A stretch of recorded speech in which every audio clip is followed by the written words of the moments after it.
this tool in the shed. She was looking kind of dumb with her finger and her thumb in the shape of an L on her forehead.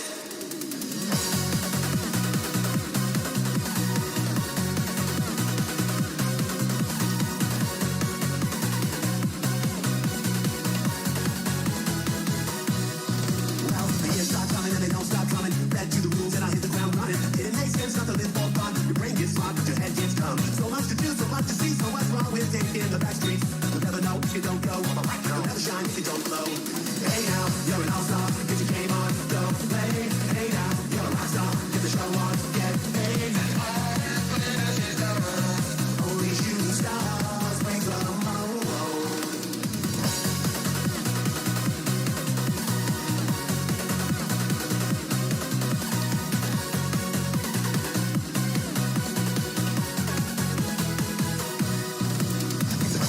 And this day gets colder, you're bundled up now, wait till you get older. But the medium man back to differ, cause you know the hole in the satellite picture. The ice we skate is really thin, the water's getting warm, so you might as well swim. But world's on fire, how about yours? That's the I like it and I'll never get bored.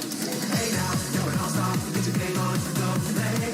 Hey now, you're a rock star, get the show on, get paid. All that glitters is the world. Only shooting stars break the mold.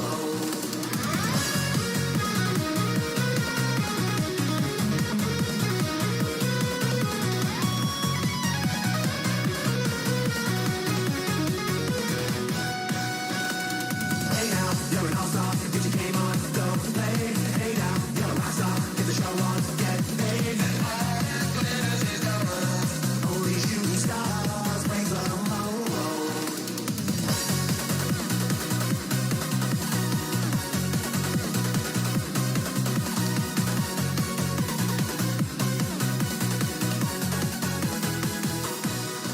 Somebody wants, how could I spare some change for gas? I need to get myself away from this place. I said, yeah, what a concept. I could use a little fuel myself, and we could all use a little change. Well, the years start coming and they don't stop running. Back to the rules and I'll hit the ground running. It makes sense not to live for fun. Your brain gets hard, but your head gets dumb. So much to do, so much to see, so what's wrong with thinking the back street? You'll never know if you don't know. You'll never shine if you don't glow. Hey now, you're an all-star, get your game on, go play. Hey now, you're a rock star, get the show on, get paid. And all that glitters is the world. Only shooting stars break the mold. And all that glitters is the world. Only shooting stars break the mold.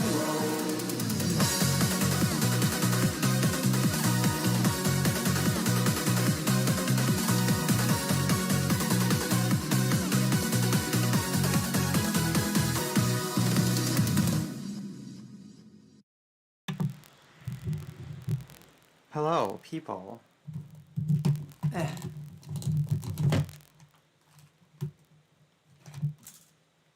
All right. Just gotta get my headphones plugged in. Where is it? Okay. I adjusted my volume because last time I was way too loud and everyone else was too quiet. So hopefully now it's a little bit better. And I'm going to go ahead and send my Hangouts link around. So hopefully, if I'm lucky, if we're all lucky, Chadwick Moore is going to hop on. He didn't promise he would hop on. He did not commit to it. So we can't blame him if he doesn't hop on. But he expressed interest in this because of the topic. Because, like me, he fucking hates nurses too. Because they're a bunch of self-righteous cunts. They're literally the new teachers. They're the new teachers, and it's awful. So, alright, I've sent my Hangouts link around to the usual suspects. So if anybody's interested in hopping on, you're welcome to. Oh, someone else is here already. Let's see, can you hear me? Holy crap, yeah, I can. See, on my headphones, it's so fucking loud. I have to... Oh, I'm sorry. Ow, that hurts. Okay. Wait, maybe if I just change the volume on my actual computer, maybe that's it. I think that's it. I think I just need to keep my volume low on my computer, and it should still be loud on the stream. I don't know if my computer's volume affects the desktop audio. I feel like it does, but I'm afraid of talking because I don't want to like make your ears bleed. it's just with my new computer when I started, because I have to use my headphones. On my old computer, it wasn't an issue. I think with the way it's placed or something, I don't know. Is there any way to like I was just turn saying, it down? it'd be nice if I had a fucking table. Well, the issue is if I turn you down too much, then my volume is too high relative to it. But in theory, I could just make all the volumes lower, but then I wonder if it's too low. And there's not really a way to know unless I have someone in the chat who can like tell me. So we'll run with it as Hold it on. is. Oh, I have Jay Okay. Willie here too. Jay Willie, usually you're not here so early. So that's exciting. Oh, Jay Willie's voice is very low, I think. I can Maybe barely hear them, I maybe think. he's just not set up. Or maybe. So I need to get my Hangouts window up. Okay. All right. So the theme is just a whole bunch of articles that show that. Can you guys hear me? Yeah, now we can hear you. Yeah, now you're good. But yeah. So nurses are dicks. I don't know if you guys have noticed the trend lately that nurses are just like the worst fucking people. The Salps, yeah, just watch me on TikTok. Yeah. Salps is like retards. It's so awful because we're expected to believe on one hand. This is everybody's observation. On the one hand, we're all supposed to believe that like they're in this pandemic, they're literally on the front lines, risking their lives, and they're a bunch of heroes. But then on the other hand, like they're fucking dancing and shit. Doing these like really awful cringy like flash mob style videos like it's fucking 2015 or not even like that shit was old by 2015. That was like yeah. some 2012 shit like I want to go back to 2012 to be honest. Yeah, man, it's I don't holy shit, gross. Ew. Gross. I was not red pilled back then. I was an innocent little blue pilled Do you feel kiddo that then. the red pill has made your life harder? I don't feel that way. I think it's made it more less. I think it's kind of made it harder. Honestly, I'm gonna have to be honest. I think it Same really here, illuminated actually. a lot of things. It made sense of the world, and it made the world a sadder, kind of darker place. But I also feel like it. I don't know. To me, it gave me more direction and purpose. True. But I suppose I'm somewhat removed from it. I understand that people who are closer, to the deeper, darker reds and into the black pill, obviously for them, I imagine they'd say their lives are a lot worse. But Yeah. what can you do? Like I would say that it was definitely a trade-off. I would say that definitely lost a lot of things. It definitely became smarter. That's one thing at least. Yeah, almost not definitely, but it's like I was a mouth-breathing it's very hard to explain, but like, Same. but now it's like when I hear it, right, and I know something is false when people are saying it all the time, and I can't correct them, right? That is kind of harsh. Like I feel kind of shitty about that sometimes, if that makes sense. It's like screaming on the inside. It's like, oh, you know what I'm saying? Yeah, I think it's like kind of like the stereotype type of. But I would also say that I think it's just like the stereotype of like the low IQ person, like being a retard but also being happy because they're like living in this childlike fantasy almost still, and the red pill guy is just an asshole because he realized how fucked up the world is, but he's also really smart. Yeah, it's like let people kind of have their delusion if they're happy with it, right? Like if they're Like, not that's why asking I'm to be torn out of the matrix, then who are you? Yeah, that's why I'm kind of. But then, Yeah, I'm kind of hesitant. but them having their delusion is usually harmful. Like, unless just like something. Like that's usually harmful for others. Oh, the red pill or.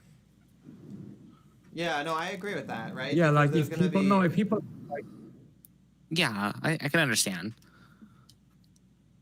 Yeah, there's like unintended consequences. But if people like are living a lie. Yeah. So I guess it Yeah, depends. that's true, because they're gonna like vote on that, and they're gonna like believe what is said, and what's being said is false. It's being used to dictate public policy. Yeah, It's gonna it's affect definitely a choice, everyone, personal and choice that's that the you have reason to why the make. world is shit.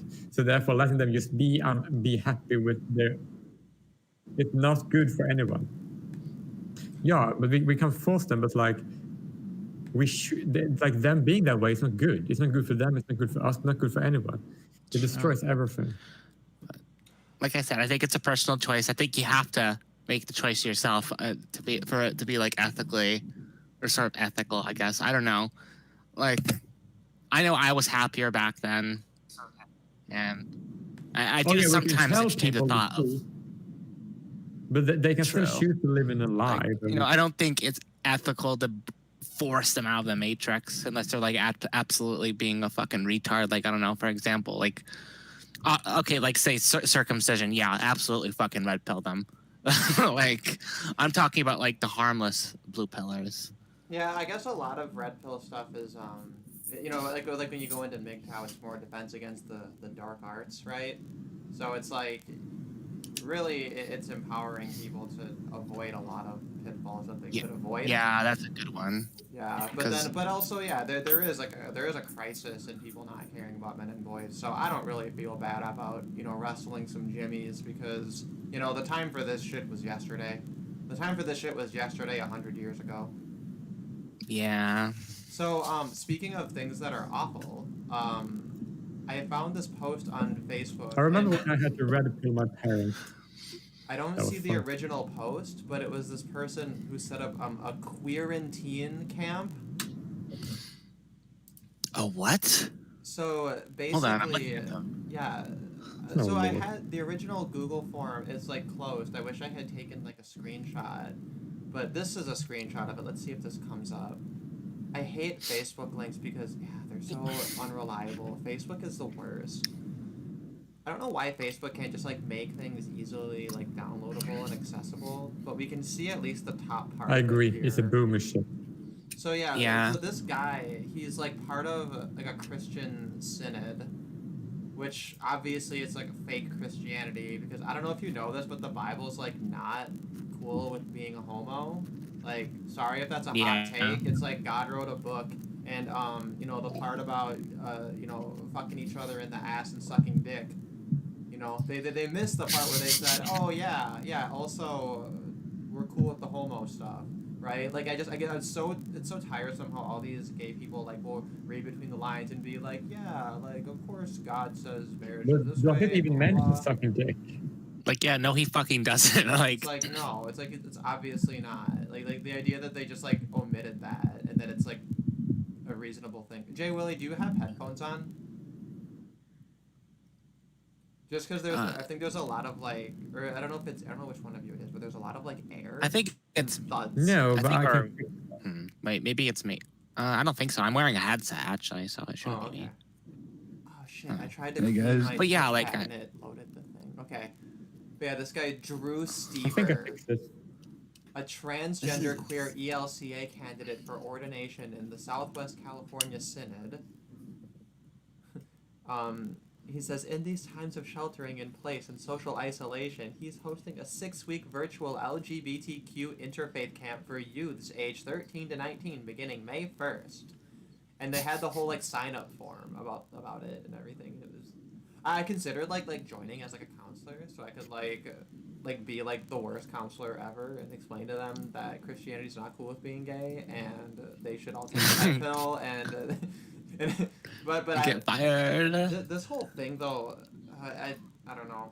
I really, there's something about queer shit directed at youths gives me a real Jessica Yaniv vibe, Yeah, like this is something I fucking got over like when I was like a 14-year-old. Like this isn't hard. Like understanding that this religion is not really worth it if they really actually think homosexuals are that bad.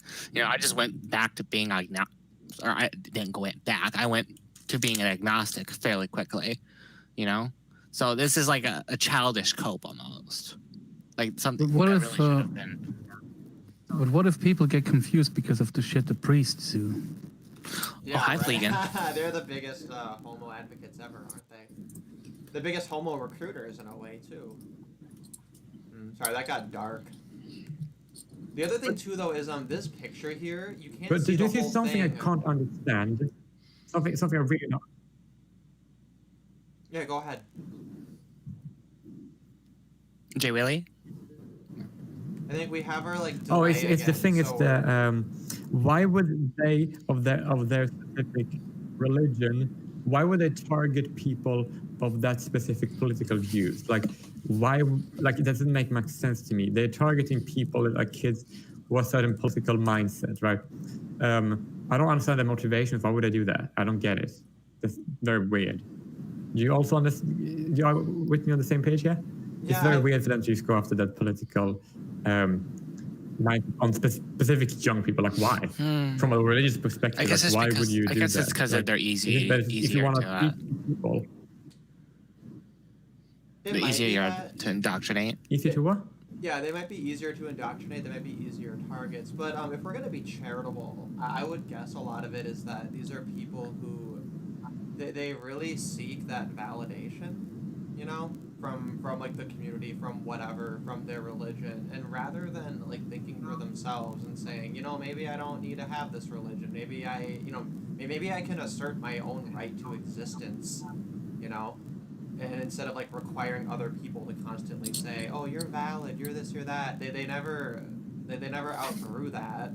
So then they look at things like gay suicide and they assume, oh, like these kids they need this kind of validation from people like me, and ultimately I think it's setting these people up. I guess for really going all in on some crutches that they don't need, you know. So.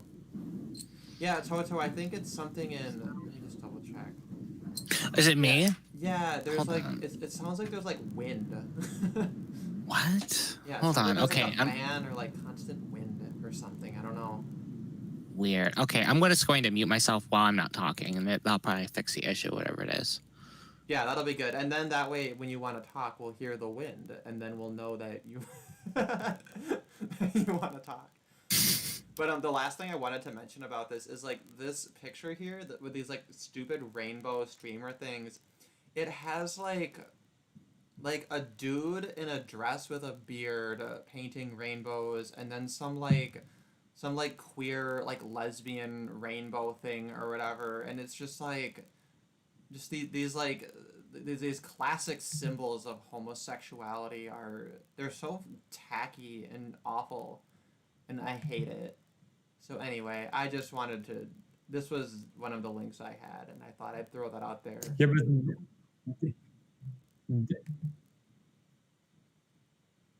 What was that is that? because it's not for us. It's for the LGBT community. Oh, I suppose, but technically that's me. You know, like why should I be excluded just because I'm dissident? Also, now I have an echo. It's not me. Yeah, it's not you. Sounds You're to me. now. Okay. Lewis says, "Are you Protestant, Orthodox, or Catholic?" Well, I prefer the term non-theist, even though atheist literally means non-theist. But like everybody's too dumb to realize that like atheism just means that you don't have a religion, right? Like babies and tables are atheists. Now that's what I am. You know, I don't subscribe to any faith-based ideology. I have an approach to theories of knowledge that, you know, aren't based on again faith-based axioms. So I was Protestant, and I fell down that rabbit hole that a lot of Protestants fall down, where you go super anti-Catholic. Because if you look at the shit Catholics promote, it's like it's very, very not canon. Like they have a lot of fucking fanfic and crazy shit in their religion. But I think the Orthodox Christians probably have like. I the know why most coherent Catholicism is like that. Oh, what's your theory?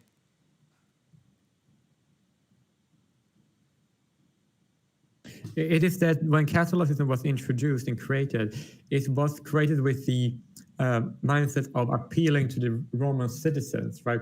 So what they did is they took a lot of beliefs that were already held by the Romans, and then they applied that, incorporated that into the Christianity that became Catholicism. So the Roman culture and beliefs got like integrated with the new religion to make it more easy for the common man to accept this as their own, right? And then it was official religion everywhere, right? And I think, and that's why they took so many things that were part of their culture and their previous beliefs and added it to Christianity, which isn't really part of Christianity as its core, but it was added by them just to appeal to the citizens, because it's easier to, I'll usually say, well, religions are implemented, the people that they're converting people, they're trying to make the person convert, right? And the best way to do that is to make them see it from their perspective, because I can tell by trying to make people agree with me that going it from their perspective is far more easy than to just go out of it from your ideas, right? Making on their terms, it's easy to form compromises, and then they can accept it more easily, right? And that was how they introduced it in the Roman Empire, right? And also, that's probably one of the reasons why a lot of Germans decided to make Protestantism, because all the ideas that Catholicism has added was from Roman culture and not from their culture, right? Which meant it's very alien. And if they could just have to translate the Bible to see that wasn't originally there, they sort of then it was just apparently that Catholicism and those elements was just a foreign cultural beliefs. It wasn't necessarily part of their culture, right? And a lot of the things that a lot of kings in Europe wanted to do, right, wasn't aligned with those ideas. They can just say, well, if this isn't necessarily part of Christianity, then I can just choose why believe it? Because if the Bible says this and Catholicism says much more, then why should I choose this if this is inconvenient, right? Well, and but that's the reason why so the many. thing, though.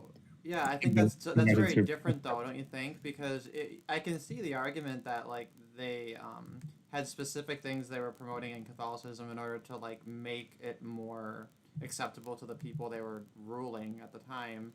But like with the Protestant Reformation, you know, with Martin Luther, it was literally like, oh shit, we can actually read this book now, and you guys have been making up a bunch of bullshit fan fiction, and like literally the Pope is the Antichrist, right? Like that's been like a trope in like Protestantism for like a really long time. Yeah, so I kind of do want to believe that there was a good faith effort to like really interpret the Bible and to be consistent with it. You know, to treat it as though it's actually a book God wrote, which means that in theory it's got to be you know, like coherent and not contradictory. You have to like interpret it in such a way that everything kind of hangs together. Then the orthodoxes will come in and say, no, like it's actually incorrect to see the Bible as this like self-contained, self-sustaining document. It does need these like other supporting elements in tradition. But then the Catholics don't really do it properly. I know Paulo's standing for Catholicism in the chat. I think a lot of people they like the pretty cathedrals and they like the pomp and circumstance of it. I think it has kind of like a TV appeal, you know. Like the Catholic priest definitely has more flavor, you know. It definitely feels fancier, you know. Yeah, like The Gothic Constantine. cathedrals, they are very nice. Yeah, Like, they're very but that was pretty. like, but that was like Freemasons who built that. So who should we thank for that? Oh shit. Yeah, Freemasons. Ooh, Freemasons. Ooh. No, I'm all for. I hope TFM's plan to have MGTOW infiltrate the Freemasons succeeds. I think that's very promising. What? what? When did this happen? Don't you know this? Maybe I shouldn't be talking about this. Well, who the fuck? This is so. Please inform me. Yeah, so here I'll explain. So in a nutshell, you know Phil of the Dollhouse? This is so funny because that we. Yeah. So Phil of the Dollhouse, he's a Freemason. No. He was explaining it. He was explaining it to TFM, and TFM's like, "No way! Like they have to check into you, and how are they cool with the fact that you sell like sex dolls?" And he was like, "No, yeah, they don't really care. Like they're pretty chill or whatever." So he's like a lower level, like new entry Freemason. He hasn't been in it super long or whatever. And he says that they're mostly pretty wholesome, like reasonable people or whatever. Like, and that also they're aging and they're really trying to recruit people because they just can't find people to fill their ranks or whatever. So the whole idea is, once we're in like Boogaloo world, right, where the shit hits the fan, and it's quote unquote hockey mask time. That's when MGTOW needs to have communities ready made that are going to support them and everything. So then the theory is that the MGTOW will all become Freemasons, infiltrate the Freemasons. Then Boogaloo happens, hockey mask time happens, and all of the MGTOW will then be in these positions of power and authority. And then, like, after civilization is rebuilt, like 100, 200 years from now, basically MGTOW will be the new Jews, right? Everyone will be like, oh, the fucking MGTOW control everything. And it'll literally just because they, like, infiltrated the Freemasons at the right time. That's hilarious. Yeah, it's really funny. I hope, fingers crossed. I think that'd be great. I don't Masons think... going their own way? Happen, but... That would be nice. Masons going their own way. Wait, Yeah, they kind of already did that. Ah, Yeah, my bad. To me they seem kind of shady, but I don't really know much. So, I could never be in a secret society because I run my fucking mouth off too often. I just can't. And the ones around here, you wouldn't like them. I don't like them because they're very anti-free market. They just want to help each other get rich and shit like that. That's not the way to do it. Well, if the Hong Kongers got a Freemason society here, I'm sure they're pretty based and red-pilled. I'm sure if I'm gonna find any capitalist Freemasonry bastion, it's gonna be here. So I don't know, we'll see. Maybe I'll send a couple emails, see what happens. I don't think they're interested in me though. Like, what the fuck can you do? And I'd be like, good point. Yeah, it's just like around here. I know there's a bunch of lodges that are very secretive and old, and there's like too many buildings being built by the same architects with the same people owning them to be coincidental. Because you would assume that if you just put up like a contract for office, you would eventually hire someone else and always the same guy. He's gonna die soon, so that's good. Yeah, well, I guess we'll see what happens, But that's the interesting Freemason theory behind MGTOW. So, we'll see. I don't know. It's about as likely as anything, right? Shit. It definitely would be fun. So let's hope it happens. Do you guys want to see our emotional intelligence highlight of the stream? Yes. Oh goodness, what is this? Okay, so usually I noticed that our emotional intelligence highlights, usually it's highlighting like female, either like their ignorance or their cruelty. This one is just like straight up like non-awareness. So and I think it's legit too. I don't think she's playing a character. But I guess we'll see. We can all judge for ourselves. I'm going to go ahead and play it now. It's only 20 seconds long. So if you ever think that I can get any guy I want, let's set the record straight. And the fact of the matter is that no guys actually talk to me because every guy assumes that I'm talking to 20 different other guys because I'm an e-girl. But the problem is that no guy wants to talk to me because they think I'm talking to all these other people, when matter of fact, no one's actually talking to me, and I am depressed as shit.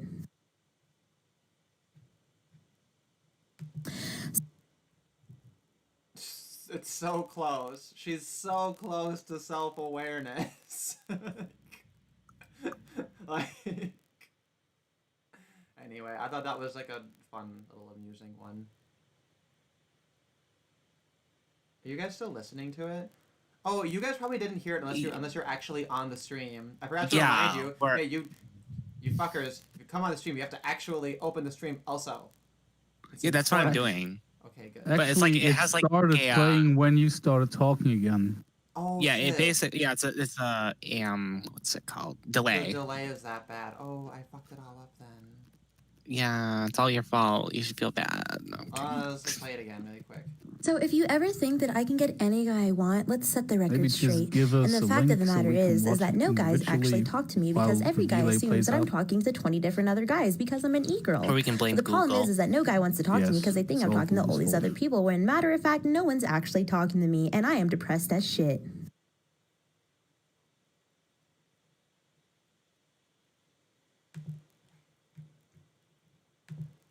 gonna watch this. Hold on.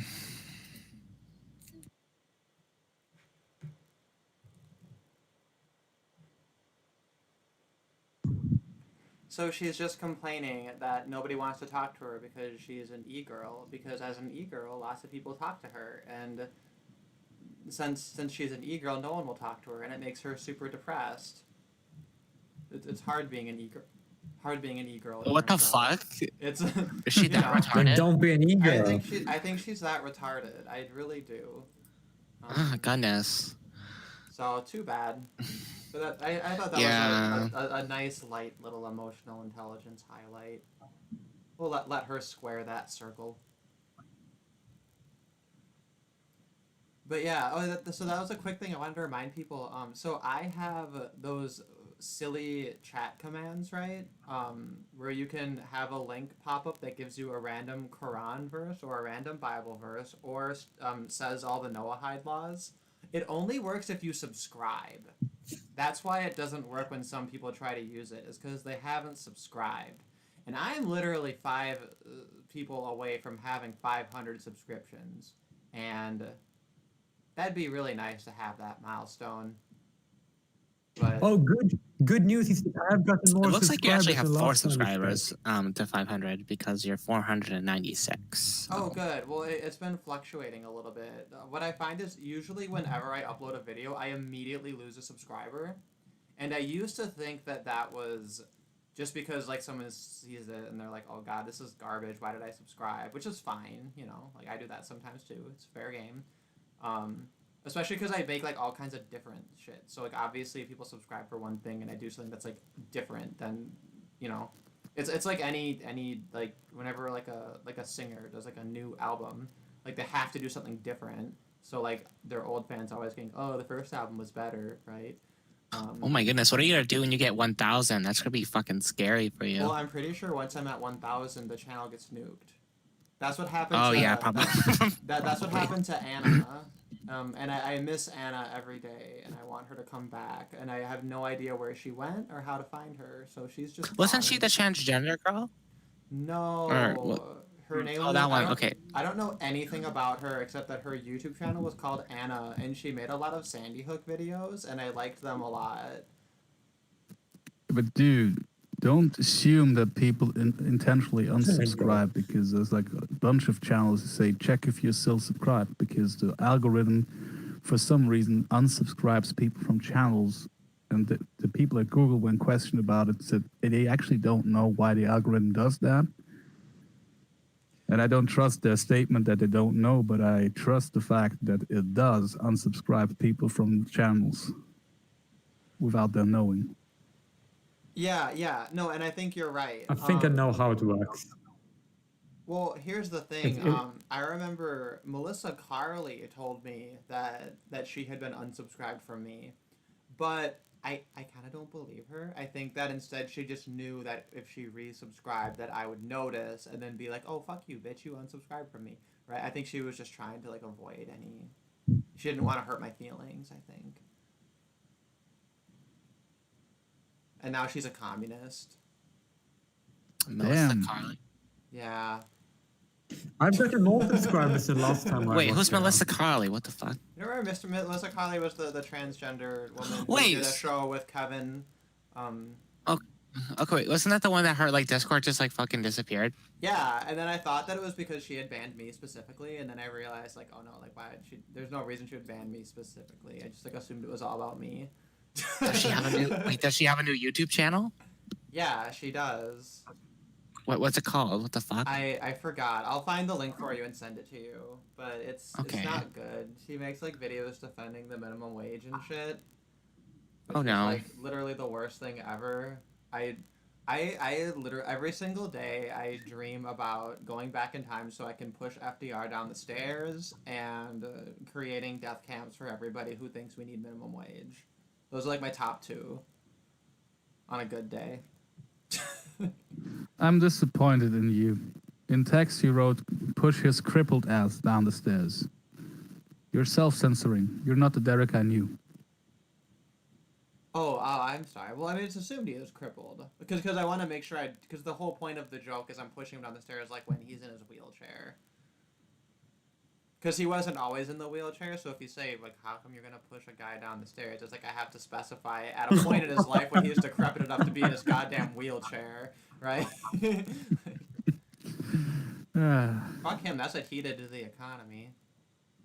Anyway, sorry, I got off on a little bit of a tangent. Alright, well, let's shit on some nurses, because we've been live long enough, and, Yay. Oh, you know what? I didn't send the Hangouts link to Chadwick Moore, just in case...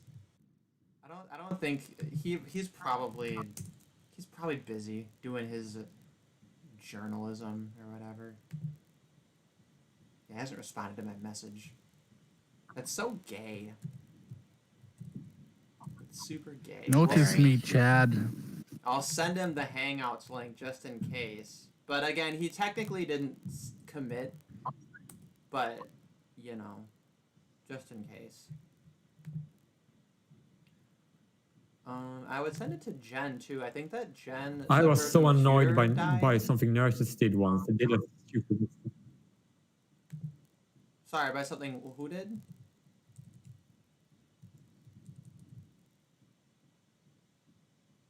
Jay Willie, I think we have that delay problem again. The time before it wasn't so bad, and this time I think is not as bad as the first time. It's somewhere in between.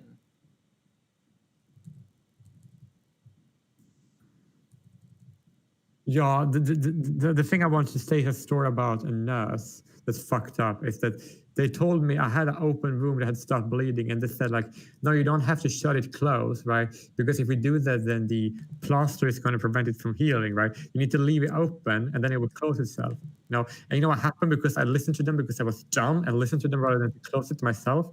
It's developed a really big scar, and if they had done what I told them to, then I wouldn't have a big scar. So therefore, I don't like nurses. Oh.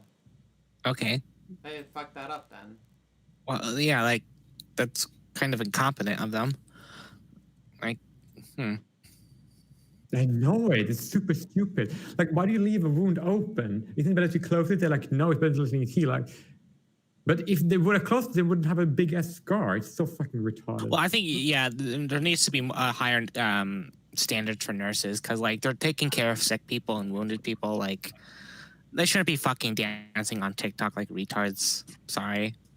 And seriously, like, I have a actually pretty bad complication when I cut my hand, because no doctor would look at it, and the nurses said, "Oh, we don't have to sew that wound. We just use like this plaster thing," and it opened overnight. And yeah, I still have issues moving my fingers because no doctor would see my actually pretty deep wound, because they said, "Oh, the nurse is competent," and she was not.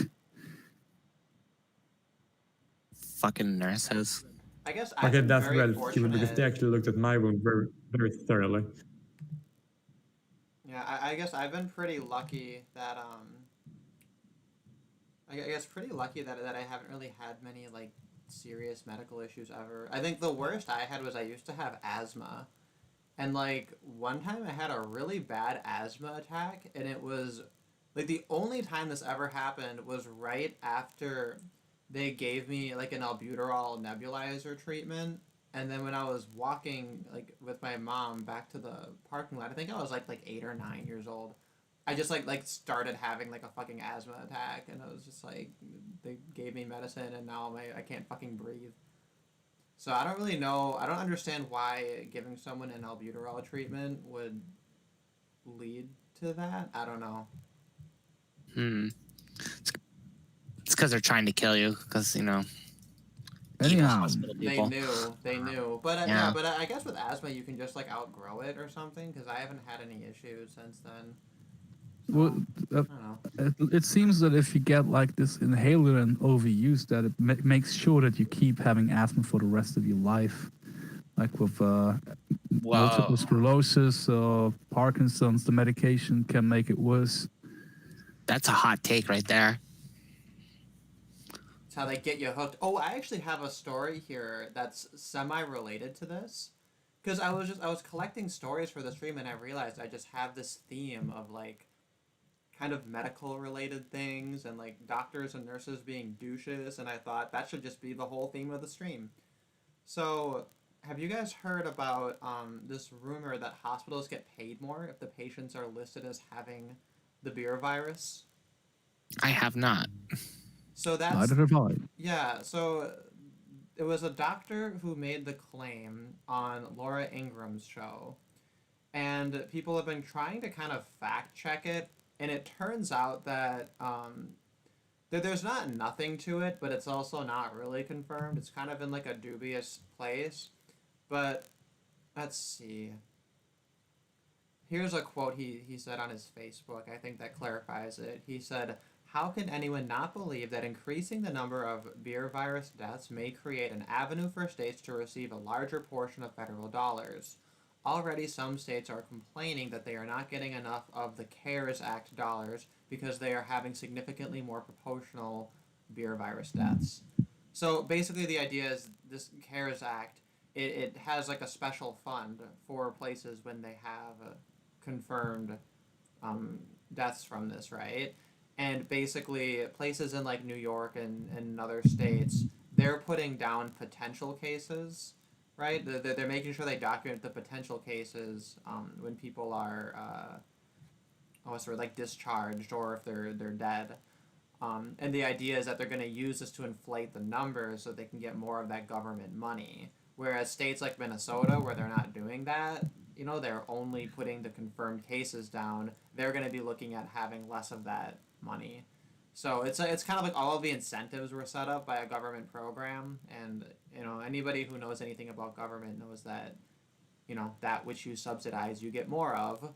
So I think it all makes a lot of sense. People have been throwing around some numbers though, and obviously that's quite variable.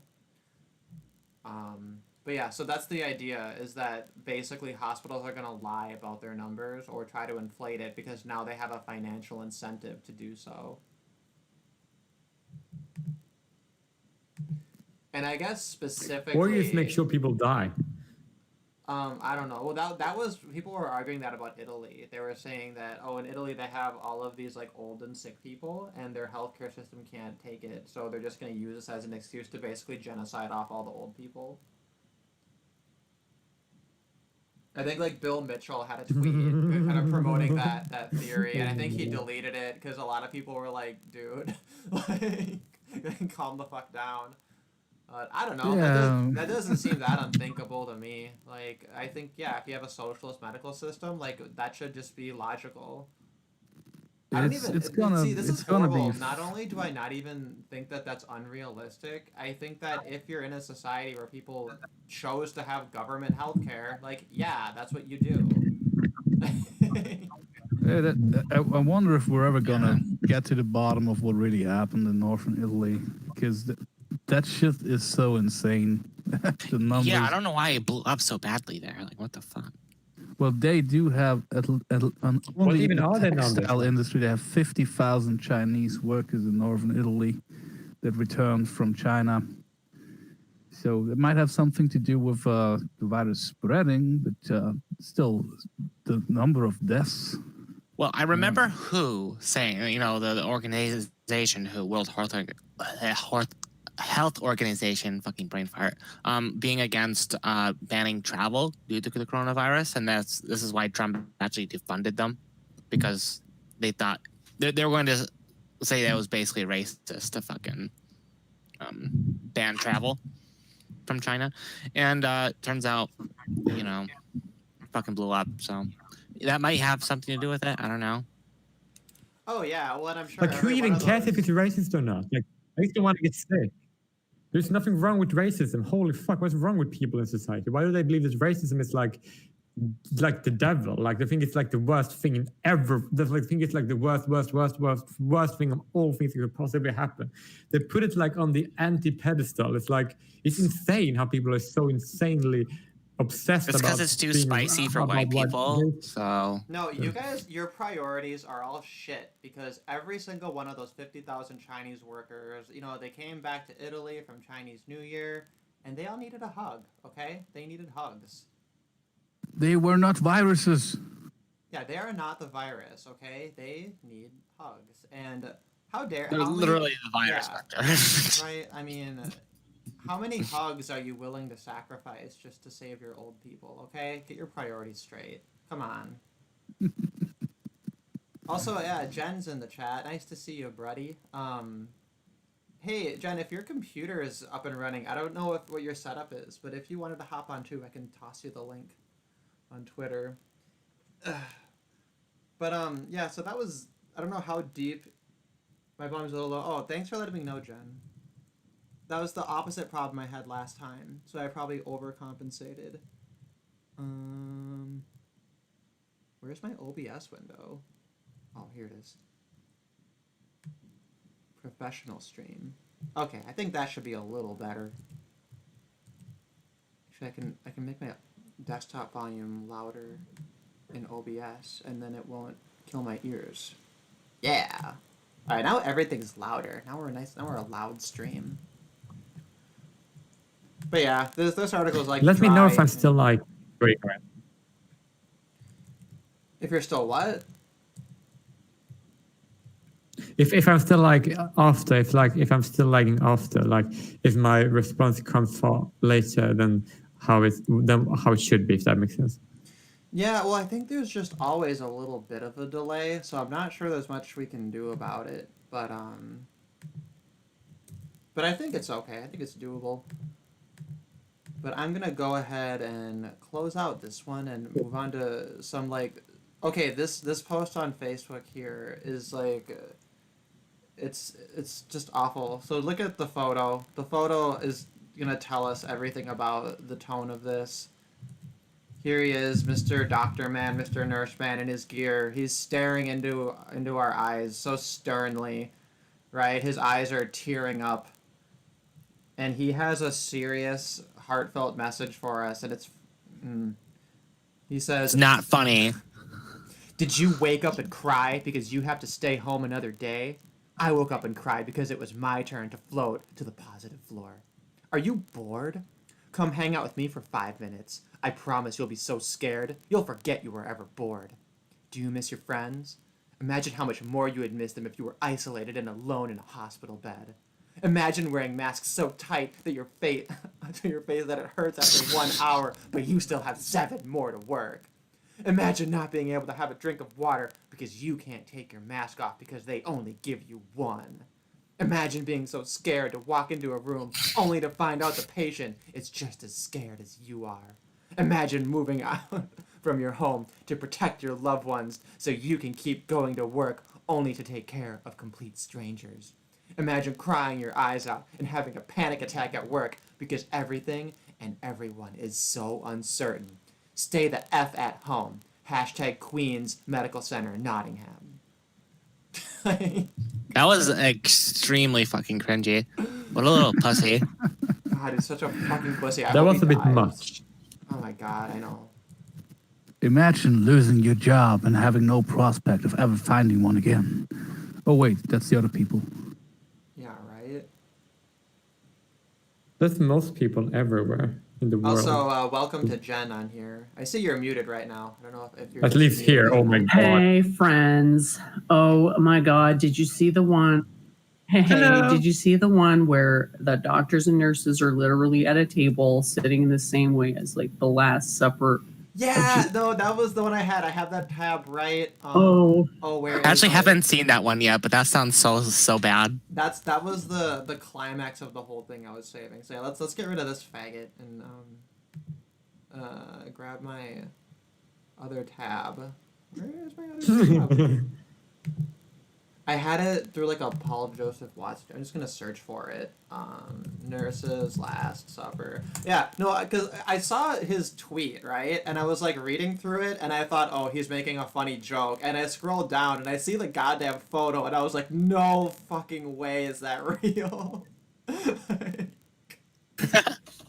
Nurses at hospital in Paris took a break from dealing with coronavirus patients to recreate Leonardo da Vinci's The Last Supper painting, with themselves playing the part of Jesus and his apostles. Bruh. Bruh. Fucking... Like, I'm not a Christian or anything, but that's offensive. Dude, you took the words right out of my... I was just about to say, like, obviously, I'm, you know, like a total apostate, like mean-spirited, awful person. But even I'm just like, this is in poor taste. Like, no. Hashtag blasphemy. I find it so solipsistic, honestly. Like that's a new level of arrogance. Oh, and I love these two comments on the side here. This is just the duality of man. We have Christine Prescott saying, "This is beautiful, giving thanks to the dear Lord Jesus. That is what the world need prayers." And then this other one, Sheltie babies. Sheltie babies? Is that supposed to be shelter? Oh, Sheltie babies, like from a shelter. Sorry. "This is pathetic. These nurses and doctors are a bunch of egomaniacs. This is your job. Do your job and be humble, or stay home if you are afraid. Do you want to help people, or are you looking for people to worship you? As a nurse, if I choose to work at a hospital, I am there to do my job. This hero worship shit is embarrassing." I couldn't have said it better myself. That's exactly it. Like, I hate when people act like, "Oh, I'm so selfless for doing my job." Like, just quit your job if you don't think it's worth the risk. Like, why is it so... Yeah, like I'm people... also artistically offended because this is a really shitty attempt to, like, if you look at the poses, Jesus fucking Christ. At least put in some effort if you have no work to do, since apparently you don't. Yeah, they have time to do this shit when there's a pandemic. So a horrible pandemic that's killing millions of people. Like, no. Yeah, Like, well, I'm remember- trying to imagine it too, right? That like you have like a 20-minute break or whatever, and then your gay ass coworkers are like, "Come on, do our flash mob." I'll be like, "No, fuck you." Like, I got 30 minutes to fucking nuke my hamburger and drink my coffee and to not talk to you fuckers, and you're gonna make me do this like gay cringy flash mob shit. It Kind of basically reminds like me of taking a go on. selfie when you're storming the beaches of Normandy. Oh god, could you imagine like millennials trying to be in a war? And like that's the kind of shit we're up to.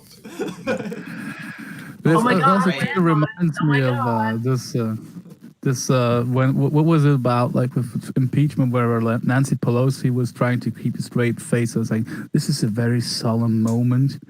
Like, they're at the same time telling us this is a very serious situation, and then they do this. Like, which is it? Which exactly is it? Is this a sad time, or are you just having fun? One thing I will note is a few of these videos that have been going around are ones that nurses did like beforehand, like in previous years, but now that it's become like a trend, they're going around. But obviously that's I think a minority of them. I'm Well, looking this through one is these. definitely this art challenge thing, like that's been spreading on social media, like recreating pictures, which is also really shitty. Yeah, and the overwhelming majority of these Instagram comments are just like, no. I don't know. This one's in like French or whatever. So I don't know what that is. Also, exactly what does the person who represents Judas symbolize? Like, so there's a Judas amongst the nurses? Oh well, you know that's actually a thing. They call them, I think, Angel of Death, right? Where you have like these nurses, and it's usually like crazy women who just like poison and sabotage their patients, and then they get away with like they get like body counts, not like the e-girl style body count, like they like literally killing people. They'll murder like dozens and dozens of people before anyone catches on to what they're doing.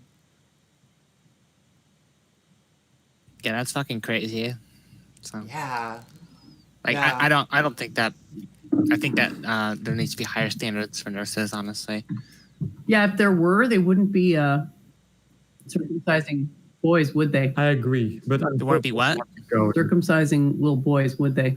Well, no, they would still be doing that. It's just that that's not necessarily a nurse thing. It's more like a CDC I agree. AAP thing. Like I the just reason think why.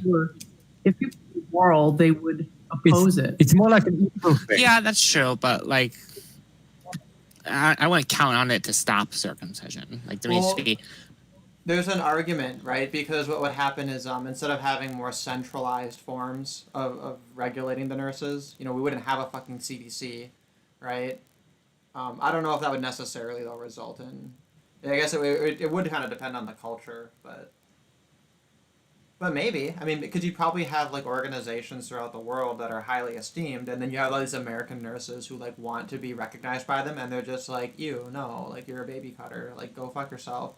And then all the American nurses are sitting there like, "What the hell? Like, how come?" Right? And then eventually they'll be like, they'll be strong armed into going along with it, if for no other reason than that they want the special certification and the money. So maybe there's a capitalist solution there, but who knows? I guess we can only speculate. But yeah, it's apparently some hospitals stopped doing circumcisions because of pressure, because apparently it was considered essential surgery, considered essential somehow. Like, or we can go my way and just hang all the Jewish because the evil urologists. people are evil and they just want to. Just I have to technically disavow that. Disavow that in like the most placid manner possible. But they do make money off the circumcised foreskins. I think they turn them into face cream. Oh, I know. I made fun of that in my last video. I had like Oprah in it, and she takes out like a bunch of like bloody baby penis cream, and she smears it all over her face. I had to put it on BitChute because I just feel like that's bad for the channel. yeah, but it's true though. Like it's literally he actually true. is proud of it. Yeah, it's literally true. Literally true. But yeah, so that's yeah. Well, and I think what you were been alluding to is that in America, when Medicaid stopped covering it, then the rate started to plummet. Which literally means that most parents, like, they're looking at, like, $200, and then they shrug and go, whatever, not worth it. Which is why this whole idea of, like, parental choice, that they're, like, making a good faith decision is, like, complete nonsense. Like, American parents are just, like, just fucking burger brains. They're just, I don't feel bad for them. Yeah, apparently it's $300 that they get from Medicaid. Like,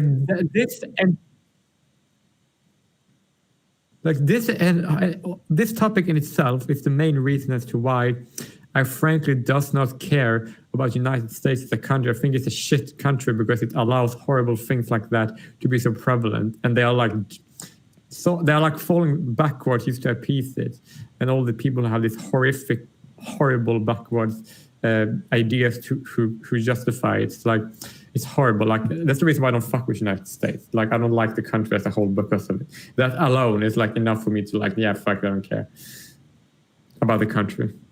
It's pretty psychotic to mutilate children. It's just like, yeah. I cannot get my head around it, frankly. I mean, how much of a percentage of the U.S. population do nurses make up, and like how many nurses within that population actually fucking do the surgeries on the unconsenting infant boys? Because that's still a big fucking like amount of psychopaths, basically. And that's the thing too. It's a lot of women too. Yeah, that's true. Though to be fair, there's also the doctors also fucking do it. So. And most doctors are male, so it's not like I'm giving them an excuse either. So. Yeah, well, and there's various groups too that oppose it, but that's. Yeah, but let's push the amount of female doctors to over 50%, so we can blame women completely for that. Oh, that's a great idea. I think there is a problem of women hating men, though. I've known people personally who were teachers and in the medical field, women who actually hated men. It's really sad. Well, and I think some of them, they kind of, they don't realize how serious they are about it. That's kind of my theory, is that there's just kind of like a general idea of like, you go girl, you're oppressed by the patriarchy, women have it harder. And I think there's a sense that like it just creates a general like emotional justification, if that makes sense. Like it like because it's sometimes it's less obvious and less subversive than like your stereotypical man-hating feminist, you know. It'll be more of like it goes under the radar and they don't even realize that they're doing it. Yeah, Well, that's a good they point. see the penis as the evil, like the penis equals evil, so they see themselves as doing good. What? Yeah, I think there is more to it than just like fucking like, oh, I'm oppressed, therefore I should be able to fucking mutilate this helpless infant boy. I think there has to be something more than that, just because like it's just It's more than that. What it is that people have a general sense that there's something wrong with the world, like that it's unjust, and they don't really understand why, so they sort of get into this like simplistic mode of thinking where it's like it's just the patriarchy. So they feel like they have to oppose the patriarchy at any cost, and that includes like basically fucking over guys whenever they can't. Yeah, there is a demonization of even young boys, right? That you'll see in a lot of like domestic violence, like rhetoric. They'll try and argue that like, oh, these young boys are potential predators, and they'll depict them as like they need to be raised the right way, otherwise they're like a ticking time bomb. And that's, I think, one avenue of attack that the men's rights movement has had some success in, because that's a really easy thing to expose when you're like, you know, here's like a 4-year-old boy and you're trying to like paint him as some monster. You know, that's not a good look even to like the overwhelming kind of more gynocentric society. Well, they always dance around that by saying teach boys not to rape, but they get their panties in a bunch when some people say teach women to assess risks. It kind of reminds me of that quote that I sent you, Spaceman. Yeah, we do it all the time here. It's kind of weird. Go on, Jay Willie. Like, I don't understand how it could be a bad thing if people say, like, take precautions, because we people tell everyone here to take precautions all the time, right? And yeah, and nobody's saying, like, oh, women shouldn't have to. Nobody's saying that here, because that would be ridiculous. Like, I don't understand these incredibly entitled people believe that you should be allowed to walk wherever you like, and you shouldn't have to take precautions. Like, what the fuck? What kind of word is that? Are they living in like how can you even be in an area that's safe, that isn't like your own house? Well, Like, and it makes no sense to me. the flip side of that, right, is you have this whole trope where like the father has to go away because he's like going off to war, or like going off on like to go get money, and he's gonna be gone for a while, right? And he goes to the little boy and says, "You're the man of the house now," right? And that's like seen as so normal that like you just like hold little boys to that standard of like stepping up into an adult role, you know, whereas when you try to flip that on women and say, hey, you know, if you're going to have the right to abortion, that means that you shouldn't be entitled to government welfare because you chose to have this child, right? Like there's like I'm in a YouTube comments argument with a bunch of Vaush supporters, because Vaush he quote unquote debated Will Ferrell recently. And Vaush has it up as an unlisted video, so I'm guessing he doesn't think it went well for him. But we all know Will Ferrell. He's kind of a koala bear, you know. He's a very very soft spoken, very nice guy. But like, man, Vaush's supporters are the biggest retards on the planet. I'm like trying to explain to them, you know, like, hey, these problems you're referring to, you know. Yeah, like, they are. I'm usually in chat. They're very cute. Yeah, I try to explain to them that like the solution to these problems would be like you have to either have adult standards for everyone, right? If you're going to give everyone adult rights, or you have to restore the patriarchy. Those are your two options, or maybe some hybrid of the two, right? But they won't hear it, and they won't acknowledge when I try to explain to them. I try to spoon feed it to them very slowly, like if adults make decisions, they're liable for those consequences. And of course, they're all leftists, so they always say like, "Oh, well, this is a societal problem, and therefore society has to solve it." And it's like, the fuck society does? Like, no, it's just ridiculous. So yeah, that's just I had a little It's rant. a conspiracy theory. All always blame society. Nothing's your fault. It's a conspiracy theory, right? The patriarchy thing is a conspiracy theory. It's like Yeah, everything's you wrong could because- characterize it that way. But it is a conspiracy theory. Like, that's the very definition of it. Like, the patriarchy's conspiring to oppress women. That's literally what they think. Yeah, it's kind of like the JQ, if you think about it. Oh Well, yeah, the well, JQ is a little bit more complicated. Like, the reason Yeah. people have well, it's basically like it's evidence of the JQ. It's like the white male patriarchy is evidence of subversion, misdirection, right? It's like, it's not our fault. It's the white male patriarchy's fault. Ha, ha, ha. Jewish question is more complicated because people try to like ascribe motive to Jews, but they don't even understand their own motives. So their diagnoses are usually way off because they don't understand like their own thoughts, let alone anyone else's. But they want to sort of pretend that they understand what other people intend to do or are thinking. yeah, well, and I think we Yeah. were talking about this, as I guess a couple of weeks ago, just that like so many people who are all in on the JQ, for whatever level of merit it could have, what's always missing is that they're not looking at what they could do themselves or what their own groups like are, what their responsibility is in enabling it. Because every single iteration of it, I'm just looking at it like, okay, you know, you're blaming 1 to 2% of the population when like you let this happen, right? Yeah, that's a great point. Like, yeah, like Yeah. that's usually what I point out too.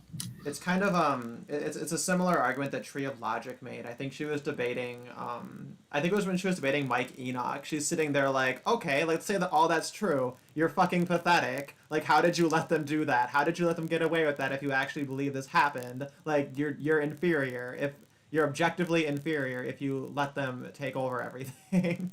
And it's like, shit, that's kind of an unbeatable argument, I think. Well, they didn't really take it over. They were always in control of it, right? Like they say, like, oh, they took over Christianity. It's like, no, they are always in control of it. So you can't really take something over you always were in control of. And it's kind of the same with the like Forex markets. They were always a monopoly on usury. There were never any significant number of non-Jews in those professions. And like the industries were started by Jews. So to say they were taken over by Jews is sort of incorrect. Yeah, So well, just- and it's like they it's not like a bunch of Jews jumped out of the closet and pinned you down and forced people to sign bad deals, you know? It's like, read your goddamn contracts. Like, Well, they just killed anyone who refused to go along with it. So, and that's been going on for like thousands of years. So I get it. I mean, people do need to take responsibility if they want to see changes, but like what happened in Europe during Christianization was pretty brutal to anyone who didn't go along with Christianity. They just basically wholesale slaughtered them. but the other thing you mentioned usury, and like that's one thing Claire always freaking brings up, right? And I fucking lost it on Claire about usury so bad the other day. I was like, you're fucking lying. Like you don't know how to end usury. Therefore, you're not going to do it. well, You okay, don't my big thing is I ask people to define it, because if you look up the definition of usury, it's literally just, oh, interest, but it's too much, right? Like just exorbitant interest. And I'm like, okay, that's not a definition. That's just arbitrary. That's just like an arbitrary judgment call. And then Claire It's actually a red herring. Usury is actually a red herring, hilariously enough. That would be my ultimate position. But what she'll try to say is, oh no, it's only compound interest. Only compound interest is usury. And I'm like, okay, that's arbitrary. And then she quotes the Quran at me and says, here, look, here's in the Quran where it says compound interest is usury. And I read it and I'm like, bitch, that doesn't say anything about compound usury. You're just making shit up. And then I realized the reason she wants to promote secular Quranism is because she could just make things up and then claim that it's in a verse, and she could just trust that nobody's going to read it because it's the Quran. And I think that's ultimately what's actually happening. I think she gets a kick out of deceiving people. Ah, I think yeah. that's what it comes down to. just because you mentioned usury, I just had to bring that up. But yeah, the whole... Because I could kind of see that, right, of being like, oh yeah, we could use that as a standard maybe to say let's not have compound interest, but I wouldn't endorse that because I'd say people have the right to make that kind of a deal if that's what they want to do, you know? The problem is actually fiat currency, because Right, absolutely. if money doesn't represent anything real, then you have this situation of like basically the people who could print money having all the power, or a vastly disproportional amount of power. I don't want to say all the power, but most of it. So that's really like the interest on loans thing is not as big of a deal as that. And obviously you have to incentivize money lending somehow. So I was trying to use the example of like, if let's say somebody buys land from someone and repays them in cows, right? Like they want to get a farm and buy the land, so they repay the person they bought the land from it in cows, and the cows are worth like, I don't know, more than the land was. Is that usury? Like I would argue it's not really usury. It's only usury when you're lending money that you don't really have. You're just creating value from essentially nothing. That's when it's a problem. Making a profit is not really a problem. You actually need to make profits to have commerce. So Yeah. it's kind of, Oh, sorry. no, it's okay. Go ahead. I was just gonna say, I mean, with the state, you know, the issue is that they're creating barriers that are enforced by the state, you know, in order to benefit off the system, right? Like in the United States, we had this whole thing, the Liberty Dollar, where a bunch of libertarians were like, hey, we're gonna have our own currency where like we have a bank that has a bunch of silver in it, and we're gonna give out these tokens, and the tokens are redeemable for a silver. And of course, the feds came in and, you know, shut it all down and stole all their gold and silver, which is, you know, because like, you're not allowed to have a competing currency. And like they thought they had found like the right loopholes What? of standards that they could get away with it. But yeah, the government's like, no, you can't do this, and they just stole all their crap. So like that's the issue, is that, you know, if the dollar is so great, like let the dollar compete with God. other currencies, because people have this like retarded idea that they think, oh, if we don't have the government forcing everyone to use one currency, then every single state is going to have their own separate currency, and every single town and county is too, and then we're not going to be able to trade with each other. And it's just this like hysterical nonsense argument. Like, but then on the flip side, if there is no state and they're kind of engaging in unscrupulous practices, Like, at worst it's like a Ponzi scheme. But at least a Ponzi scheme is voluntary. At least you need people who are dumb enough to buy into it, right? Like that's preferable to the status quo. It's funny that that this idea exists in this I context actually have because a very good they example. reverse engineered that in the European Union, where now they claim that this level of trade would not have been possible without a centralized currency, as if like all trade before the establishment of the euro didn't happen. Yeah, I the guess. euro invented money. The first currency was the euro. Money was never a thing beforehand. Anyway, Jay Willie, you had some thoughts. But there is something really important. Yeah, I would like to say that here in South Africa, what happened is that there were a group of people, right, that have like that actually started on their own currency in their own town, right, and that currency is still thriving. It's still like functional in that town. And nobody came and stopped in. So would you say that if your government is more overreaching and more subversive of what you can do monetarily than our government, then your government is pretty not right wing at all. And also, just to add another thing, is that one of the reasons why we can do that here, we can start our own currencies, is because we have the right to self-determination based on a various amount of factors. So I think that's something that basically is the reason why people can start their own currency. But like, it's so weird that a country like United States will be so much more subversive economically than South Africa. Like, what? That is quite shocking to me. Like, America is definitely overvalued in a way. It's like that. It's very. It's because of the petrodollar. That you have laws like that. It's very, It's very, 'cause the very. petrodollar, and the United States is the reserve currency of the world. Oh, Yeah, but hey, we can cross our fingers. Maybe crypto will take over. that makes sense. We'll be trading our pee poo poo coins, right, on the dark web, and then, you know, that'll end all war. That's the that's the white pill. Hopefully, the white coin pill.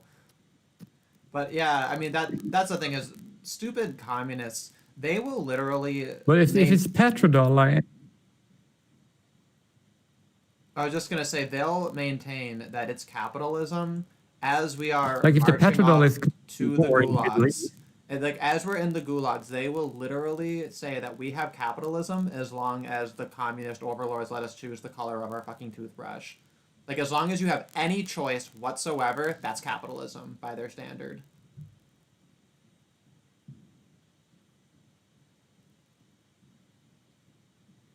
Jay, what are you gonna say? basically.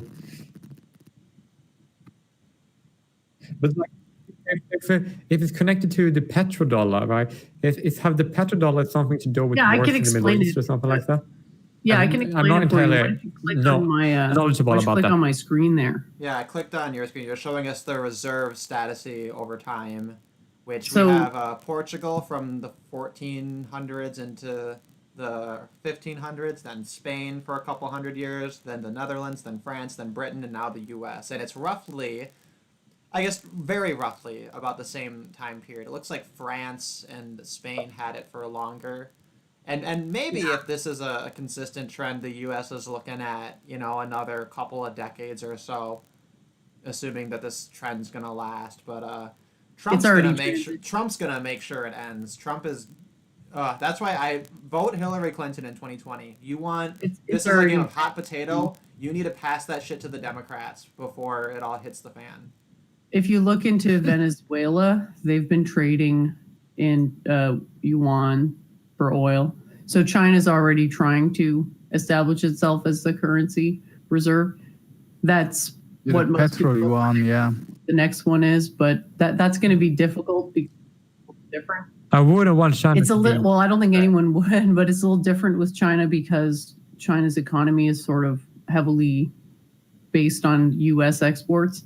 But basically, if you look up the history and understand that when these countries had reserve status, they were basically at war. They were doing imperial wars the entire time. So the British Empire was like the same time as Britain had the reserve status, and the Netherlands were plundering India when they had the reserve standard. So it's basically like a shifting mob throughout time, and U.S. has had reserve currency status, and they became the petrodollar, I think, with Nixon, and that was about 40 years ago. And the way it works is it creates an artificial demand for the US dollar because you can only buy crude oil in US dollars. So that means every country around the world has to convert their currency to US dollars so that they can buy crude oil. So that what that does is gives a very high demand for US dollars, which gives the US dollar higher value and makes stuff much cheaper for Americans than other countries. That's why stuff in Europe is so much more expensive than in the USA. Like you can buy, you ever buy something and you're just like, how could this possibly be so cheap? Just seems like impossible, right? Well, yeah, when I lived in China, I couldn't believe how well my money spent just in terms of like basic things. And even here in Hong Kong, it has a reputation for being very expensive, but that's only if you got expensive taste. Hasso in the chat, no, this is not a restream. This is a live podcast. I always do them live. Actually, I wanted to interject this a bit earlier. It's nice. It's a nice topic. I find it very interesting, but we should wrap it up and get back to shitting on nurses, unless we want to make the stream title "False Advertisement." Oh, ow! You think I'm gonna be a clickbaiter? Well, hey, we've done a good amount of shitting on nurses. We just took a You break should rename we it have to have an advertisement. obligatory Ron Paul was right message on every stream to remind everyone why America is going to become a communist shithole country. We're literally going to be trading the yuan with fucking Mao's face on it, and that's going to be the symbol of capitalism. Like, that's the degree to which communism has won. Communism literally branded its face on capitalism. And you know what else is annoying about the Chinese yuan? Is their largest bill is the 100. So like when I would get paid, they would our employer was like shady as hell, So he would like just pay us in an envelope full of cash, and it would just be like a massive stack of just $100 bills. It was like I felt like I was like a drug dealer or something. But anyway, so We'll change they the need a meaning bigger of the time bills. you get the money. I know what it's like to carry money like that. What is Ashley sending me? Oh, Ashley sent me a link. Is this related to nurses? Yeah, I think Oh my god. Uh-oh. What is it? It's just funny. She goes like, what's on? Come back. Let's see, is this on my screen right now? I have to double check. I have a boomer moment. Oh no, wait, let me go ahead and get the Says- link on here. The secret slang of hospitals? That's another article I have, it's an old article, but for the theme, it's really goddamn funny. How come it's not changing? Wait a minute. Okay, now I have it up. Yeah, it is up. Okay, I was just Yeah. on a delay. Okay, this tweet, that one nurse lady tweeted, "Both my patients died today. Back-to-back codes. My face hurts, but my heart hurts worse." Yeah, okay, Just- Wait. You're telling me you work as a nurse and death is something that breaks your heart? Oh, whatever. Yeah, it's just. In what Well, kind of somebody had clinic a do you? comment on Yeah, it, though. are you like usually working in like plastic surgery clinic where basically no one ever dies? I don't know. It's just,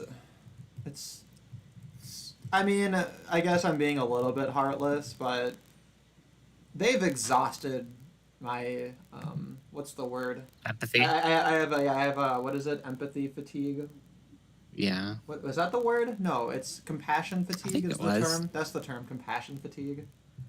Same fucking thing. Yeah, because they're all fucking Jesus now, right? Like, Yeah. all right, so yeah, but this hospital slang one, this one's really funny. This is from like 2014, but it's the secret slang of hospitals, what doctors and nurses call patients behind their backs. So this is just to contrast all of their fucking virtue signaling and how they're just these amazing Christ-like people. But like it's even They better aren't. because like not only are these like really mean-spirited, but like they're stupid too. So it's from a book, The Secret Language of Doctors by Dr. Brian Goldman, reveals a veritable dictionary of verbal shorthand used by many physicians, nurses, and other health professionals to discuss and often diss various types of patients and even their own colleagues. I was looking for like a disparaging slur for nurses specifically, and I didn't find one. So that's why I called this stream "Nurses Are the Worses," because I don't know. I thought that was clever. That was the best I could do. But anyway, so I'm gonna put the chat back up over here. So we have status dramaticus, a patient who loudly and dramatically magnifies symptoms to get quicker medical attention. That's clever, right? That's some Harry Potter shit. Status dramaticus. Wow. Ooh, wow. Horrendoma refers to horrendous medical condition. Get it? Because, you know, a lot of ailments end with oma. So they have horrend as in horrendous and oma. Do you get it? Isn't that clever? Jesus, fuck! Is that high school or preschool level of pundering? It's just gonna get worse from here. We have Beamer, a patient with a high body mass index, BMI, as in obese. This one is I actually kind of like Beamer. But That's okay. The better term for morbidly obese though is death fats. Because Death that's fats. literally what morbidly obese means is death fat, you know. But and then yellow submarine, an obese patient with jaundice caused by cirrhosis of the liver. Like to me, it's like I don't know, like cirrhosis is kind of a serious thing, and to call someone a yellow submarine because they're yellow, like man. That's kind Swallower. of dark. Swallower used to mean something else, but I guess to these doctors and nurses it means certain psychiatric patients, and I don't know what that means. Like they swallow too many pills. I don't get it. I guess I don't have a medical degree. I just don't know. I'm too much of a goddamn midwit. I'm not high IQ enough to know this hip medical lingo. Frequent flyer or cockroach, a person who turns up repeatedly at the emergency department with a variety of ailments. Just cockroach, like that. What the fuck? That's just mean. Some of these are really mean. Like, what the hell? Or maybe it's like cockroach because like no matter what happens to them, they don't fucking die. Wow. It's just kind of funny. That's yeah, I guess so. But it's like, oh no, calling them cockroaches for turning up. Like, would you prefer them to die at home if they have something serious? I don't get it. Well, I guess if they die at home, it's not their problem, right? Lewis in the chat is asking if there's a universal definition of right wing. He's asking Jay Willie that, but I mean, my answer to that is that if you're going to have a one-dimensional political spectrum, you need one variable, and the one variable should be economic liberty. So you just measure size of government overall. Any limits on your personal liberty are, by definition, also limits on your economic liberty.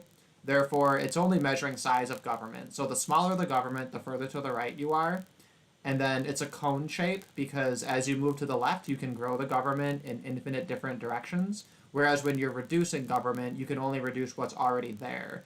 So therefore, you have the rightmost tip of the spectrum, which is minarchy, libertarian, constitutional, minarchy, whatever.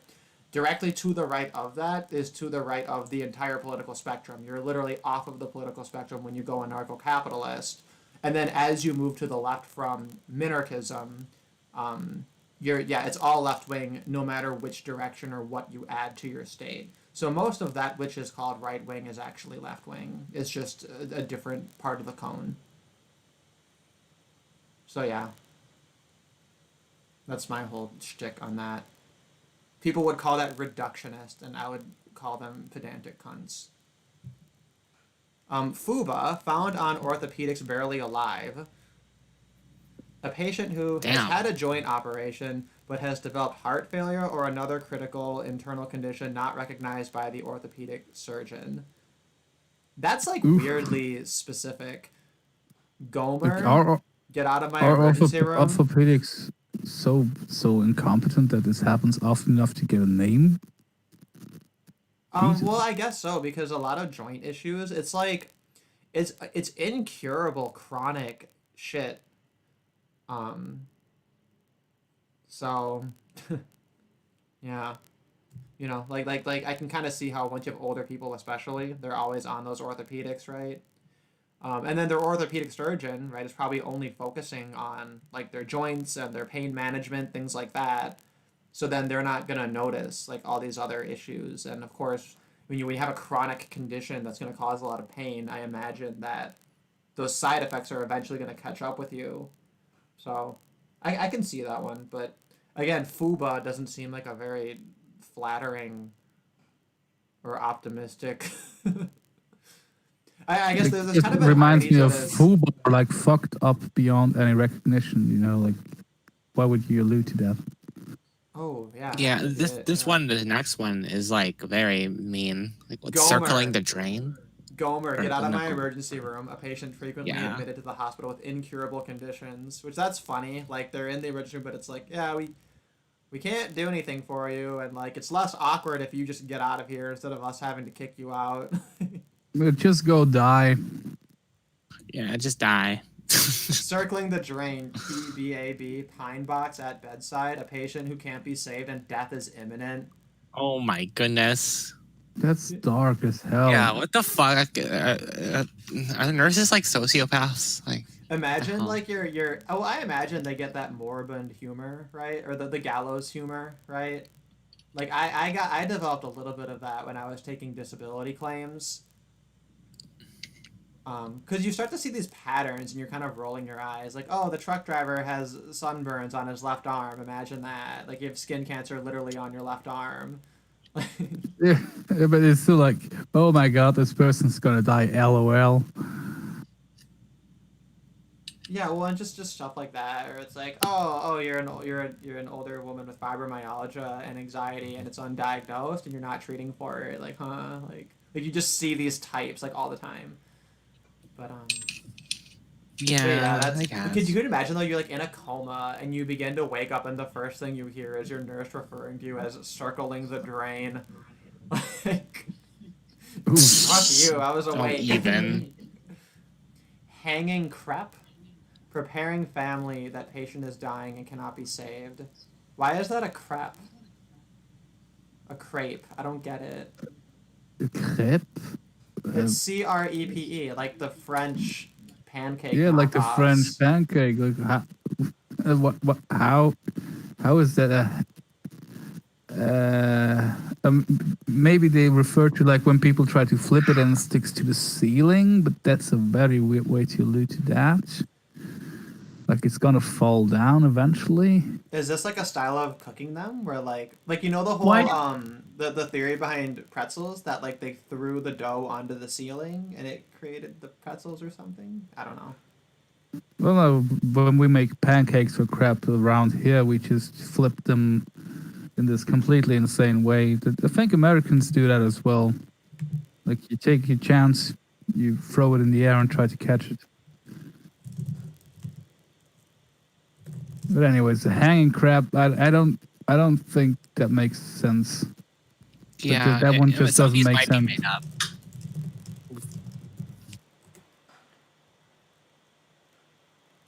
Guys, there's a comment in chat asking when capitalism dies and socialism begins. Why do people think that capitalism leads to socialism? Wasn't that like Marx's theory? No, I don't Like- think that's what he's implying. I think he's just asking if there's a point. And I was just responding to that. And it basically it's not an on-off switch, it's a dimmer switch. So we'll never have 100% pure complete capitalism, but that's fine. You know, just like we're never going to have a society with absolutely no murder or absolutely no stealing or absolutely no dishonesty or immorality, right? It's just a matter of trying to move things further towards that ideal, you know, and there's always room for improvement. But yeah, so the degree to which you're allowed to Everything's have theocratic dictatorship. no Everything's Jen. theocratic dictatorship. No, There's Jen. such thing- Yeah, there's no all such states are, but we socialism, don't need capitalism, it. No, but that's what I'm telling you. There is no such government that is not a theocratic dictatorship. Every government is a theocratic dictatorship. It's just different theocracies. So all these other things are just they're not really a thing. Like capitalism. What even is capitalism? Right. Free Well, market. so I agree with your definition of government. I think that is actually an accurate way of putting it. They are all theocratic dictatorships. Yes. There are But theistic capitalists who believe in the necessary. invisible I don't. hand. You know, like if that came through. Sorry, I didn't hear that. Because I was talking. There's kind of theistic capitalists with the invisible hand. Yeah, the free market solves everything, right? It's their god. No, but it's not really that. It's just that like there's forces that you don't have to necessarily propel, and that you can kind of understand how things are going. It's really just praxeology, right? So Yeah, I personally always degree thought of it was hand just is- like a funny way to put it, you know, like invisible hand. I never took it that seriously, but when questioned like about this, I would say, yeah, that kind of sounds like God to me. Yeah, If you want to be facetious. Because here's my thing: is like I love capitalism, but I'm fully willing to accept the fact that you know in a capitalist society, you know my pineapple pizza is gonna cost a little bit more than the non-pineapple pizza, even though you know from a moral and aesthetic perspective, my pineapple pizza is superior. And if I had a theocratic dictatorship, I would, you know, mandate that the pizzas have pineapple on them, and then you know, I just execute people who don't want to eat pineapple on their pizza because they're driving up the price of my pizza relative to their shitty, normie, awful pizzas that don't have the pineapple flavor, right? Like, so I could totally enforce my like arbitrary moral and aesthetic preferences through the state if I was in control of it. But I recognize that that's wrong. Like I don't want to do that. And even though, you know, I could call it market failure, right? That, you know, all of our music isn't Eurobeat and our pizzas don't have pineapple and corn on them, right? And that Square Enix won't fucking finish Saga Frontier, you know? But like, you know, that I have to accept those quote unquote market failures. But for me to go and like objectively define that, right, as like, oh, here's a problem or whatever, blah blah blah, it's just like it's, you know, it's outside of the realm of ethics. It's in the realm of aesthetics, and that's a subjective realm, and we have to just accept Aesthetics that. is actually not subjective. I have an objective metric on aesthetics. Aesthetics can be made objective. See, this is So, interesting because I'm guessing what you're going to do is you're going to make aesthetics like what I call ethics. well, aesthetics is to do with beauty, and beauty can be calculated using mathematics, and therefore you can literally say that morality is that which gives beauty, because it's actually true. But yeah, this question about Let's not go down this rabbit hole because I have strong opinions about objective beauty in art against like tribalistic or learned beauty. Sure, You know yeah. what, well, That would we don't have to take argue too about it. long.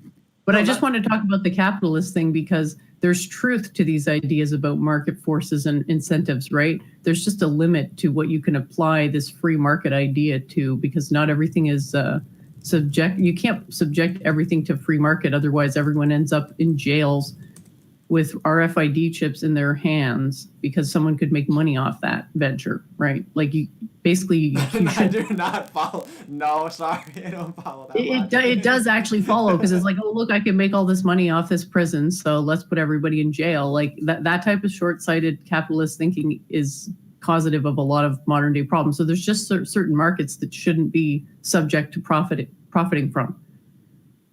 Not all markets, just some of them, like people's mental health. That shouldn't be something people can profit from. Same with religion. But then there's tons of stuff like pineapple pizza that makes total sense to have a competitive market, because then you get the best product. But when you have that, when you allow competition in certain markets, you actually don't get the best product. You get the product that makes the most money, which is never the best product. Well, I think Martin Shkreli, when he finally gets out of jail, I cross my fingers he can be my boyfriend. So I do agree that we can make mental health and pharmaceuticals and all those things profitable, because he did literally nothing wrong. Right, but then you have the problem of like women taking or taking birth control pills and then peeing out the chemicals and then rendering people sterile in the process from drinking the chemicals. Oh, that's an interesting angle. Does it actually make them sterile, or is it just like it can increasing contribute? It can estrogen? contribute to it. It can contribute to it. Like sterilization is something that it's not an on-off switch. It can happen gradually. So having drinking a bunch of hormones, female pregnancy hormones for men, that could definitely lead to sterility and other hormonal effects. Which I would say, I mean, if you want to paint it anarcho-capitalistically, as a violation of the NAP. Yeah, well, we would call it a negative externality, and it would be just like dumping pollution into the river, and you could be held accountable for it. So that there is some theorizing within libertarian circles that kind of address that problem, which obviously there's a whole. But that's an interesting angle, because I haven't heard of that. They shouldn't be held accountable. They just shouldn't be allowed to do it in the first place, because there's no, like, how do you, like, what's the cost to someone's fertility? It's priceless. Like, you can't put a price tag on certain things, so there's no way to like be held accountable for having poisoned a waterway, for example, because you can't fix it. You can pay money, but that's not going to solve the problem. Well, what we could do is we could have like Hooker Island for, you know, reality TV and birth control, and then Claire can visit it for her summer vacation and lash all the sluts 100 times per bastard, right? And then that way we can just keep all of that chemical toxic waste like in, you know, like a spring break Miami Hooker Island. And they'll be fine, right? Because they'll like it. They'll be like, oh, cool, like free birth control in the water. This is awesome. I think it solves a lot of problems. It's just segregation. Amazing. We just need more segregation. We just need more ethnostates and segregation. Instead of thinking about it in terms of race, it needs to be in terms of sexual activity, right? All of the degenerate homosexuals can just be in their homo state with our traps and our cat boys, right? And our clubs that actually play good music with good bass. And then all of the hookers can go to their hooker island. I think this just solves everything. And then the Christians, you know, they'll be free of both the homosexuals and the loose women. it solves everything. You know, just we need more segregation. We Damn, can't this segregate reminded ourselves. me. We can't really be segregated from pollution. Like, it affects everybody. Oh, This come on! reminded You're, me like, if you that put we. them on an island, like in like one of Hawaii's islands, like their hooker hormones aren't gonna go all the way through the Pacific Ocean and then hit the waves of California and screw things up, right? Like I think we're safe if we have enough distance and separation. If we have walls big Yeah, enough with just make a moats and giant alligators wall. and shit. Yeah, just build a wall. Shit. Yeah, like what? Yeah. Yeah, there we go. Yeah, this fucking reminded me, like in the 70s when the rivers and what do you call it, the lakes were polluted in Switzerland. We really passed harsh regulations on chemical companies and all kind of companies, so they can't pollute the water supply and can't pollute the rivers and water. But for some reason, it's completely okay to flood it with artificial hormones so women can get tail. That never was a discussion. Jesus. If I get artificial hormones, I want to get it from beer, man. Yeah, then you get nice titties. I also get drunk, so Yeah, you win-win. get drunk, you get titties. Those are the two things, right? But what was I gonna say? Oh yeah, I was gonna mention this conversation about aesthetics and where it belongs. I think would be an interesting stream to do at another time. Specifically, I'm pretty sure I'm like the only person in the entire world that thinks this is a good book. Everybody else fucking hates it, which was Ayn Rand's Romantic Manifesto. Everyone hates it. Like, even people who love Ayn Rand, like, they think it's garbage and they think it's fucking stupid. I love it. It's, like, one of my favorite books. I don't totally agree with it, but I just love, like, the bold take she had on the whole thing. And that was a take on aesthetics that's very much objective and based in morality also. But Ew. But she was hideous. How could a hideous person know anything about beauty? she was kind of cute. Have you No, seen sorry, one of but She wasn't the winning any beauty Yes. pageants, The but she was geography is cute. real. No, she was a filthy, disgusting person. No, look at, like, have you seen her picture when she's young? Her young photo is actually very nice. Also, like, have you seen some of the best artists that created objectively beautiful pieces of art? Some of them were just fucking idiots with terrible personalities and horrible opinions, but they still created beautiful art. Like, that's not a standard. You don't have to be beautiful to create Like who? beauty. Like who? Like, just look at the fucking composers of the kind of European music that even I if don't you find play that it beautiful. to That's not objectively beautiful, actually. European classical music is like objectively actually quite terrible. most of it. Yeah. So the composer's being hideous doesn't. I'm sorry. I'm looking at pictures of Ayn Rand. She looks like a fucking troll, man. She looks like a hideous cave beast. Oh my god, you are mean. You are mean. I'm sorry, but I'm very good at this stuff. She is fucking hideous, dude. Oh, you're like LMS. You're gonna like break down her face and be like, well, we need to bring out your jawline, 0.2 millimeters, and No, I just understand the aesthetic of beauty. I mean, her books are also horrible. Like, she's an anti-racist. Like, she's fucking like pure commie subversion 2.0. This is the Italian dialectic. yeah, I find it repulsive. Like, what's her worldview? She wants, like, what, capitalism and freedom, and like people shouldn't be racist because that's bad or whatever. I don't know. She wasn't really that heavy into anti-racism explicitly. I think she was more just in like looking at man's virtue and his capacity to kind of express it. You know, and then I think that that can be a thing regardless of race. I'm an anti-racist quite fervently and publicly, but Let me read you a quote. Racism by Ayn Rand. Racism is the lowest, most crudely primitive form of collectivism. It's the notion of ascribing moral, social, or political significance to a man's genetic lineage. The notion that a man's intellectual and characterological traits are produced and transmitted by his internal body chemistry, which means in practice that man is to be judged not by his own character and actions, but by the characters and actions of a collective of ancestors. Racism claims that the content of a man's mind is inherited. and so on and so forth. So yeah, she seems like a pretty hardcore anti-racist to me. Well, yeah, but I'd agree with those claims, right? Because even when people point out, like, oh, But she 13 didn't address Jewish racism, right? She's a hypocrite. Well, I mean, no, because, for example, the act of racism would be a person's actions and character. So that would still be a basis for judging someone. And even, like the whole idea that like 13% commit 50% of the crime, well, that's based on actions, that's based on character. And you'll find that most like quote unquote racist people, they're citing people's actions. They're citing things like that. They're not necessarily making the argument that people are just like inherently, intrinsically such a way. And they would be open, right, to seeing evidence that says, here's a counterexample, and they would embrace the counterexample, right? I don't know, man. It depends if they care about logic, but Rand does not care about logic, because if she's so anti-racist, she would have addressed Jewish racism, and she did not, because her writings are an example of anti-European racism.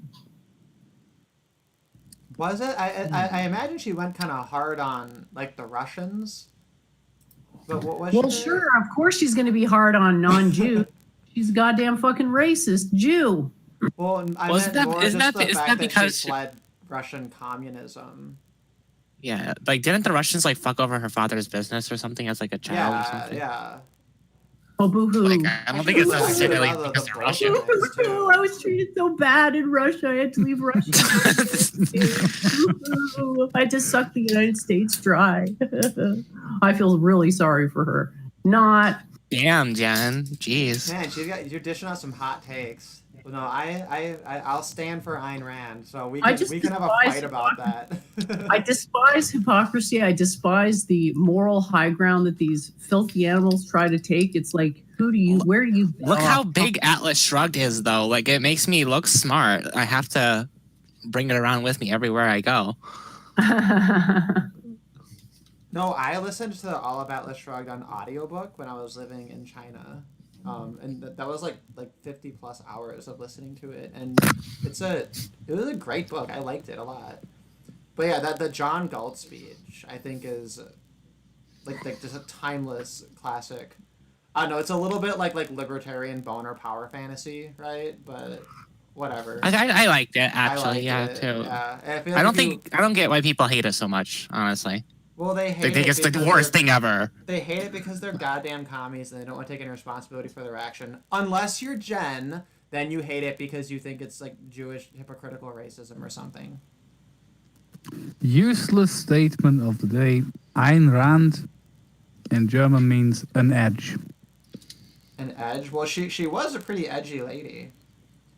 You know. She was. Jen, She was a gamer. Maybe you take after her more than you think. Maybe you're like the anti Ayn Rand. Well, I promote a theocracy, a theocratic dictatorship, a scientific theocratic dictatorship. I don't think I have much in common with Ayn Rand. What would you do if you had 1% of Jewish DNA in you, Jen? Oh gosh, I have no idea. I don't think I would care. I really doubt that that's possible, but I It's wouldn't not care. possible. Well, I don't think that 1% is. Oh, big okay. deal. I don't know. Like a supposedly irrelevant amount. Like I don't know. Fucking. Well, 20. I've seen pathology at 15%, so it's probably safe to say anything under 10% is not going to be pathological. A lot of pathological. Logical Jews. The thing is, like it's a disease. Well, You I'm can not tell trying to this say that person it's is messed up because they're 25% Jewish. Everybody has pathologies. Not all pathologies are negative. Jesus, I think we found a bigger anti-Semite than I am, Derek. I don't think she would identify as that. And I'm just stating I facts. keep the bar for anti-Semitism very high because we have to counteract the fucking frivolous nature of so-called anti-Semitism in 2020. True, yeah. Damn, Jen. Oh, we forgot the last one on this list.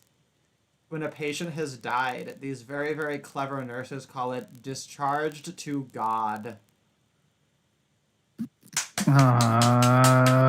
Do you get it? Isn't that clever? So funny. Isn't that so clever? Oh God! Like, how dense do you have to be to think that's clever? God, I hate them all so much. So anyway, this was an article from 2014 that all those fuckers were hoping we would forget before we mock their virtue signaling in 2020 over them doing their jobs. Anyway. Like, yeah, do your fucking job. Don't dance Look at me. You clap for me now. But no, but I didn't mean to totally change the subject, but I did just want to say I think these are some topics we can stick put a benchmark on, because I think it'd be worth a discussion on.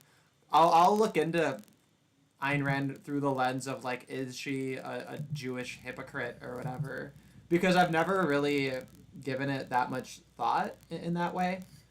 So I haven't either. Yeah, I haven't either. I have to really. I want to put it on the back burner, kind of ruminate on it a little bit. But seriously, I know for whatever you think about her, if you want to take a peek at the Romantic Manifesto, it's not very long.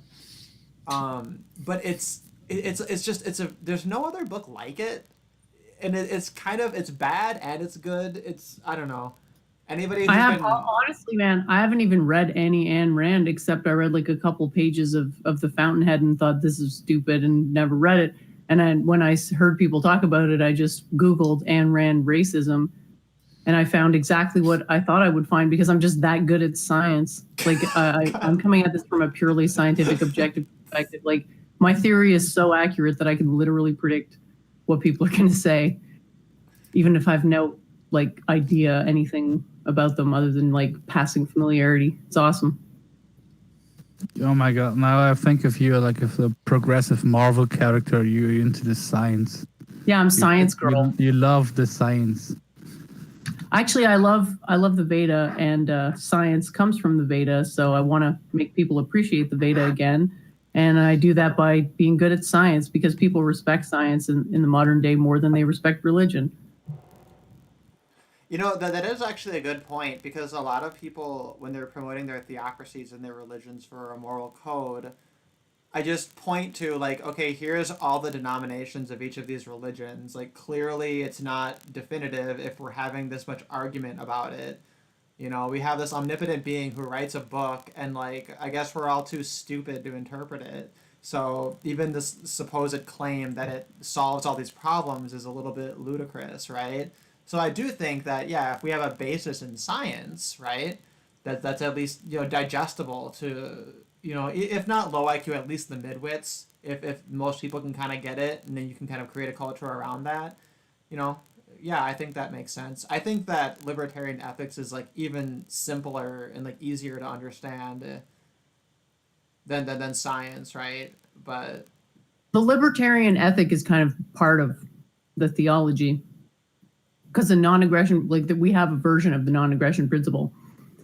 You know, I've observed that literally every single moral system that anybody argues for in any seriousness has a version of the non-aggression principle in it. And I went to Alison Tiemann and I was like, hey, I noticed that this thing you're talking about with threat narratives, like literally this is what every single person does, and it's an appeal to the non-aggression principle. And I think she was kind of like, okay, you're like a crazy person, and I was like, oh, okay. No, you're totally right. Is because there's universal suffering, right? Because every sentient being suffers, and so morality is like acknowledging that it's bad to cause people suffering, or it's undesirable. So yeah, it's kind of like a foundation of morality. It's just it has different whatever. There's different versions of it. But I think that the difference is that when you step outside of the libertarian realm, you have all this fucking special pleading. I think that's really the difference. It's just kind of cynical, but I think that that's ultimately what it comes down to. Well, libertarians have their own version of special pleading when they invoke this argument that the free market can solve everything, right? No, but it can't solve everything. We went over this. The free market can't force everyone to listen to Eurobeat and put corn on their pizza. And I accept that. Corn is gay, by the way. I don't like corn. Dude, no, you have to put corn on your pizza. It's so good. It's like the most underrated pizza topping of all time. Nope, slave food. A pineapple pizza I can get on though. Pineapple pizza and corn, because they're both sweet. No, that ruins it. It's so good, and then you can add any meat. People do pineapple and ham, right? That's the classic Hawaiian. One time, Yeah, because ham's sweet. I was really stoned, and my sister was like, "Hey, do you want to order a pizza?" And I was like, "Yeah, dude. Can we get Hawaiian? You like pineapple, right?" And she's like, "Yeah, but can we do instead of Hawaiian, pineapple pep?" And I was like, "Wait a minute. Is that pineapple and pepperoni?" And she was like, "Yeah." And I was like, "Yeah." And then you know what else is funny? Here in Hong Kong, I live near the near like the China Hong Kong New Heritage something museum, which has a little cafe attached to it that serves pizza. They serve two pizzas. One is a seafood pizza, which looks like garbage, and I didn't try it. And the other pizza, do you know what flavor it is? It's pineapple pep. It's pineapple pep. No. They happen to just like literally their other pizza's pineapple pep, and I was like, holy shit! Like, what are the odds? That's not even a pizza. Anyway, I'm really offending. Paulo, I appreciate you sticking around because like I come out the gate swinging, taking pot shots at Catholics, and then I come out here saying pineapple on your pizza is the true religion, and you're still you're still sticking it out. So I appreciate that. Don't you But think do that you think libertarians need to be more clear about where exactly the non-aggression principle is violated? Because I think it's unclear. They don't make it explicit. Well, ideally, yes, but like we're just trying to get people to acknowledge that taxation is theft, right? Like people just totally aren't at that fucking point. And like it's not like the But it's law not of theft. any country makes that clear. The law It's is all not theft if people convoluted and consent. retarded. So it's like If we're being held to this standard that nobody else is held to. If people see themselves as voluntarily paying taxes, then it's not theft. No, your your I'm not saying, self-identification does not make I that don't true. agree with you. I'm just saying to get people to agree that taxation is theft is never going to happen because some people feel like they voluntarily pay their taxes. Okay, but the issue is that if they are voluntarily willing to pay for the thing, that doesn't form a justification for saying that everybody else has to, right? Does it? I don't know. Well, yeah, because if somebody says I'm happy to pay my taxes for all these things, and I say, okay, well, I'm not, right? They're not gonna say, oh, well, you can just opt out, right? They're gonna say, well, you have to leave the country because you were born into a contract. Because I think taxation isn't theft, and like it's so stupid because if these people actually believe that the government was justified, they would just accept the libertarian definition. They would just say, yeah, the government is a terrorist monopoly on the right to initiate violent force and divide the non-aggression principle, and they are, allowed to do these things. And for being born in this geographic area, you have such and such moral duties because Immanuel Kant and because of the Constitution and blah, blah, blah. Like, they would just, like totally play out that hand and they would defend it. But instead, no, they have to fucking lie about it. They have to say, no, like it's actually voluntary. We have tacit consent and blah, blah, blah, and it's in a social contract. And it's just like the fact that they're lying about it in such a flamboyantly like obvious way proves that they know that they don't have the moral high ground or they're just dumb. And it's some combination of those two things. it's funny that this mirrors in the establishment of this social tracing app they want to roll out in Switzerland, where a lot of people, like the majority it seems, say, I'm willing to give up my privacy to save the weak and the old. And if you don't, then you are just evil and selfish. That's because women are married to the state. Agreed. Yeah. Well, Jen, what do you think basically their husband. about egalitarianism versus patriarchy? Do you think that it's possible to like culturally change society enough that that you could hold men and women to like a reasonable adult standard and have some kind of level of egalitarianism? Even if it means you're not going to have equality of outcome, obviously, but that in theory, like we can have like equal rights for men and women, and we don't have to reestablish traditionalism. I don't think that rights should be universal, but I do think everybody should be entitled to justice. So if you come before a court with a an argument about property rights, then you should be given a fair judgment. So people should be equal in that sense. There shouldn't be favoritism. Other than that, there should basically be a pure hierarchy, which isn't really a patriarchy or egalitarianism. It's just a meritocratic hierarchy wherein people can essentially be the property of other people. And I know that that seems counterintuitive, but right now what we have is a situation where everyone is the property of the government, and we're sort of like tax cattle. And we do not want what the government is doing. And it's basically unabatedly infringing on liberty. So obviously a problem. The only thing that's going to work is to look at property that way, and consider the idea that humans can be each other's property. Yeah, I mean, I guess that it is kind of what the family unit essentially is, right? Like your property is something that you have like some right, some authority over, but you also take responsibility for it, which is kind of like Yeah. if you have a dog and your dog bites someone, that dog is like considered your Exactly. property, therefore you're responsible for it. And then the same But could this be is- said for like I guess women and children if they're in that kind of a relationship. And this is a major problem with the NAP, right? Whose property are people's minds? Like who do people's, like who, you know what I mean? In a religious sense, like who has the right to tell people what and how to think? That's a big question, isn't it? Well, Being I don't your know. own- your I own just thoughts. I just kind of dismiss it. I just kind of say no, we don't need There's any no of such that. thing as free will. Yeah, she is like a hardcore determinist. Yeah, free will doesn't exist. So the question has to be answered: whose property are people's minds and spirituality? And the answer is that it should be the property of somebody who's benevolent, and people should submit to a benevolent leader. Like if I have a really good idea, Yeah, who does that belong to? it depends what the idea is. You control it, right, in that sense. But I just don't think we need the concept of I don't think we need to go into the whole mind-body distinction and say there's such thing as intellectual property. Like I think that, like for The thing example, is that if you there is. copy an idea, you own the copy, and that's that. Well, there is such a thing as intellectual property. It's very important because what people do in the material world is determined by what they believe.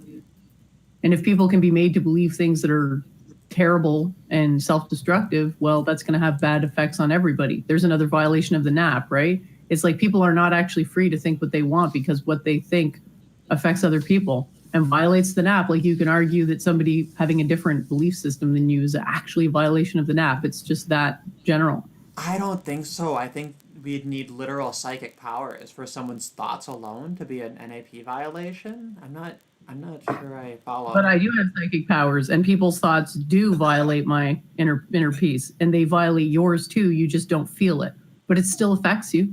So you You're mean kind of affected. like on like an aura level? On a level of literal quantum entanglement, I can sense what, like how people feel. Yeah, sure. And it does affect me, and it's not in a good way, and it affects other people, and it's not in a good way. They just don't feel it. This sounds like another argument for my extreme segregation solution, where we just have our. I prefer to word it as voluntary association. Like I want Yeah. to be a religious teacher, but I don't want to force my teachings on anyone because I don't like that aesthetic. I'd rather people be like, "Hey, can you teach me, please?" rather than like me be like, "God damn, you learn this thing right now." See, you did just the thing that I suspected, which is that when you refer to aesthetics, you put it in what I would call the ethical realm, and that's interesting because it's like we're both using the ethics morality distinction, but then I'm placing morality and aesthetics in the moral realm, and then you're placing it in the ethical realm. And this is my own terminology, so I get that you wouldn't necessarily word it that way, but I think that's Well, really I like what you interesting. said when you said that ethics was more of a protocols based thing and morals was more of an abstract thing. I like that distinction. I don't know if that's what everybody else agrees to, but I would go along with that definition because I think it's important to distinguish between protocols and idealism because one is negative and one's positive. Like, don't murder people and learn calculus. Those things are both good, but one is the negation of a bad thing and one is the creation of a good thing. So I would argue that morality is the creation of good things, i.e. virtue, and ethics, the way I think I understand what you're saying, is that it's the non-doing of bad things. Yeah, because I would put that in the same way as I would say, okay, not murdering people, that's ethics. To learn calculus, that's morality. Because I can't, it's not binding on anyone else. I can't like force people to learn calculus or force myself to. But like, if people want to do that for their own like embetterment, then it's like, yeah, that's great. We could probably force people to accept our definitions. I've done it many times. I've changed definitions of words to make it so that everybody means what I mean when they say the word. It's awesome. Trying to think of some recent ones. Cognitive dissonance. Cognitive dissonance has just exploded. Everybody's talking about cognitive dissonance. Nobody knows what it is, but they're still saying it all the time. It's fucking wonderful. Well, because you base it in like quantum mind. Exactly, because so people see that and they're like, oh, that sounds right. I better repeat it. I have no idea what I'm talking about when I repeat it anyway. And I'm just like, yes, NPCs, you're so reliable. Thank you. They're falling into Most people have never heard the term before you say it to them, so Yeah, if you're the first person that someone hears a concept from, you have a way higher probability of being the definition that they end up using. But your definition has to be, it has to fit into the word. Like, I don't know, I can kind of see the word idea matrix. I know nobody else can, but it has to fit in the right region. Like, for example, social justice warrior.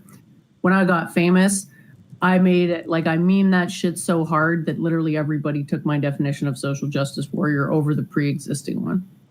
I just changed the definition. It's fucking awesome. Because people knew exactly what I was saying when I said it. And they were like, oh, okay, I can say this too. Cool. I don't have to understand all the history of social justice and everything else. I can just say the same thing Jen did and I'll get similar result. And they were right. It's still happened to this day. People still use that word. Well, I guess my approach is kind of like the opposite of yours because rather than like saying people have to use one definition, I'll ask them like, well, what do you mean when you say this term? And then I'll adopt their language and then try to speak in those terms. But then, of course, if people are engaging with my ideas, I say, well, when I say these terms, this is what I mean specifically by it. And I do that sometimes. Yeah, I do that sometimes as well. But the disadvantage is you end up with like multiple definitions for the same terms. So then it can get quite convoluted if you can't agree. Well, I think it's kind of like understand. When people do it in discussions. Like, for the sake of this discussion, I want you to assume that this is my definition of this term as I use it. That can be useful, you know. Yeah, exactly, and that's the thing too. Is like there's never like one absolute definition for a term because in different contexts you might want to use it in one sense or another. You know, because words are just tools. And, like, sometimes maybe you're going to use a fork as a comb, and nobody should judge. But we should still have we should be thinking of the same structure when we're referring to the same word. So I agree with you. Sometimes you have to adopt someone else's definition to be able to communicate with them, but you should also have your own well laid out definition so that you can go, like, push back against what they're saying. Yeah, like, for example, let's say, like, I lose my one comb, and I'm just like, well, shit, I have a fork here, so this is gonna work as a comb for now. And then somebody is like, oh, hey, do you have a comb? And I hand them a fork, and then they're like, no. that was my, I guess, silly... Your mind is very dominated by Disney movies, man. Oh, you think I'm thinking of Mulan, aren't you? No, wasn't that in, like, Ariel? Ariel. Oh, that was Ariel, you're right. Man, they're living rent-free in my head. I didn't even know it. She's got her fucking hoarder pile at the bottom America's of her brain. Fucking propaganda central, man. Like Ayn Rand, fucking Karl Marx. Like, America's just a Masonic shopping mall. There's a comment in the chat. We were talking about the the Freemasons earlier, about how MGTOW are gonna infiltrate the Freemasons, and then when the world ends, MGTOW are gonna end up being the new Jews. Seriously, says Spacepen, are you checking your Discord DMs? Yeah, I think that's my friend who I met at the Twin Cities Men's Center when I hosted So I set up 2 red pill screenings, right? And the first one I set up, I met this person there, and we kind of became friends. And then when I left and moved to Hong Kong, he was looking for a place to move into, so he took over, like, living where I used to live. So he's now like roommates with my sister and my cat and everything. That's so we cool. kind of stayed in touch. And I've told him, like, hey, if you want to hop on sometime, and he mentioned it this time. So There is something I need to say because it keeps popping up in my mind. When you mentioned those two pizzas, you said seafood pizza looked like garbage. Do you think that was like an ecological statement? What, seafood? Pizza? That no, this no, it the was just seafood weird. looked like garbage because of all the garbage in the seas? No. What? Yeah, I just had to say it because it keeps popping up in my mind. Like, I don't think did it'd be they? that deep. Like, the Asians take a lot of weird risks with their pizzas, and typically I'm on board for it. I'm a pretty permissive eater. I've tried pig brains. I've tried like all kinds of weird stuff. Me and Claire were talking about different like weird things that we've eaten. But neither of us have eaten dog yet.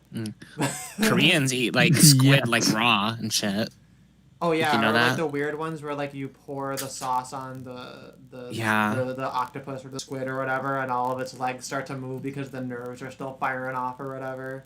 Yeah, Koreans are fucking metal when they with their Was, food. wasn't there some Asian chick on TikTok or something trying to eat live squid and then it just used like his Yeah. tentacles to? Well, kind that of thing was like suffocate fucking I her? saw that massive. video. It almost fucking sucked her eye off. Like that was really intense. She was like bleeding. Yeah. That was how intense the suction was.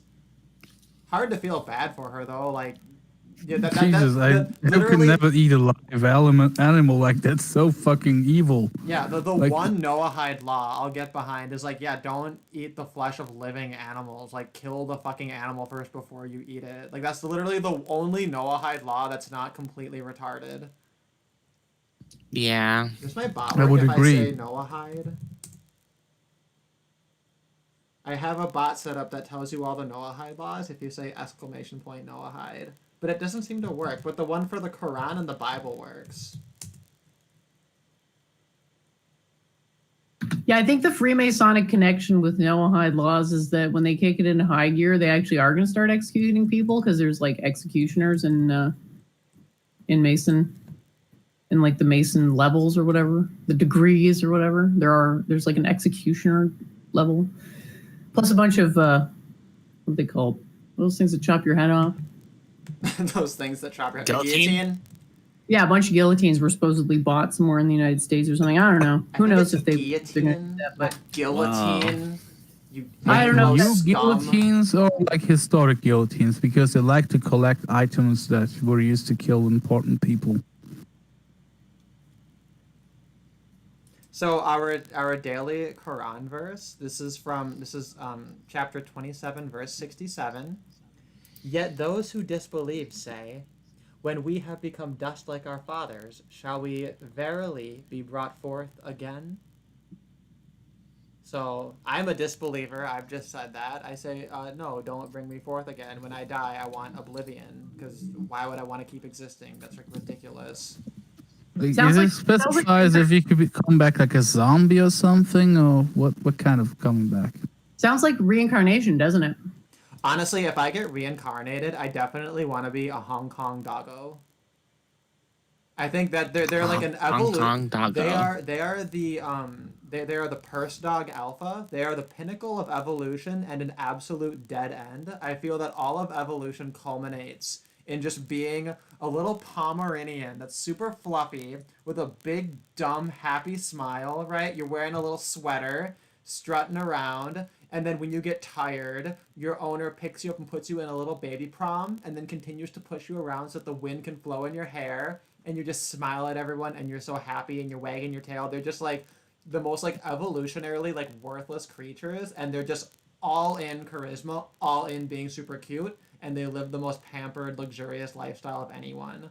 Like in my version of reincarnation, like cows aren't the top thing. It's like Hong Kong doggo is like what you want to humans- become. Hong Kong Humans are the doggos top. are Humans are the top, Ubermensch. not cows. Oh, I thought cows were at the top. Cows were the most revered among animals because of how generous they are giving their milk, but they're not considered superior to humans. Karmatically speaking, no. Human is the highest because only human can achieve enlightenment. Are you sure Pomeranians aren't higher? I feel like they got it all Fit figured in. out. Like you couldn't reincarnate as this tiny little dog because it would be like, you know, being a really fat and trying to fit into really skinny jeans, right? Like there's a limit to how So you always reincarnate up?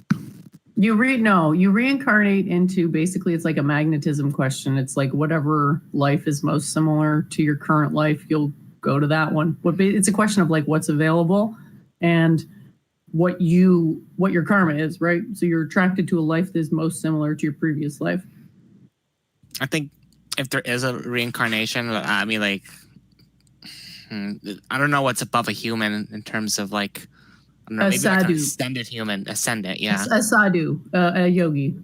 It's like a whole, like you have a whole completely different state of consciousness, and your body is like actually different. Like your tissue is actually of a different nature, because your mind is actually outside of your body. So the way it works is normally your mind is inside your brain.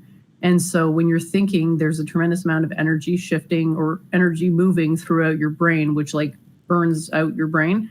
When you're ascended, the process of thinking shifts above your head. And so the heat of the transference of energy from the mind to itself no longer happens in the body. So the body is like, I don't know, it's like floaty kind of, I don't know how to describe it. It's very hard to describe enlightenment, but it's just like, I don't, you can't, it's not a different species. Are those the ones that do the holding your arm thing? Anyways, I gotta go pick up something, so I'll probably be AFK. If you guys are gone by then, I'm sorry.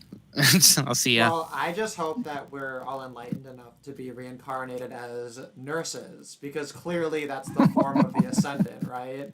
Like clearly that's the prime ultimate virtue. Yes, the Karens of healthcare. Okay, so this stream would not be complete if I don't play at least a little bit of like awful cringy TikTok videos of nurses dancing for humanity. So I'm gonna play this clip here. It's only like 12 seconds. Can you drop it into the Hangout so we can watch it without a delay? Yeah, I'll drop it. Yeah, I'll put it in the Hangout chat, and I'll put it in the normal chat too. Thank you, kind sir. There's no way to solve the delay problem, right? Because then I have to be silent. So it's like either we're talking over it or there's like awkward silence. Like you can't win. I don't know how other people do it. I don't know. I don't know if it's because you're in Hong Kong, because when I stream on Twitch, there's hardly any delay. Ooh, I could be a Twitch streamer. I'd get banned. There's no way. Whatever. Yeah, let me copy that. If I don't just... Oh no, it's gone. What the fuck? I just walked in to find you here with that sad look upon me wrong, and I grew strong. And I learned how to get along, so now you're back from outer space. I just walked in to find you here with that sad look upon...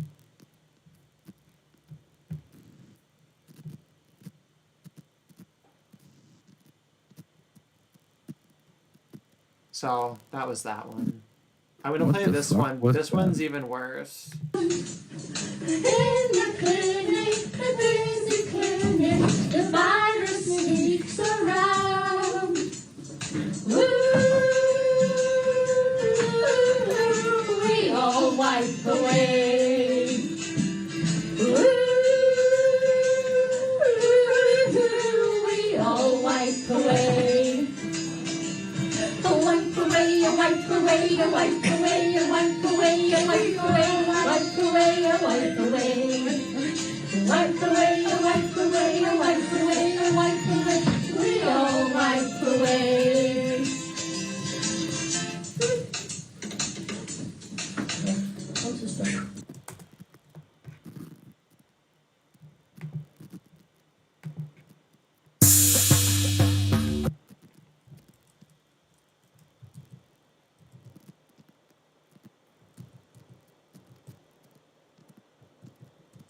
They are a white parade? They're saying wipe away.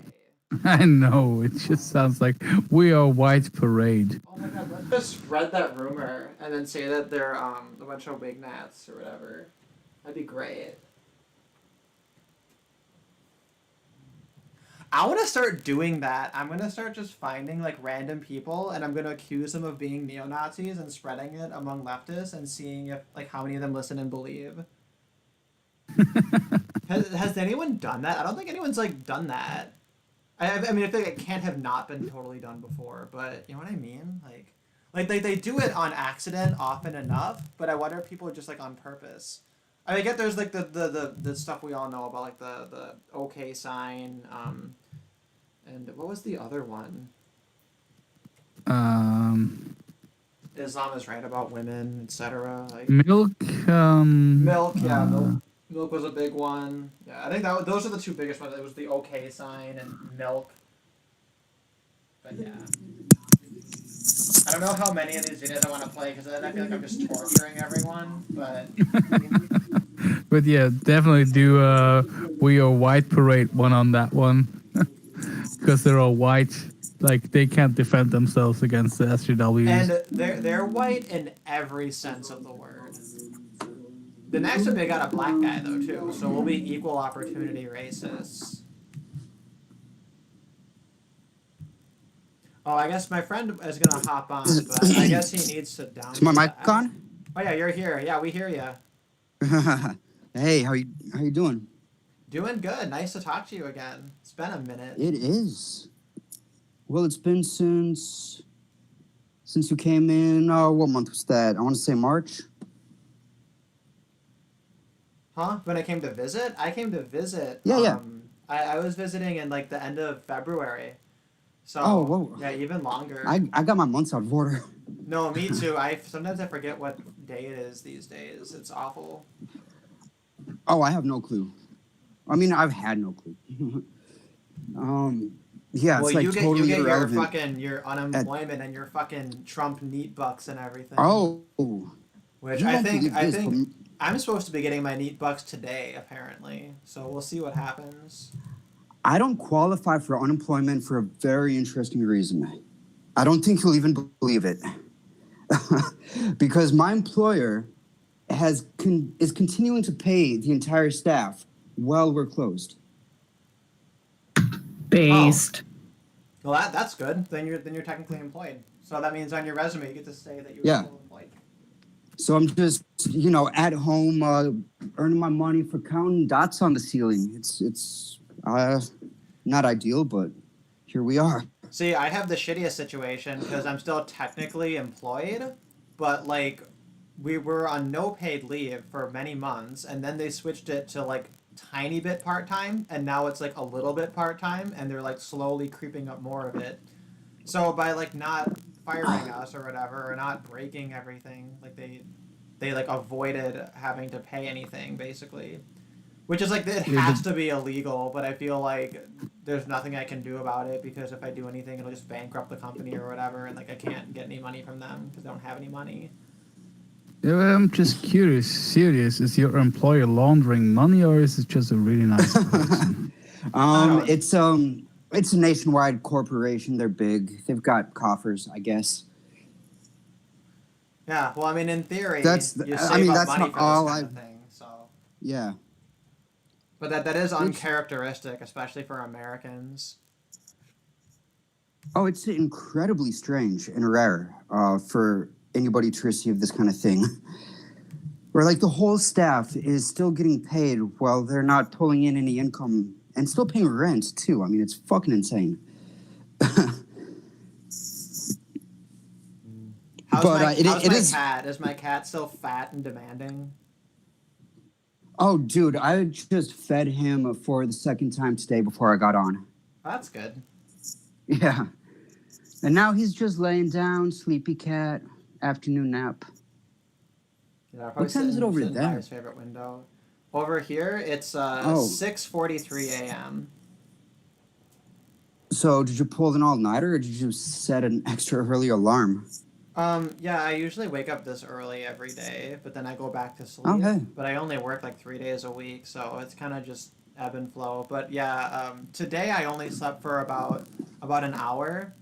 I was gonna go to sleep, and then I decided to start rewatching the Scream series on Netflix. Which is I fell asleep to number 3 the other day. It's so good. It's so good. Scream is the best. Anyway, I ran out of like horror movies to watch, and they're all shitty. But then I remembered that series, and it's actually a good series. When you're done, you can watch the parody series called Scary Movie. That was pretty funny too. Oh, I watched those. Well, when I was a wee youngin, when I was a middle schooler. But Yeah, really, those what are like pisses pretty. me off though is that I'll be looking through horror movies and Netflix is like, do you want to watch Scary Movie? And I'm just like, why is this in the horror movie section? Like you have Derek, to know better. have you considered Shudder? I don't know what Shudder is. It's Netflix, but exclusively horror. Oh, interesting. Do you have to pay for it? Yeah, it's $6 a month, I think. That's way too expensive. Well, you pay for Netflix. No, I It's don't. I use my Netflix. parents. I'm a millennial. I don't pay for Netflix. Oh. Yeah. Dude, my parents use mine. Oh, wow. You're very responsible. Yeah, no. Netflix is like literally like 10 people have an account and everybody else just logs into their accounts. You got to pay like $20 a month for like that many screens, I bet. No, I think it's 3 people can be logged in at once, but since I live overseas, they're never watching it when I'm watching it, so. So your Netflix must have different offerings. It does, and then you can switch your VPN to Yeah. have different things too. It usually doesn't really matter that much, but I think my VPN, it hasn't been working since I switched computers, which is very annoying. That reminds me, I need to watch the Philip Tanzer BBC special. What's that? You have to have a BBC account and be in the UK to watch it. So wonderful. that was something it's super annoying. So I need to get my A VPN would sort you out. out, wouldn't it? Yeah, I have one, but it hasn't been working. Oh, okay. So I don't know if I have to call the VPN people and complain or call my internet people and be like, hey, like stop throttling my internet whenever I try to use a VPN. I don't know. Hey, can I tell you something that you have to watch on Netflix? Yes. And it's not horror, but it'll satisfy your horror cravings. It's called Happy! Exclamation mark. The one with the dude that looks like a train ran out of his face with the little tiny unicorn. Yeah, it's an ex-cop turned contract killer. And he's just like this,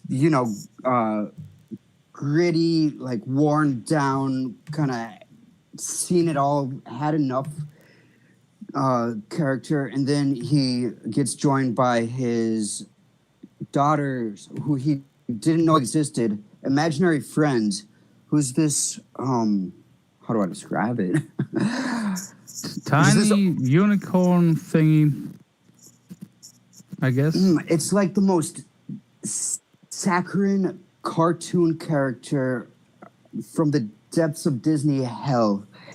And it like that just juxtaposition of the two just creates a lot of comedy. Hey, I'll take a peek at that because I'm It's rewatching good. shit I've already seen, so I might as well check out something new. The best things that I've seen. Did you see season 2 series? I did, yeah. The Easter themed one? Yes. Yeah, it kind of drops in quality, but it still kind of keeps you watching. It's not the same as season 4, the first That season. is definitely to be expected with a season 2 of a show like that. I mean, the season 1 hit the gold standard, and they're not going to recreate that. But it's still pretty solid in the second season. Yeah, both are worth watching. If you haven't seen it, Absolutely. do I watch agree with Derek. that. I would also recommend. The best thing I watched this year is probably Ozark. Oh, okay. Yeah, I I've think had- that it's better than Breaking Bad, I would say. It gets compared all the Better? time. Oh. I'm gonna take the controversial stand Oh, that it's you actually didn't. even better. Yeah. Nah. And actually, I thought the third season was even better than the first 2 seasons, which is pretty rare. I know Breaking Bad was very good, though. I think, though, I never watched the last... It was, like 7 fucking seasons or something gay? I think No, I 5. watched... It's still I not watched, really like, I done watched, like, because 4 there's- seasons, and eventually I was like, okay, this is, like, too ridiculous. I'm, like, done. And it's still not done because they do Better Call Saul, which is in its 5th season. Oh, my... Really? And I, it's only actually- I watched the first season of that, and it seemed complete enough. Better Call Saul feels like a spin-off. Oh, I think I'm still It literally presenting. is. I've been presenting Jen's screen because she showed us that clip. Jen, have you watched any good television lately? Sometimes when I'm just like spacing out, I'll watch old episodes of Sex in the City, but that's just me. That's And funny. I found some good content in Norm Macdonald's show Norm, but it's not as good as any of his stand-up or SNL stuff. It's just better than other sitcoms. But yeah, I would really love suggestions because I can still legally download TV shows and movies as of now. My government is gonna change that soon because of the lockdown. They feel like, oh, so many people are using all of these streaming services. We don't have to keep this law where you can legally download shit. So you want suggestions for stand-up comedy? Is that what I heard? No, it's just I found the Norm show, which Norm Macdonald is a great stand-up, and he was great on SNL. And his show, like he has people from Roseanne, and he writes some of it, and it's kind of good, but sometimes bad. Like sitcoms tend to be, you know. But is that a Netflix exclusive? Is it like produced by Netflix? Oh no, that was I think it started in 1998. Oh shit! Like Okay. 3 seasons. I got you. Old school sitcom. Like he never reached his full potential, but it's still worth a watch, I guess. Because Norm Macdonald, he's just like I would call him a national treasure for Americans, but he's Canadian, as so many of your best comedians are. We'll annex them eventually. We'll annex them eventually. Oh yeah. But yeah, I was just gonna mention. They'll beg us too. Did you guys know what I learned actually just the other day? One of my friends on Facebook was like, "Hey, can anyone recommend any good animated things?" And then I remembered the Triplets of Belleville, and then I thought, I wonder if somebody put that entire movie on YouTube, and someone did, and they put it up in like super high quality too. So right now on YouTube, you can actually watch Triplets of Belleville for free on YouTube, very high quality. That's a fantastic movie. I made a mental note of that in your Discord server when I saw the post. Yeah. That's one to toss in a tab. Mm-hmm. You guys want to watch another video of cringy nurses dancing? Do you guys want to be tortured? Well, again? considering I missed the first one, or however many, I think I'm due. I can take more. It's just why? Hey, Like, Miles why would you show me chat. this? Like, so why would they do this? You know, like the question just festers in my mind. Like, why would they do this? What's their intention? Do they have functioning brains? For some reason, Milo, this link isn't working. Studio.youtube.com. Let me just try the YouTube with the watch URL.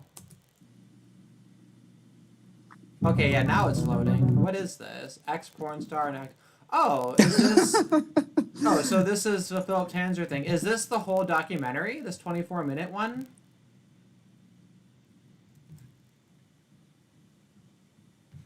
Oh, I think it's getting disliked because of the characterization of Sargon as far right. Because yeah, Sargon, he's not really right wing. He kind of seems to understand a little bit of the utility of right wing, but he's not willing to shed the. If you believe his liberal. political compass test, then yeah, he's in the libertarian right quadrant. I doubt that. He keeps calling himself a classical liberal and makes arguments for that. Well, here's the thing about his political compass test is he does one every year, and he goes through all of the questions and explains his reasoning for his answer to each one of them. And he does the test in a YouTube video, and he started in like 2015, I want to say, like when his YouTube channel started. And he started like over like by the Bernie Bros, you know, down in the libertarian side. And every year that he's done it, he's moved a little bit further to the right until his he was like squarely situated in the libertarian right quadrant. Yeah, I guess. By most people's standards, I don't doubt that. To me though, like I don't like the political compass.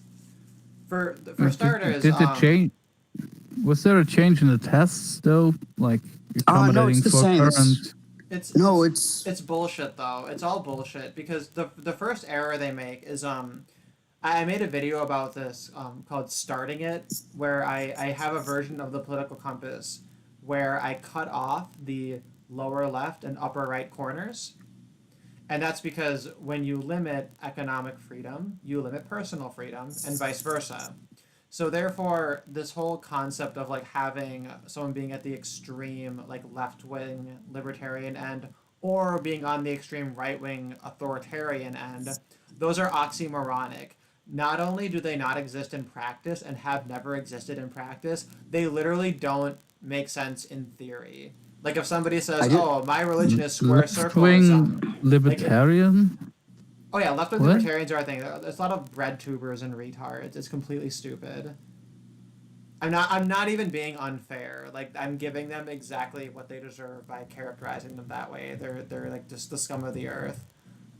I really have a hard time imagining what that would even be, left-wing libertarian. Basically, they have a conception of property rights that's based in like Marxism and Marxist materialist analysis, and they read fucking Conquest for Bread, where Compton fucking I think it was Compton who wrote it. Who the fuck wrote that shit? Let me see. The Conquest for Bread. But anyway, basically, it just treats human beings as ants and then pretends that their god is bread. Basically.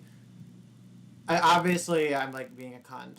Yeah, Peter Kropotkin. A Russian, a fucking Russian. Oh yeah, Like, I read that in high school. I thought I was so fucking cool. Everybody is like all oppressed by having a job that you agree to, because you're just fucking entitled to more, and it's just stupid. This whole anarcho-communist thing where they're like, well, first we're gonna have a state. And we're going to have the state either go through hyper-capitalist accelerationism to collapse the state and then reestablish the social order through communism, or the state's going to go hyper-socialist and then transition into communism, right? It's just like an entirely backwards view of the world that's like totally stupid and based in arbitrary entitlement. These are the exact kind of people who think that as long as your communist dictators let you choose what color toothbrush you own, that you have capitalism. Like, yeah, it's completely dumb. It's all the bread tuber retards like fucking It's just so. It's and, just so fucking Faraday and irritating. shit. Like I can get behind the idea that. Actually, I think it's completely okay to say the person with no education that does a shitty job should have enough to live and have children. But how you achieve that goal, people get really crazy about that. No, yeah, because they think it's an entitlement, right? And like, if reality wasn't good enough to just like hand you on a golden platter your entire means to have all the things that you feel you're entitled to, then society failed somehow. And it's like, you know, all things considered, we're living in the best time there is. You know, the world's a communist shithole, but things have never been better because the past was even worse. I would say even more communist in a sense. Obviously, people would characterize that as reductionist, and I would characterize them as a bunch of French faggots who need to shut the hell up. Sorry, I'm on like 1 hour of sleep, so I'm on like so many people identify the French as the source of all of these problems, and they're kind of right. They totally are. Like, I'm sorry. Like the big meme, right, is all the libertarians like being like taxation is theft, and then the French are like, actually no, property is theft, and it's like, no, that's completely retarded. Like a friend of mine recently, oh, it is so wrong. If you own a house and you rent it out, you are creating money out of nothing. Like, yeah, but how did they come to own that house? Oh, they all inherited it because the only way you could afford to own a house to rent is if you inherit it. Like, no. some people work hard. Like I'm actually not a big fan of inheritance. Like if you inherit like a huge fortune, that creates bad people. But I'm not saying you shouldn't be able to give something to your offspring. But look at the fucking Trump family or the Rothschilds. Yeah, Maybe there's it's something to be said though. I Oh. think Jen would actually agree that like if a person is really successful and influential, and then they want to pass things off as inheritance, like there's a degree of like nepotism involved with that, but it's also it kind of just tends to be the case that your offspring have a lot of your traits and tend to at least be a little bit qualified, at least more qualified than like some random person, right? To kind of take it over. And it might Well, be, sure. you know, Sure. I mean, isn't that logical that if your dad had a good business, you'd want to take it over? Yeah, that's your 50% threshold for pathology, right? To be successful in that business. From a strictly genetic know. standpoint. I don't know what you mean by that exactly. So I was just referencing back when you were talking about like your percentage of being a Jew, and if it's less than 50%, it's not pathological. And I'm I said well, 15. 15. Oh, 15. Oh, I'm sorry. Pathological to what? I was confused about that. Genetic. Well, do you know what pathology. do you know what the word means? Kind of. So like there's people have different pathologies, right? Like based on race. And when you have mixed race people, they have pathologies from both races, right? So they're like hybrids. So I've You noticed still haven't defined pathology. I'm sorry that I pattern, need this pattern of remedial pattern of behavior. pattern of behavior. Yeah. Okay. It's not meant to be negative or positive. It's neutral. Mm-hmm. But the pathology of, Jews and Europeans are different. You got to accept that, I think. Okay, I'm with you.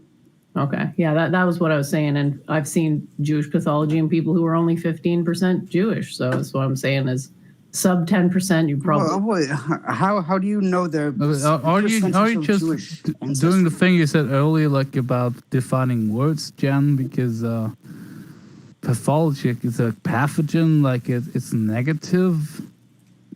Like it causes effects of disease and injury. Pathology, like are you using a different definition there? I'm not sure if pathogen is necessarily related to pathology, because like pathogen has to do with like disease, right? Well, But I pathology mean, etymologically usually, related, sure. usually people use is it? I think it's pathology. Greek. Might be. Pathos would be the root that we're looking at, and if I But Google that real quick.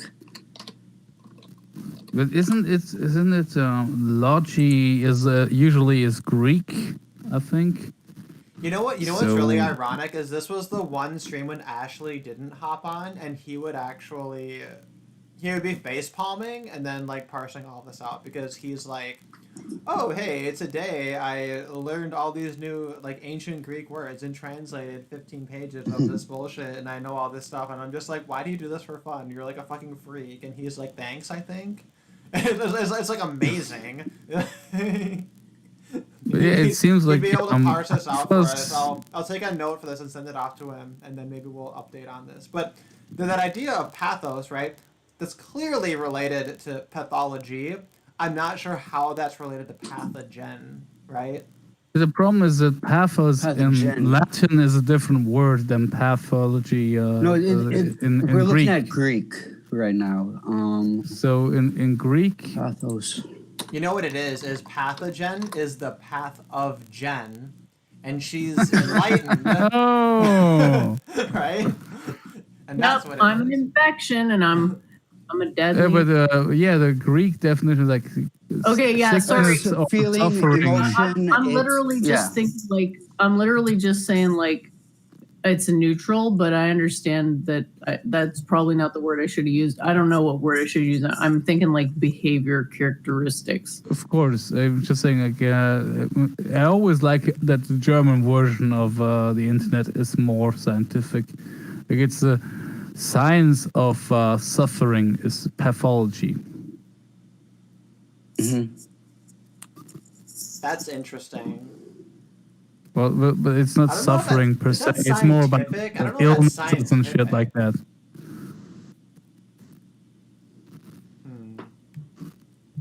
I think Germans It's just just, make everything sad. Okay, Yeah, this it's is just really like weird. it I'm never looking- confuse Latin and Greek because there are sometimes they sound the same, but they don't mean the same things. Usually, never. So speaking of pizza, I had to pick up a pizza. Did you get really corn quickly. on it? No, it was. Get off my it wasn't. stream, heretic! No, I didn't. I didn't choose it. It came Did out you like get fucking some nowhere. plastic And they're on just it? like, hey, Corn can on you a get this pizza pizza? that you didn't choose? What are you talking about? Yeah, they just fucking like they told me out of nowhere, hey, can you get this pizza for us? We'll pay you. I'm just like, fine. Wait, See, there's who- proof of my So- theories that Derek doesn't want to be. He's an atheist, but he still secretly wants to be a theocrat. Well, I mean, no, I definitely want to be. Like, a part of me does, but I recognize that it's wrong. Like, I fantasize No, it's about actually being not the wrong. president. It's actually right. Oh my god, if I were president, I Right. would pass so many laws by executive order. I'd set up death camps. Like, I would be like an absolute tyrant. I'd be like, hey, you guys remember Abraham Lincoln? You know how you fucking loved Abraham Lincoln? Get ready for the goddamn Fifth Republic, like, fuckers. Like, oh, see this national debt? We're gonna get rid of it, right? I'd be an absolute fucking monster. No, I think First degree, we will build a You'd be giant Dracula. road that fucks the Abraham Lincoln style in the ass. Oh my god, it would be like Trump times Coolidge on crack, literally. Like it would just be a fucking shit show. But ultimately, like 100 years after my death, they'd be like, let's make a statue for that fucker. You'd be Dracula. I'd be like Dracula. Vlad Dracula. He solves the homeless problem in his capital city. Do you want to know what he did? He killed the homeless. Perfect. Yeah, 100% solution. Well, my thing, Yep. due to my solution with welfare, is if we can't get rid of if we can't abolish welfare, we need to have a 2-tiered welfare system. So you have a basic level of welfare, and then you have a premium welfare. But if you want the premium welfare, you have to get sterilized. So if you're Sorry. like a single mom whore with 5 bastard children and you want to get your government bucks for being a whore, we're going to sterilize you if you want that money for your children. Because you're a danger to society and you need to be sterilized in order to neutralize that threat. And people would look at that and say, oh my god, that's so horrible. How dare you? And I'm like, no, how dare her? She's fucking sucking the teat of the government, you know, robbing our hopes and dreams just because she can't keep her fucking legs closed, right? Like, sterilize her. Why is that controversial? To me, that's just perfectly logical, but I guess that makes me like a sociopath or something. I don't know. See, just a my logical conclusion of callous lack of empathy Yeah, like Jen would go agrees. in the Jen other would be direction. like, yeah, like that's why if Jen had her theocracy, she'd be like, yeah, Derek gets to be a priest because I'd be like, yeah, like if you're gonna be a It's just, whore and then suck the teat of the state, like get yourself sterilized there wouldn't because be you're a any fucking danger to welfare. society. There wouldn't be any welfare for anybody other than the priest class. Anything Oh, else? that's ironic. People who are homeless could go live in a temple, or they could sell themselves into slavery. I don't really care, but the government subsidizing the breeding of parasitic leeches is not this long-term sustainable solution.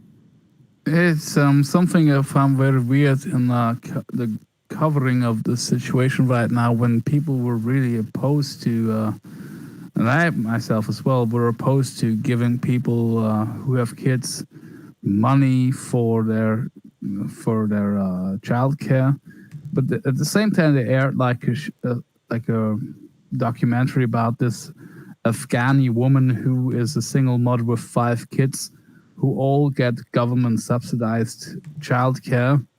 Like, I'm actually not sure. Like, why do I pay with my tax money for her 5 children? And if there's people who say they can't afford to send their 1 children to childcare, there's a huge fucking debate. Like, maybe we shouldn't pay for any of those people's childcare, and we would save a lot of money. It's because of Either way. Christianity. It's because of Christian morality. Oh, the poor, they need help. They're so poor. Nobody, CFM has been nobody fucking to blame. ramming on Christian morality like recently. Where do you Actually- think these things come from? It mostly slamming. comes from Christian morality. Here's Yeah. my thing. Here's what pisses me off about a lot of Christians is they're all gung ho about condemning the LGBT, right? And they're all like, "Oh my God, look at the moral degradation of society. We need to ban gay marriage and all this stuff." And I'm sitting here Are they like, still? a lot of them, yeah. But then I'm sitting here like, dude, literally half of you Christians support government welfare on the basis of your religion. So why am I required to pay into a system that has welfare in it based on your religious belief? And how is that not a direct violation of separation of church and state? Right? And I'm sitting here like Not a separation of church and state. The church and state are firmly married. Firmly. yeah, and but the whole premise, right, of the American government and the French government and other governments or whatever is like, oh no, we keep these things separate. And That's like a lie. Christians, they're more than happy to lie and to pretend that it's not. And it's like, you know, if this is gonna inevitably be the case, like, fucking defend it. You know what I mean? Like, They can't. They can't defend it. That's why they lie about it. Oh yeah, we'll have a separation of church and state because they can't defend the religious principles. well, yeah, and they're the same people who believe that God wrote a book and then they think it's too boring to read. Like, I'm just like, dude, if you think God wrote a book, why are you spending your time doing literally anything else? Like, This is so true. They feel never fucking read the Bible. They feel guilty is why. And they have cognitive dissonance because they feel guilty about what Christianity really is. And you can look in the history of Christianity. I mean, it's always been essentially the same.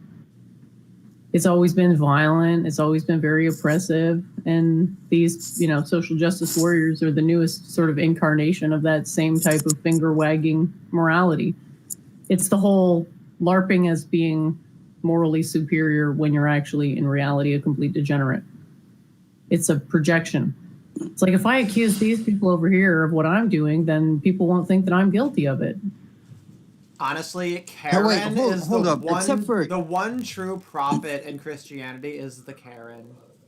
She's the lost prophet. That should be a book, The Gospel of Karen, like Jesus from Karen's perspective. She's like the 14th apostle or whatever. I demand to see your Pope. Yeah.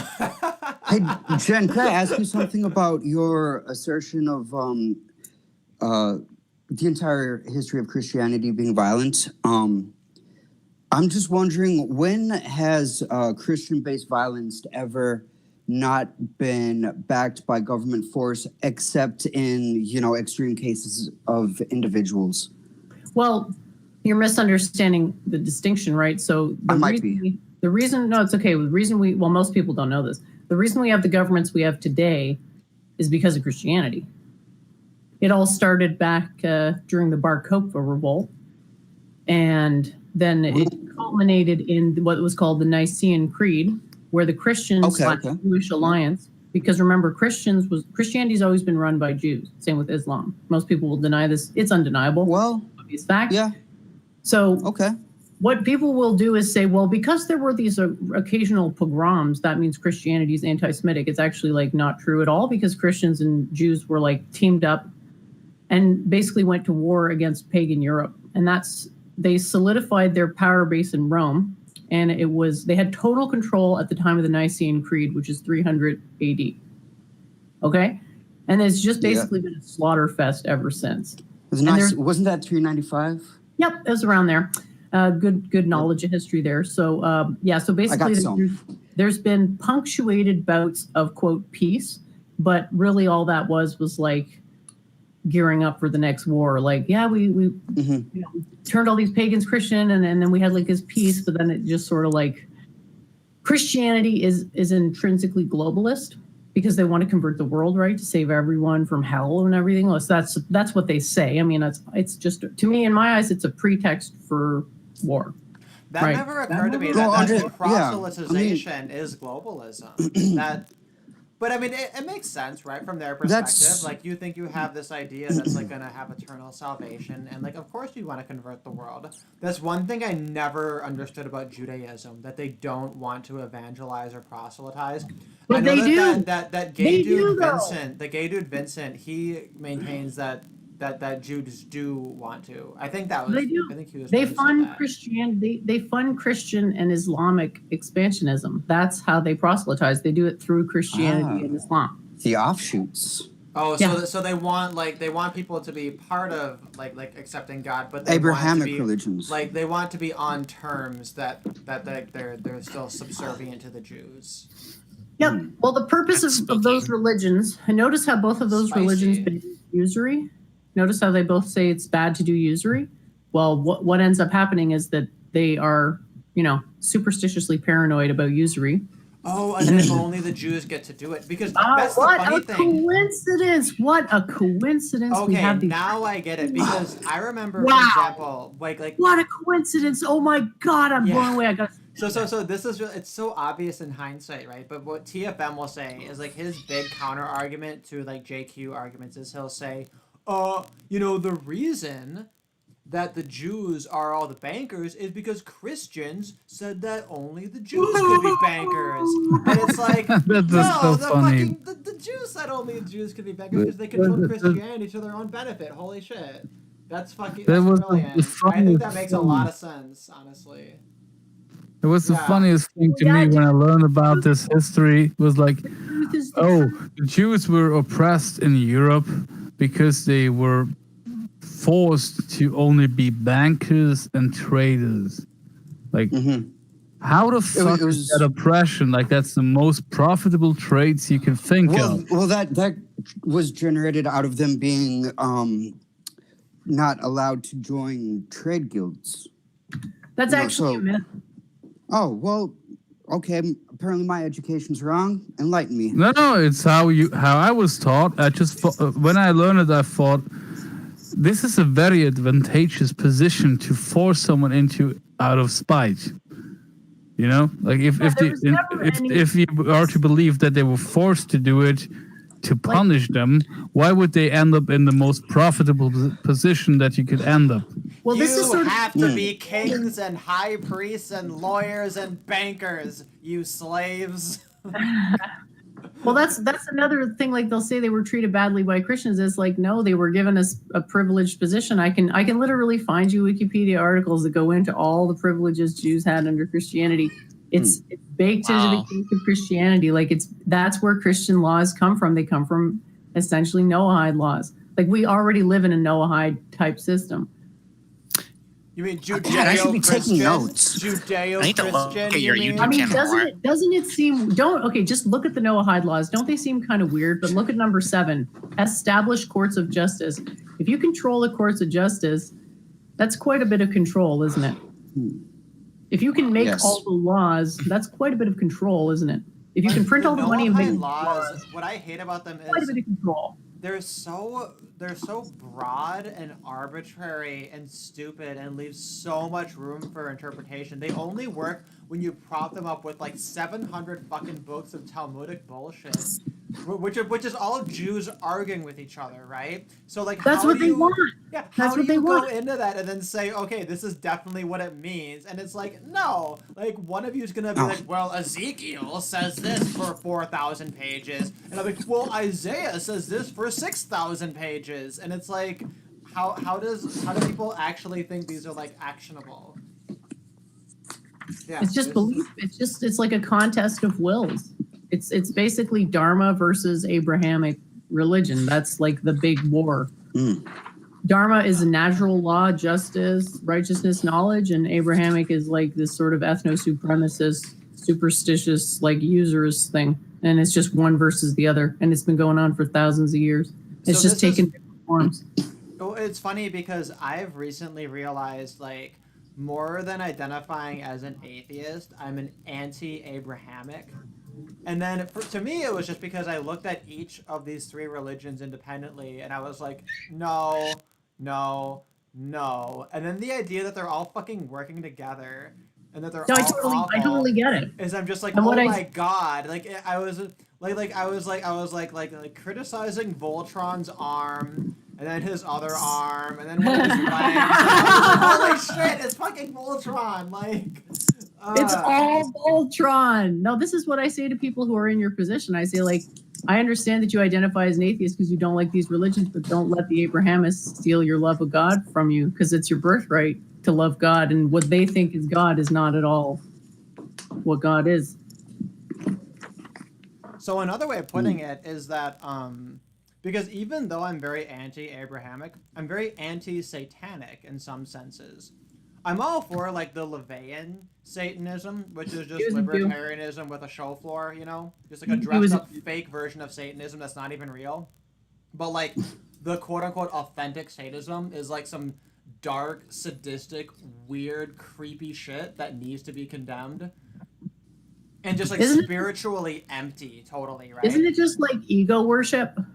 Isn't that the well, a little bit, right? Well, I mean, we're gonna get back to Ayn Rand, right? Because Ayn Rand has the virtue of selfishness and the celebration of man's ego, and that it's this defiant statement of your willingness and your worthiness of existence as a human being, which I think is very beautiful. I think is very aesthetic, unlike her giant honking nose and her wrinkles. It contradicts her position on racism. If you're gonna have nepotism, no, because she's basing it on people's actions. She's basing the virtue on what a man does with what he has, and she's saying that that no matter where you come from, you can like achieve that, and you can celebrate what it is to be human. Like it's very beautiful that way, and maybe it's bullshit. Maybe now I have a question about American Protestantism. Because in Europe, Protestantism has had this trait of, whatever I do, no matter how it will be judged morally, if I get rich, that means God's on my side. Do the American Protestants also have that belief? 100%. In fact, there's a segment of it that goes with that idea to the extreme. What do they call it, Derek? I had known the word for this. Sorry, I was having an epiphany while Fleegan was talking, so I missed the chain of reasoning. That was my bad. American Christians, is it a prosperity gospel or some shit? Wait, I'm sorry, Fleegan, can you repeat your question, Fleegan? Then I might be able to trace things back. My question was, the European Protestants, they had this idea that no matter what they did to achieve wealth, if they end up wealthy, that means God's on their side, like God's in their favor, because if he was not, they wouldn't have become rich. Yes, okay. there are American preachers who exploit that entire concept to get themselves like Joel rich. Osteen, right? And stuff like that. Yeah.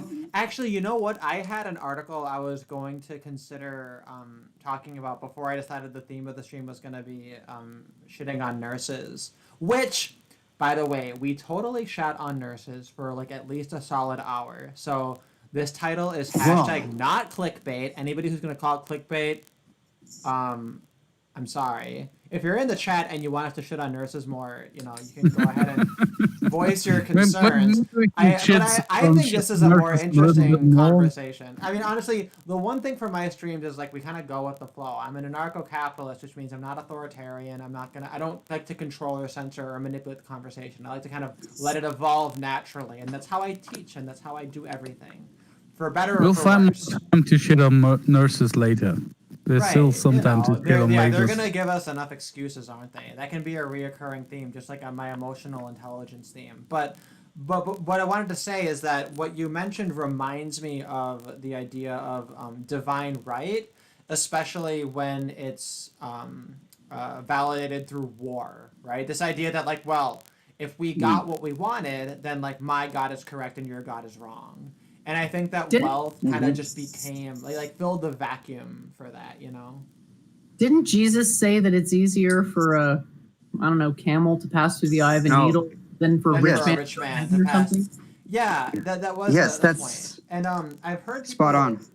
I've heard people kind of speculate on that, and the argument is that like when you have love for your material possessions, that love is competing for your love with God. So any possessions that you love and that you cherish and that you hold, when eventually you're dying and looking at entering heaven, you have to have like a spiritual willingness to part with all of that, and that all of that is then in conflict with your love of God, right?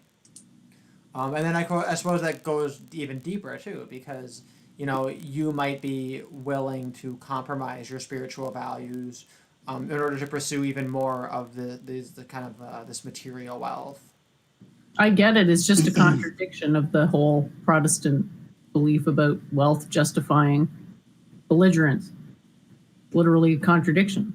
Either wealth is bad. Well, I think that's probably the most like straightforward explanation. If I'm gonna play devil's advocate, I would argue that like maybe you're trying to get the materials as validation for the fact that you have the correct God, but you're still emotionally and spiritually detached from all the wealth that you're getting because you love God so much. Sounds like bullshit to me, but I get it. I can't disagree with that. Even as a devil's But I mean, advocate, it makes sense, right? I mean, it makes sense that it makes sense that the Christian religion would be designed to make people hate the things that they're supposed to hate, i.e. being rich and usury.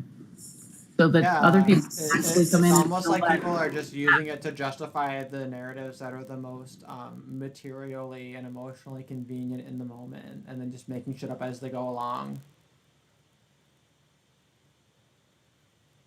If I'll boldly suggest. It certainly fits the early day capitalist Protestants of Europe, just to bend whatever they thought was a good justification for exploitation. But then again, they created the fucking wealth that we live on today. So I don't. They didn't really create. I don't feel like I have to the right to blame them. Theirs. They stole it mostly from India, and from the European pagans. Okay, yeah, this is your second branch of kind of spicy, unconventional takes on history, which is that all religions were derived from. Oh, I'm spacing on it. This is bad. I was more focusing on the fact that if it hadn't been for us exploitative capitalists in the industrialization age, we probably wouldn't be where we are, no matter what we think about them. It kind of led us to be in a place where we have abundance, and I don't want to actually value that in any dimension of morals or ethics. It's just what happened in history, But they themselves thought that because they were Protestants, they thought that this was proof that God favored them, and I think that's really silly and funny in a way. It is very immature. I agree with you. Sanskrit, that's what I was thinking of. Your idea that all language comes from Sanskrit. No, I don't think they all come. Yeah. I think all. Oh, hey, I wanted to ask you about that, Jen. Yeah, actually, because you. I didn't say they all come from Sanskrit. I said all Indo-Aryan Derek, languages. Sanskrit. Stop. Don't misrepresent me, please.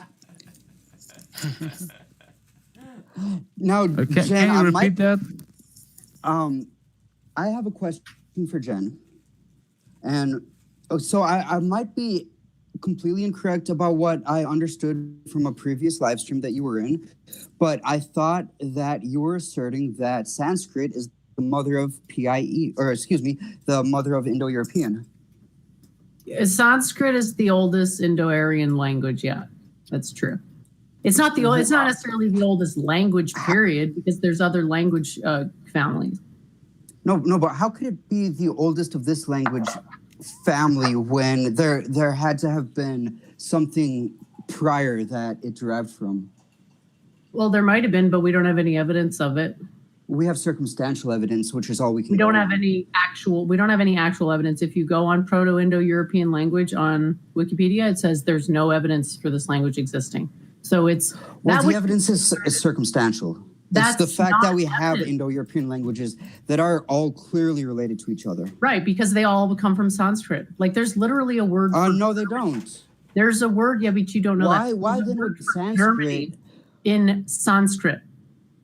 I'm sorry, say again. There's a word for Germany in Sanskrit. Is there now? I'm gonna have to look that up. I can send you What the is it? link right now. It's Zarmania. Yeah, So there it's is. When I had you on a stream before, you mentioned this, and I did see that. I didn't Like, appreciate there's the significance of it because I'm not very knowledgeable on tremendous- history as a philosophy major. You have to So, look at Jen, are you in the Discord server? the in Because taxivism one. No, Spacepan's one. Yes, Yeah, mine is but I the haven't, comment haven't been Okay, on great. Discord in a while. Because I'd love for you to send me any links like that so I can learn up. You know, well- I'm Spinny, Spinach Souffle. I know I choose weird fucking usernames. Okay, so what you have to understand is that there's been I hate to say conspiracy, but there's been a lot of misinformation about the origin of the Aryas, because the Aryas built most of civilization. So other people want Most of it, eh? other people want to come in and say, "Hey, my ancestors were the real Aryas." And back in the 1800s, it was the Iranians that said that. They were like, Where "We're does not? Okay, so where does this idea of the Aryas come from? the Veda, which Okay. is the original Indo-Aryan revealed religion. It's the text of the Indo-Aryan. I get it. You're an Indiophile. Well, everybody who doesn't say, I'm just a Truthfile. Anybody You who would like doesn't survive the jive on YouTube. You really would. survive the jive denies out of Arya. He claims the Aryans invaded India. He is a Okay. liar. He is promoting lies. Well, that's that's the official history. I know, but the official that's the question. Is the official history? should we- I think Well, scientifically I need a lot of your maybe contesting learning for models, myself, right? So I'd like, Yeah. Sure, I to can understand I can your Yeah, I can your talk- opinions and where you get, all of your education from. I've known this since my past life. I never stopped knowing what I know because it's hard Oh, to okay. know these. But Cool. it would be called contesting models of history, technically, right? That's right. Mm-hmm. The competing model is what's called the Aryan invasion theory. It has no evidence whatsoever, and it is used to distort other evidence to make it look like it's true in a similar way that religions rewrite history to bolster their own narratives. Do you have like you would have to have more evidence? Like it wouldn't make either version true, but Well, I can give you conclusive evidence that the Veda comes from India and that Arya is Well, yeah. Veda is where Aryas were first referred to. And how does that matter? I mean, we have Because it matters where you religious. come from. It matters where you come from because if you don't know what your history is, your future will be Okay, non-existent. well, we have religious scriptures saying all kinds of stuff. Why are we concerned about this one? Because the truth matters. It does. So why are we concerned about this particular religious Because scripture? it is the source of all knowledge. How do we know this? Why this one?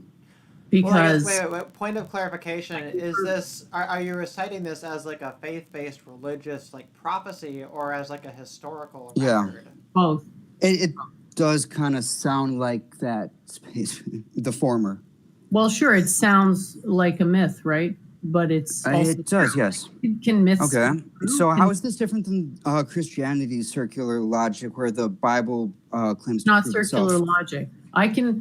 The difference between circular logic and actual logic is that I can validate what I'm saying in systems that are not my own system. Circular Okay. logic can only be validated within its own system, whereas my logic can be validated in science. And that's why I spent my whole life learning physics and science so that I could master it, so that I could prove that I'm better at science than anyone else, and therefore that my testimony would be considered authoritative for other subjects like religion, which are more important than science. Because there's simply no way. How would someone it establish? is good that you're not a Catholic because that motivation would be counted as selfish. Is it selfish to want to teach people about knowledge that can help them? No, you said because you wanted to prove that you're better and Well, that sure, I you want to know prove better. the origin of knowledge is the Veda because believing that is the first step towards I having. also was just making a joke, man. Woman or whatever. Whatever, yeah. A lot of people say I'm a man. It's kind of funny. I wasn't in my past life a man, so I guess that's one.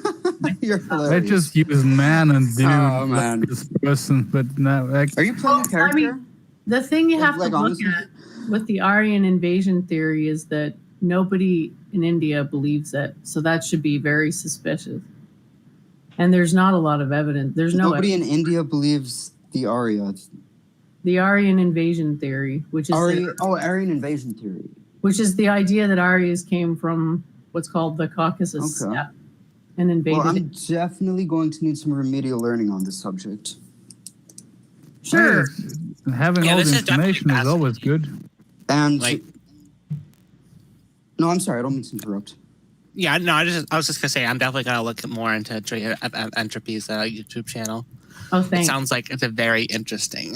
Yeah, she has a blog too. And actually, Jen, I read I think it was the most recent one you did, which was about what was the exact wording? The way that people react to like bad situations or Did you emotional like cognitive that? dissonance. No, I did. I thought it was really interesting. I had some thoughts on it, but I'm not in the best mind right now. Let me just pull it up again really quick. Thank you so much for reading it. I spent so much time writing that. I was like, okay, I got to get this perfect. You know what I did actually is I put it into, because I'm a retard and I can't read things. It's like too hard. So I put it into like a text to speech thing so I can listen to it as I was like, and it was like 5 minutes, which was exactly as much time as I needed to like prepare my dinner and everything, right?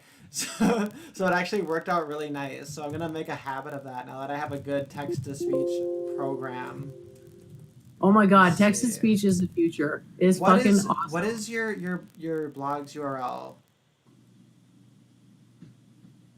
Church of Entropy, all one word, .wordpress.com. .wordpress. Okay, that was it. WordPress. Okay, Yeah, there it is. like- Yeah, now I have the link on here. Jen, Cyrus, just out of curiosity. It was I'm happy. rational emotionalism, because it caught my eye because I was just I was like in like a fucking like pointless online debate that I start just because that's my fucking pathology is to argue with retards on the internet over shit that doesn't Dude, matter. that's ancient Aryan tradition. I'm not even kidding. Oh really? Well, there we go. Yeah, and you mean Aryan, Whoa, not Derek like, is a not, based Aryan. Well, but she means like Indian, right? She doesn't mean like fucking like white Actually, Aryan. She Oh, means never a mind. brown I'm person. retarded. I don't mean brown people. Arya is a quality of the soul. Arya is people with better souls. Oh, okay, never mind. I'm a retard then. So she does mean white people. No. Yeah. No, she just means me because I have the superior soul, you know? I guess you're Yeah. in the whitest place ever, besides whatever carved out tiny speck of Africa Jay Willie is in. That's probably the whitest place in the world, and they're just the last bastion of civilization in Africa. Besides that, you're probably second. Look at the Wikipedia article I have on the screen. I'm gonna go ahead and post the link to this one in the chat. Actually, here. I was wondering, Jen, if you would be willing to just post all of the relevant links to what we're talking about in Spacepan's Discord.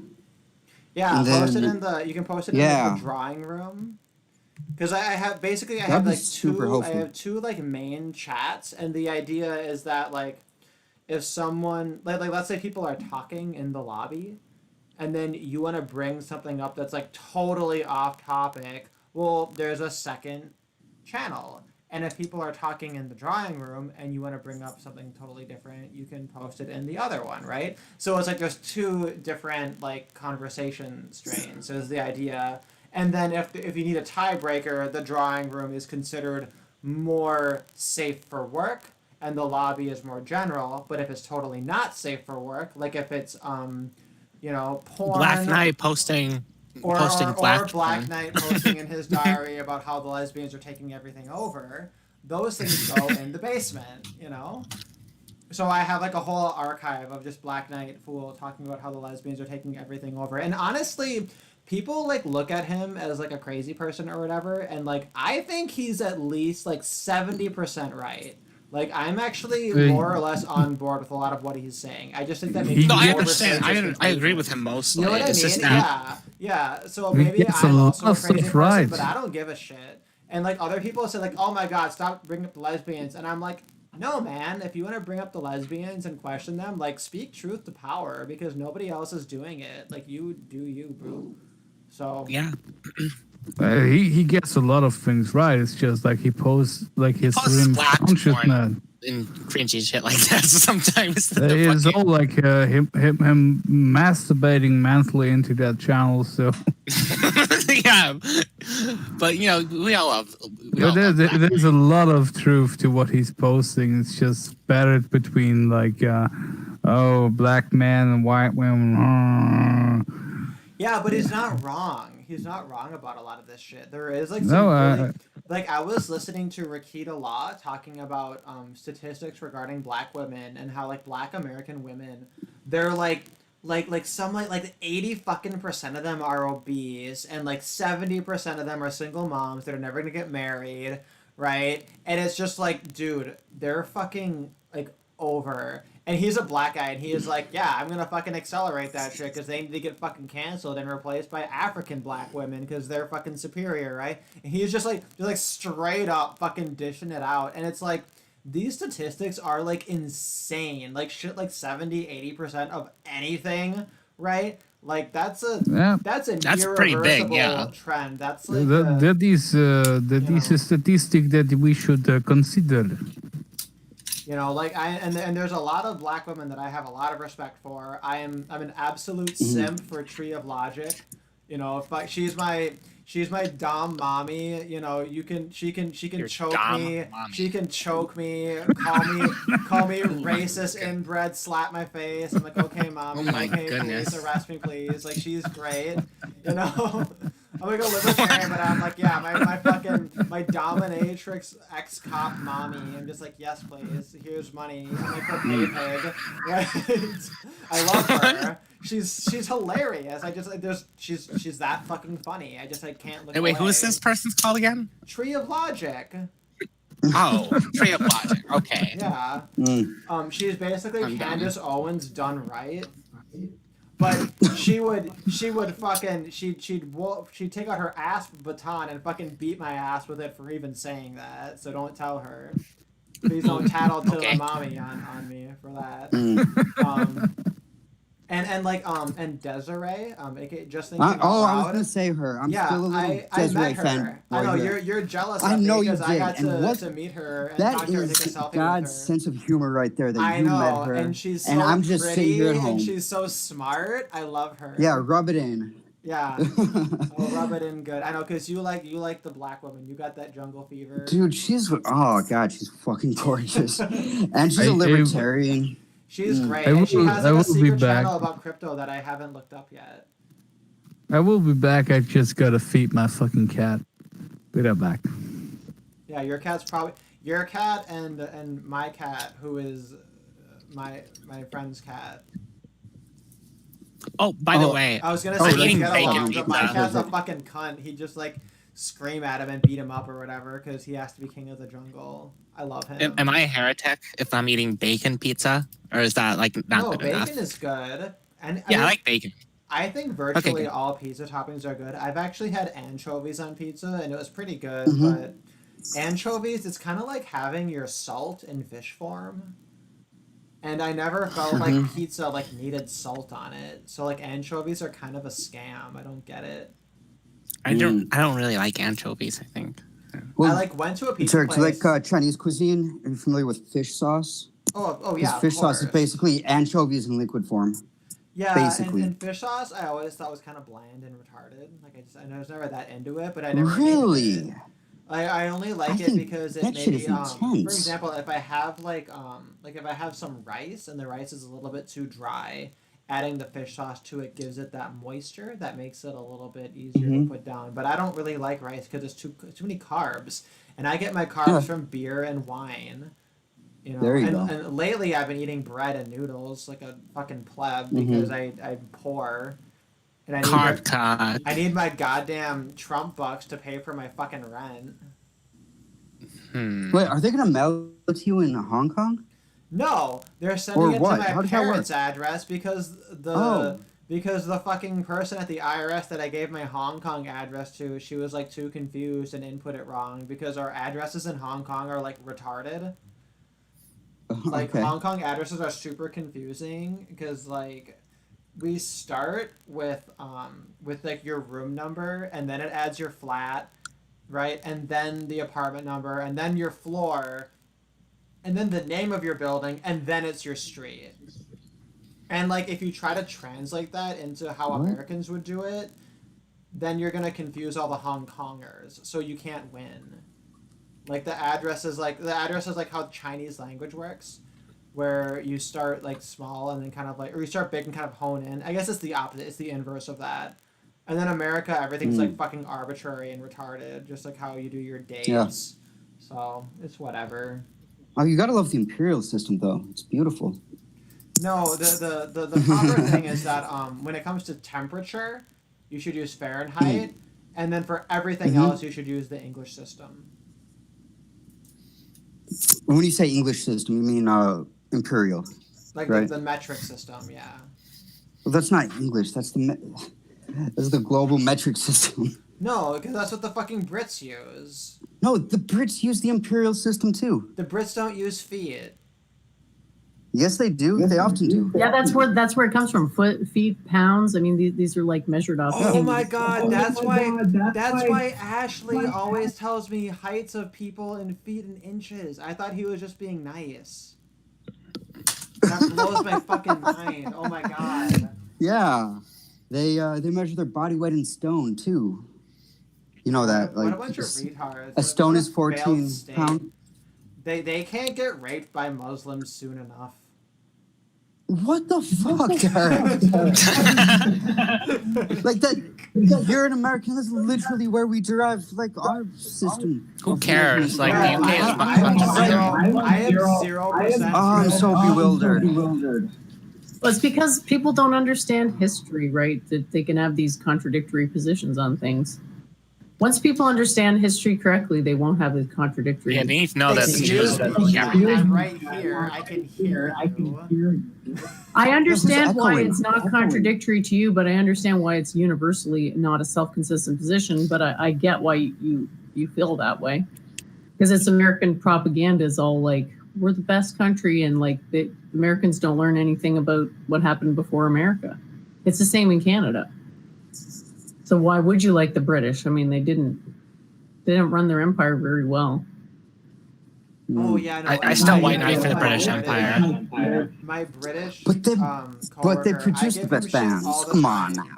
I give him shit all the time for cucking to the Muslims and for having shitty Eurovision entries, and I feel like those are the two unforgivable sins for any European country. But imagine having a world-spanning fucking empire, and the only thing you get out of it is an addiction to tea. Yeah, like Well, fuck that's Turkey. that's what the UK has. The UK has a fucking natural border. They're a goddamn island. All they have to do is just have an immigration policy and then force people to drink tea. I don't know. Where's the echo coming from? Who's doing that? I have no idea. I'm sorry. That was more aggressive than I meant it to be. I don't. I didn't understand a single word after what I said. Too much echo. It's because the like average British person didn't really benefit very much from the British Empire. Because if you look at the history of the reserve currencies, those countries didn't benefit on the individual level from their expansion. They just were just there.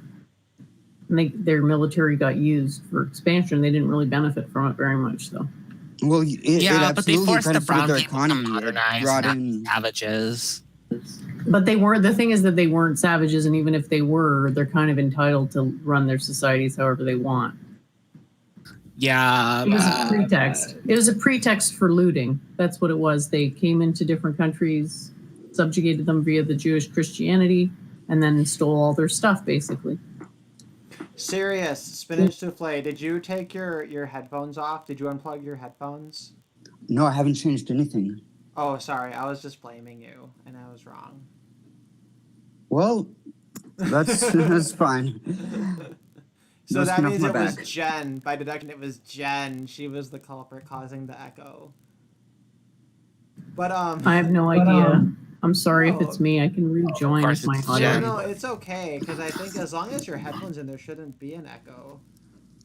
But it wasn't 13 or Toto because he echoed himself, and I think it would have to be someone else causing the echo, right?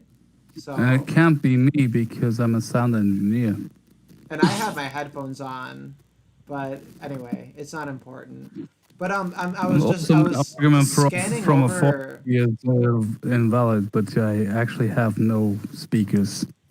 I just Turned wanted to on right read now. a specific paragraph from Jen's blog from the last one. This was the rational emotionalism article, because I felt like this was kind of the heart of it when you said the only meaningful freedom we have is how much willpower we choose to devote towards the inhibition of primitive reflex arcs. Reflex arcs encompass everything from sneezing to getting defensive when your mom criticizes you. A reflex arc involves cognitive dissonance, followed by the unsheathing of the mind into a more primal expression as a means of channeling the aggression associated with the cognitive dissonance. And I thought, I don't know, that was a really cool way to associate and package all those concepts together. And even though I'm not like you're a straight up determinist, and I'm more in the free will camp. Because I'm a basic bitch Molyneux fanboy, so I'm more in like the free will camp, and generally steal a lot of his arguments because I think they're okay. Oof, the revelations there. Yeah, but I do think that a lot of how this is stacked up and associated makes a lot of sense. You know, this idea that your cognitive dissonance is going to kind of like motivate these reflex arcs, and then your so-called freedom is your ability to kind of inhibit those reflex arcs. And then you had, I think it was these four different possible coping mechanisms for a cognitive dissonance. And you said number one is the denial of stimulus perception, which is just denial, right? You say, oh, it didn't happen. Number two, a justification of stimulus perception. Number three, the realization of false belief followed by latching on to the easiest belief, which resolves the cognitive dissonance in the situation. And then the fourth one was the realization of false belief followed by correction of belief. And then you characterize things such that like most people will do maybe the first three, but the fourth one is the most rare. And I'm remembering now when I was reading this, I thought it seemed like you kind of characterized it as like there's a certain kind of person that will go for number four and correct themselves and then eventually kind of get better over time. Whereas like more like simple or dumb or inferior people will tend to do the other ones. But what I was wondering was, what do you think of this idea that maybe like you need to make this mistake, right? And then maybe you go through these other coping mechanisms until eventually like it hits you like that fourth or fifth or sixth or 20th time, and then you finally hit number four. That actually is how I see it. I Okay. don't actually think it's possible to force people into number four. I think that they will come to it eventually on their own, and that's why we don't solicit in my religion. Like we don't proselytize because people they're not in a point cognitively where they could actually learn anything. They have to kind of go through that.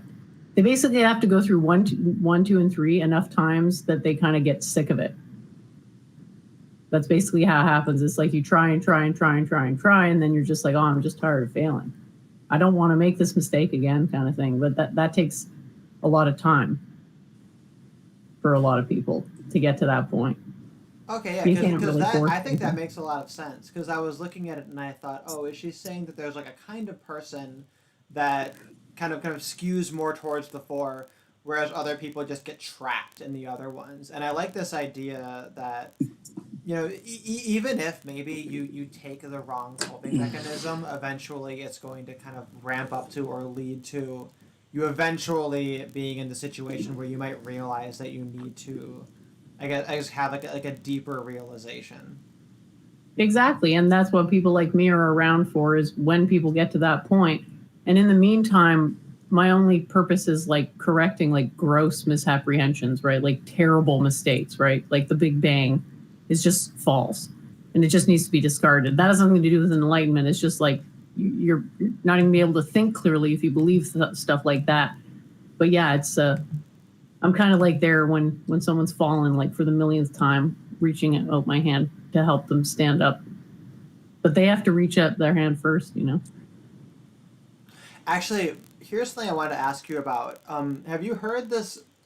Okay, it's kind of a silly theory, but the whole this idea that like so E equals mc squared was coined by Einstein, and mc are the initials of his cousin, who he had a semi like incestuous thing for, and the whole thing is bullshit, and they're just mocking us in plain sight by putting forth this idea of the speed of light being E equals mc squared, when it's actually bullshit and makes no sense, because you can look at the speed of light based on like lighthouse data or whatever, and he just like inserted this as like a subversive measure because Einstein was a Jew, right? And he fucked his cousin, so he put his cousin's initials into the equation. And squared, Whoa. right? That's two cousins fucking each other. That's cousin times cousin. That's incest. It's squared. Yeah. What have I stepped into here? I got this from Owen Benjamin. I got this from Owen Benjamin. Like full disclosure, I got it from Owen Benjamin. So I'm taking it with a massive grain of salt. But I just want to throw that at Jen because I think you'll have a take on it. I have never seen any evidence that E equals mc squared is false. However, I have never seen a very compelling proof that it's true, but it's true enough that we haven't been able to disprove it. So I think what's clear is that there is energy in matter, and what exactly that energy is, maybe we haven't actually got the equation for that, because all we've been able to surmise are like conservation laws, which is saying, well, you know, if I start out with these chemicals and I mix them together, I'm going to get these other chemicals, and there's going to be a conservation of mass in the process, right? Like I can account for all the mass starting with, you know, whatever M1, M2 equals M3, M4 type thing. The question is, E equals mc squared is actually about the intrinsic energetic content of matter. So like how much raw energy exists in any given piece of matter. That's hard to know, because how exactly do you measure the intrinsic energy when the only thing we really have access to are transitions of energy? You kind of see how they're different. One is significantly more difficult to establish. Because we can easily see. The most we know is that there's creation of heat, like friction, like in a nuclear reactor. Like there's heat is created, so we can harvest it as an energy because we heat up water, so we can power turbines. But yeah, Water. Yep, that's correct. But that's still a transition, right? That's a nuclear transition from one state to another, from a more nuclear reactive state to a less nuclear reactive state. That's still not telling you anything about the intrinsic energy contained in the matter itself. The only thing we can really do is give transitions, right? So there has to be some sort of transformation. But to just look at something that's not changing and to say there's that much energy in there without doing anything to it, that's where it's sort of a bit more of a question mark. That's where the E equals mc squared comes in as a sort of solution, when saying, well, the intrinsic matter has energy in it equal to the product of its mass and the speed of light squared. But I don't know that that's actually been validated, because we would have to like annihilate matter in order to measure how much energy it had. And I'm not sure we can do that. we're really on the practical side of that argument. Sorry, I was just gonna that's because matter like interferes with our ability to kind of measure or perceive the speed of light in like a raw sense. The speed of light is not actually the correct term because it's energy being transferred that is measured as having a speed, but actually it's more of an inductance capacitance thing, because if light truly has a speed, then it's violating conservation laws when it passes from a less dense medium, from a more dense medium to a less dense medium, because it increases, in quote, speed when it leaves, which implies that it gained momentum, which is a violation of conservation laws. And so it's not truly a speed. It's an inductance of energy traveling through the void. Well, wait. Is that really a violation of the conservation of momentum? Like, could we say that it somehow gains that? I guess even if it's going through something that's less dense, that would in theory decrease it and not increase it. Well, are you what familiar? about like if you know about this specific common application, like a piezo crystal lighter, where you have a hammer in your lighter that hammers on a piezo crystal, and then it gets an electrical spark which ignites a fire because you have a gas source. Like, I assume always that it's just electrons being forced out of the crystal that create like a spark that ignites the fire because the gas, like, if you know about the specifics of the piezo crystals, that is. I'll have to look into it, dear, but I'm very interested because I love physics, so if I can definitely look into that. I'm not familiar with it. Right, what it sounds like now, just off the cuff, sounds like a plasmic discharge. I always assume that these things, like, they work forever because if you recharge the gas, but I always assume there would be some point where this piezo crystal would stop firing electrons to ignite like a spark. So, yeah, I always found those interesting.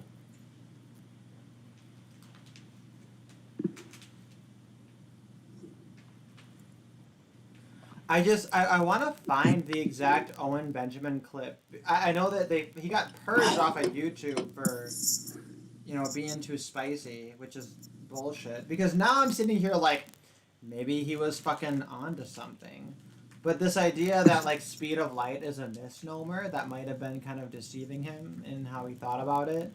That might be kind of a way that re-explains it. But I'm also wondering, like, he mentioned some shit about lighthouses and lighthouse measurements, and there was this whole thing about how, I think it had to do with the idea of the Earth being a sphere, and like he was not a flat earther, but he was a denier of the idea that like the Earth is a sphere, right? Which is very similar to like this chick who was like her name was like Wildwood redneck hippie bitch or whatever, and her whole thing was like, dude, why do you think the Earth is like a flat circle? That's still a circle. That's still like a sphere, man. You're still being controlled, dude, right? And that's a whole like next level approach to the flat earthers. Is they're like, no, man, it doesn't. Just because you think the Earth is not a sphere, that doesn't mean you think it's flat.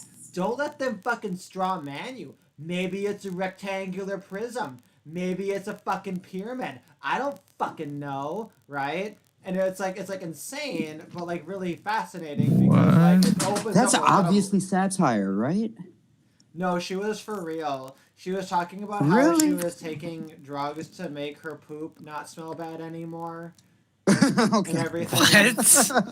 And eventually she took all her shit down because I think she got too much hate. Which she would have gotten nothing but love from me. I just found it too late to give her the love to counteract all the hate, I guess. Because I just looked up. I just don't get this shit. Like, who the fuck cares if, like, Owen Benjamin is, like, a crazy person and says a bunch of shit on YouTube that's, like, spicy and offensive or whatever? It's like, let him. Like, put it out there, you know? That's why, like, when people deny the Holocaust, like, wholesale, I'm just like, yeah, as long as there's a single law on the books in even one country that says you're not allowed to deny the Holocaust, like, deny the Holocaust. Like, do it as a political act, even if you don't believe that, because that shit needs to get corrected. Like, you can't have laws that say you're not allowed to question things. Like that is so much more important than like being respectful or whatever the fuck. Good. Yeah, that's agree. really, important. Well, a German person would say that you're an evil Nazi, though. I am a German person. Fuck them. Yeah, but you You're don't an live evil in Nazi. Germany, No, okay? I'm a Actually, German I'm American. I'm the German. best German. The Germans that fucking ran away. And that I Catholic looked up. bullshit. I looked up the piezoelectric effect. It sounds like very similar to static electricity because it's compounded under mechanical stress, which gives a shearing coefficient, right, which is equivalent to static electricity. So it's basically the same mechanism of static electricity there. The piezoelectric effect. Oh, nice. Yeah. Does So it's the does interesting thing crystal about lose it. mass? Does the crystal lose mass by being hit?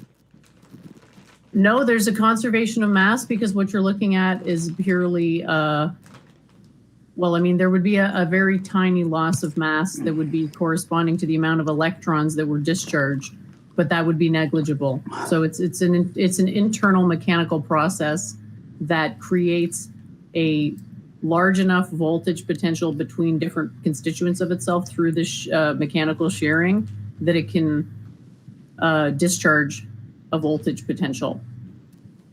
So it's more of the interesting thing- power of the hammer that goes down than Yep. actually.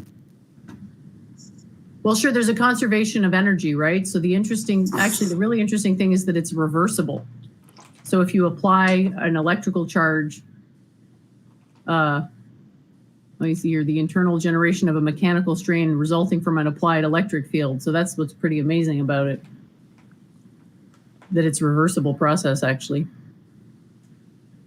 That means it's occurring on the atomic level. When a process is reversible, i.e. it happens at like a near 100% efficiency, that means it's a quantum process. Yeah, that's why they used those in lighters and microphones in the mid 20th century, because they were like, wow, these things are really neat. Like, we can do all of this crazy shit with that, and they seem to last forever. But I guess if you keep doing the same thing to it for 1,000 years, they probably lose their property at some point. Not necessarily. The only way they would lose the properties would be through entropy, i.e. like rusting type of thing. But if it's not a very reactive substance, or if you have it isolated in the sense that it in a region where it cannot react, like if you just submerged it in, helium or something, yeah, you could just go on forever. That wouldn't violate conservation of energy, though. It's just a very, very efficient process. It kind of makes it sad that those are the ones used and the ones you throw away once the gas runs out. Like, it sounds like the crystal involved is pretty valuable, even though it's cheap. Well, sure, because you're near the 0 point energy. The only thing more efficient than that is called sonar tech, where you're able to move things, very heavy things, with very little effort, because you can get them to vibrate at their natural frequency and take on their intrinsically wave-like properties in a meaningful way. So it's like, it's definitely a more efficient technology than burning fuels, and it is a shame that it all sort of, I mean, it's a mixed bag, right? Because we wouldn't have been able to do a bunch of stuff if we didn't have crude oil, and crude oil might be renewable resource. So would things change if it was renewable? Very promising too. So I wanted to kind of change the subject a little bit, because there was something I was curious to ask you about, Jen, because it didn't occur to me to ask you about it before, but I'd seen it because I had, you might have talked about this on a stream. It might have been like 1 or even 2 years ago or whatever. Maybe not 2 years ago. Maybe that's too long in the past. But like somebody in a YouTube comment had described like your conversations with Claire, and they were like, okay, like Claire was this blah blah blah whatever person, and then they described you as like in the past, like that you had like either gotten like arrested or like had some kind of an issue because you were teaching yoga without a license in Canada or something. I was arrested? That's the story? No, I don't know if that was. I don't remember because like I read this comment like over funny. a year ago, so I don't remember That's the funny as story. fuck. And that's why I wanted to ask you about it. But like, if it's something you didn't want to talk about, then like. Oh, I don't mind talking about it. So I don't mind what, talking about it. Was it in Canada? Like, what happened with you Yeah. and teaching yoga in Canada? Because I'm curious. Sure. Well, it started out. So you know that I was in the news, right? No, I don't know story. this. When were you in the news? What the What? fuck? Oh my god, I can't believe that I get to tell you about this. It's fucking awesome. Okay, I'll just put the link in the Yeah, dude, because I just follow you because like you're like a person on the internet on YouTube, right? So the whole fucking normie press, I just like didn't fucking follow. This is in Ottawa, okay.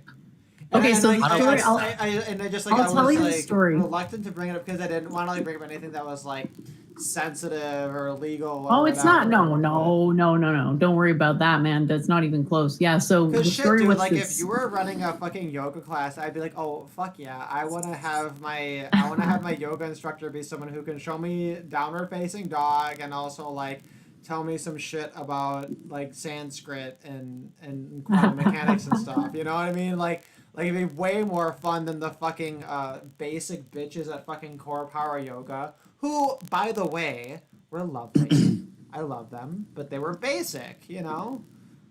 Oh yeah, basic bitch McYoga is like a bane on my existence for sure. It's like I loved it. It's horrible. I absolutely loved it. I thought it was fantastic. I'd probably appreciate their yoga a little bit more, but even their basic bitch yoga, I was like, this is great. Like these white bitches with their blonde hair are fucking cheating me into doing some push-ups and sit-ups because that's totally what's in the fucking yoga scripture or whatever the fuck. Okay, so the story is that 7 years prior to that newspaper, did you see the newspaper article? Yeah, I'm looking at it now. Okay, so 7 years prior to this, one of my friends from university, his girlfriend was the head of the Center for Students with Disabilities, and she wanted to branch out into mental health, like activism. So she asked me to instruct a 1 hour stretching class once a week for the students. Like basically anybody could come. It was like totally open doors, anybody welcome. Just really, it was not advanced. It was, I would say, pretty beginner friendly. Like I really don't want people to hurt themselves, so I would make it.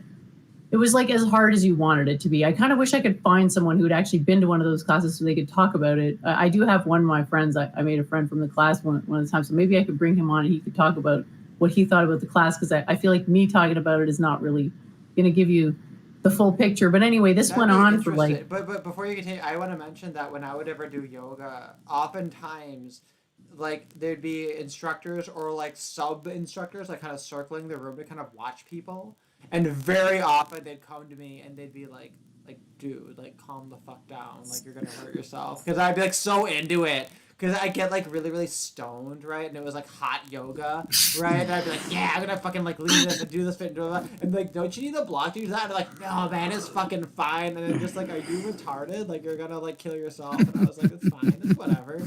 Hot Like, Derek, it's stone just yoga. meditation with movement.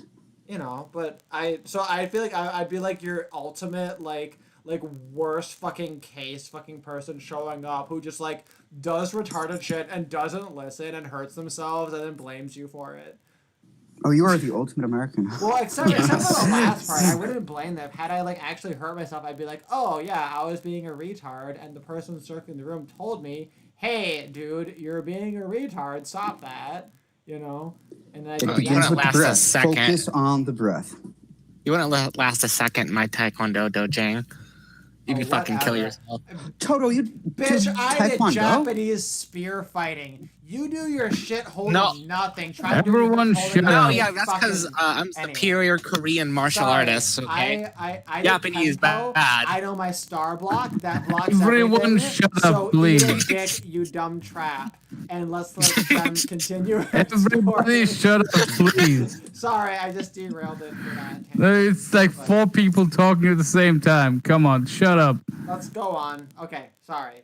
We'll continue. So anyway, what happened was in the 7th year that I was going to do it, one of the women who, I don't know who it was, but somebody decided they hate me. As you can imagine, this happens IRL as well as online because people hate me for many reasons. And so they just wanted to get the class canceled. The class was free. I didn't get paid for it. It was like a volunteer thing that I did just, to be nice. And I had a full-time job, so it's like, didn't need extra money, so I didn't care. So I was just happy to do it. And then they were like, oh, we can't do it because it's like a cultural appropriation. And I'm like, I kept pushing them on it for months. And they finally were just like, whatever. And I was super sad about it. Like this was in, August, September, because the classes were supposed to start in September when the school year started. So like I was super sad about it for months, and I was trying for months to get it to run. And I was like complaining to my boss because we're kind of, I don't know, I like my boss. Like we had like I don't want to say a friendship, but we had a cordial, we would like tell each other about what was going on. And I mentioned it to him because I was just ultra sad about it. And he happened to and he told the story to a guy at his kid's softball game who happened to be a reporter for the Ottawa Sun. And this guy said, oh, I'd like to talk to Jen about it. And I said, oh, whatever, I'll talk to anybody. That's kind of my philosophy. I'll just talk to anybody. And somehow that it went viral like worldwide. It was pretty funny. Yeah, there was no arrest involved. There was no firing involved per se because I wasn't even getting paid. It was just like it was a really good example of the hypocrisy of social justice twerps, basically.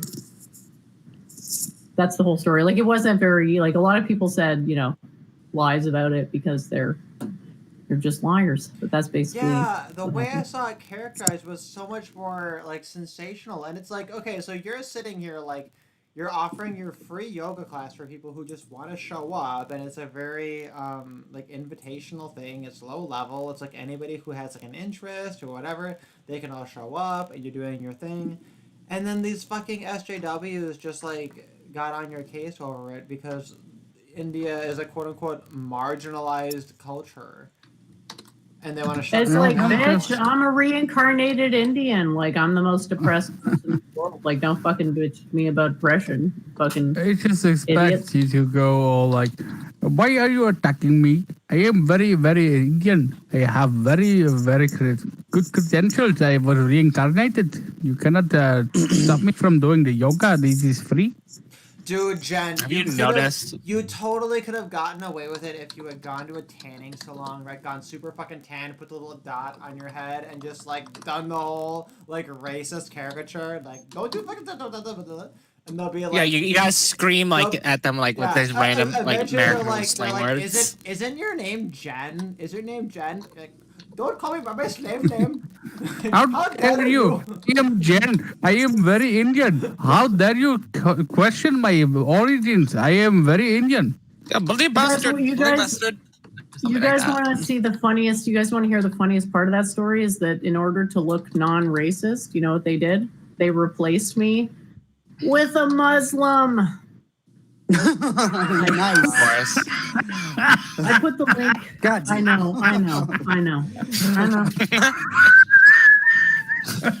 Like, don't Muslims fucking hate Indians though? Like, Oh my God! Like, Like, anyone who isn't 80 them. million, 80 million Indians have been killed in the name of Islam. I think it's around 80 million. It's like the biggest No. Holocaust in history. like, bruh. Hey, sorry, that 80 million figure. What dates does that cover? Like, where does that begin in history? Well, I I'm think just curious. the Islamic religion is about 1,400 years old. Is that right? Well, no, more like 1,500. Okay. Well, yeah. Because Muhammad was alive going on since since Something, then. 1680. Yeah, it's been going on since then. So it's like the cumulative death toll from all the Islamic invasions into India. Because they have this thing in Islam called Waza-e-Hind, Oh, where they so want to since the convert beginning India. of Indian and Muslim interaction. Well, Islam, you have to understand, was started as a pretext to invade India. That's why they have this Waza-e-Hind. I have scripture never heard says- that theory before. Well, it's because it's not well known because, nobody wants to admit that their entire religion is founded on destroying India, but that's essentially what And why they're founded was on. their ambitions, why was the ambition over in India? Oh, because India is very rich, because they had a dharma, Okay. and dharma makes you rich. If you have a I better thought it was because government, of peppercorns. well, if you have a better government, joke. everybody's more rich. Basically, they had a very enviable society. Like if you can even look up today, like look up on Google underground Indian temple, and they're like have amazingly advanced architecture, like stuff that they couldn't even reproduce in the modern day. They had in ancient India because they were tremendously wealthy. They were envied by other Because of groups. And other peppercorns. groups, oh yeah, I don't know what you're talking about, peppercorns. Well, yeah, had a lot of gold, a lot of spice riches. trade. And yeah, well, that's sort of what's presented as they wanted a route to the spices of India, but it's more than just that. They wanted to plunder the wealth of India. I mean, there was 100-year occupation of peppercorns. India by. Well, there was a 100. It was more than just peppercorns. It was a 100-year occupation of India by Britain. Right, I know that. Yep. And then they eventually got kicked out. Yeah, thanks to Gandhi. Well, partially, I suppose. It was I not don't really know the Gandhi. whole history there. It was not Gandhi. Okay, Gandhi was well, a I liberal admit I don't know the shill. whole history. Well, Gandhi was a liberal shill, but it wasn't because of Gandhi. He was just like the person that they put there to make it look like. Basically, they wanted to soften the blow, but actually, Gandhi's actions were quite terrible for the motherland. Quite terrible indeed. Yeah, most Indians hate Gandhi. Gandhi's descendants are actually Really? still in politics in India. Yeah, they I've call it never heard that before. Congress. Well, there's not a lot of knowledge about India in the modern day. Like what people hear in the West about India is very little. But I think that we'll start to learn more because, the European man will realize he has a lot in common with Indian Brahmins because they're also persecuted greatly by the state and they're not allowed to occupy their traditional vocations because of, quote, oppression. India is the first democracy. The first in history? Yep. I don't know What's about the in nature of history, their but democracy? it's like the first official democracy. Well, it was after. Well, then you must After mean the the first in Raj, right? history then.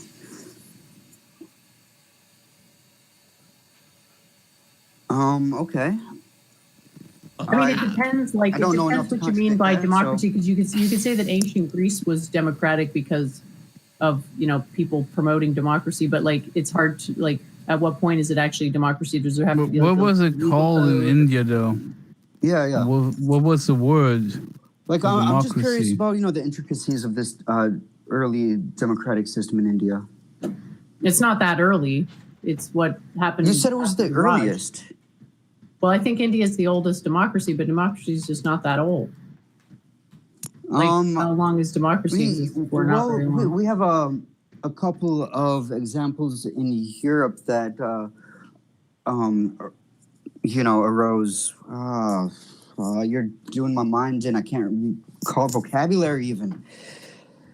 But arose separately from each other in Europe. You had the Germanic tribes who practiced their own form of democracy that isn't widely known, and then you had Athenian democracy, which both go back to. Athenian democracy, 500 BC, and we don't have written records for the Germanic people, so that could go back as far as like 1000 BC for all we know. Yeah, it really depends what you define as like an official democracy, right? Oh, well, I'm using Because I agree with you, there were loose like interpretation. Yeah, so if you go with the loose interpretation, it's ancient. It's not ancient. It's like probably 2,500 years old. That is quite Right. old. But that's pretty actually close to not. being That's king. actually not that old. Oh, I know. That's not that old. In the context of the totality of human history, 2,500 years is not that long ago, but it's still quite long ago. Right. You're right. From the modern perspective, though, it's pretty old. Yeah, modern perspective is all about shortening the historical record. So basically what they want is for people to think that nothing happened pre 5,000 years ago. They want people to believe that civilization started 5,000 years ago when actually it's like far, far more ancient than that. Hey, a mile down the road is still a mile down the road. It doesn't matter if the road goes on for another 20 miles. Does that make sense? Well, sure, it's a start. And I'm really glad you guys are so open-minded because it's like actually pretty rare to meet people who are this open-minded. So really appreciate Derek for creating this culture. Well, Yeah, I'll man. tell I you- mean, I'm really happy Listen. about it. I'm really happy about it too, and I feel like I don't know, I didn't like plan or plot or do anything in particular to foster such a community. I just kind of you know, I did my YouTube channel. I met the people I met, and I kind of threw links out here and said, hey, if anyone's interested, see who shows up. And I just kind of, I don't know, it's almost like it just manifested a lot of people who are kind of open-minded, kind of people who are like, you know, even though I feel like every single person who comes onto my stream is a person who has like very, very strong and often very extreme views. Still, when they're confronted with something that's like totally new to them, they're happy to kind of look at it and to think, huh, like maybe this is interesting or new or whatever. Like they bring about this combination of being strong-willed and extreme, yet still having an open mind and being willing to change. And I'm not sure I've seen that anywhere else. And I guess Kind of makes you think. Like, this is like my phone is about to die. Can people I say being what I want drawn to to say one another. and then dip out? Yeah, go on. Yes. Thank you. Well, Jen, you're an absolute gem, and you have been the treat of my quarantine. I gotta say, it'd be really wonderful if you post as many relevant links in the Discord server, so that you know, people like me could go and read and, you know, inform our perspective about what you have to say. I would really, really appreciate that, and it would be wonderful. And Spacepan, thank you for hosting. Toto, you blocked me probably when I was drunk, and I totally deserved it. Wait, I blocked you? I think so. I don't think so. You're probably just messaging my other account that got fucking disabled or something. yeah, he gets banned all the time. Like, a lot. Yeah. He He has gets like banned all he, of the I was time. thinking, okay. like Yeah, if I say the N word once on Discord, I'll get fucking banned. So I have to be a good boy. he has more Okay. banned accounts on Discord than the number of Jews that died in the Holocaust. Yeah, which was like 12 probably.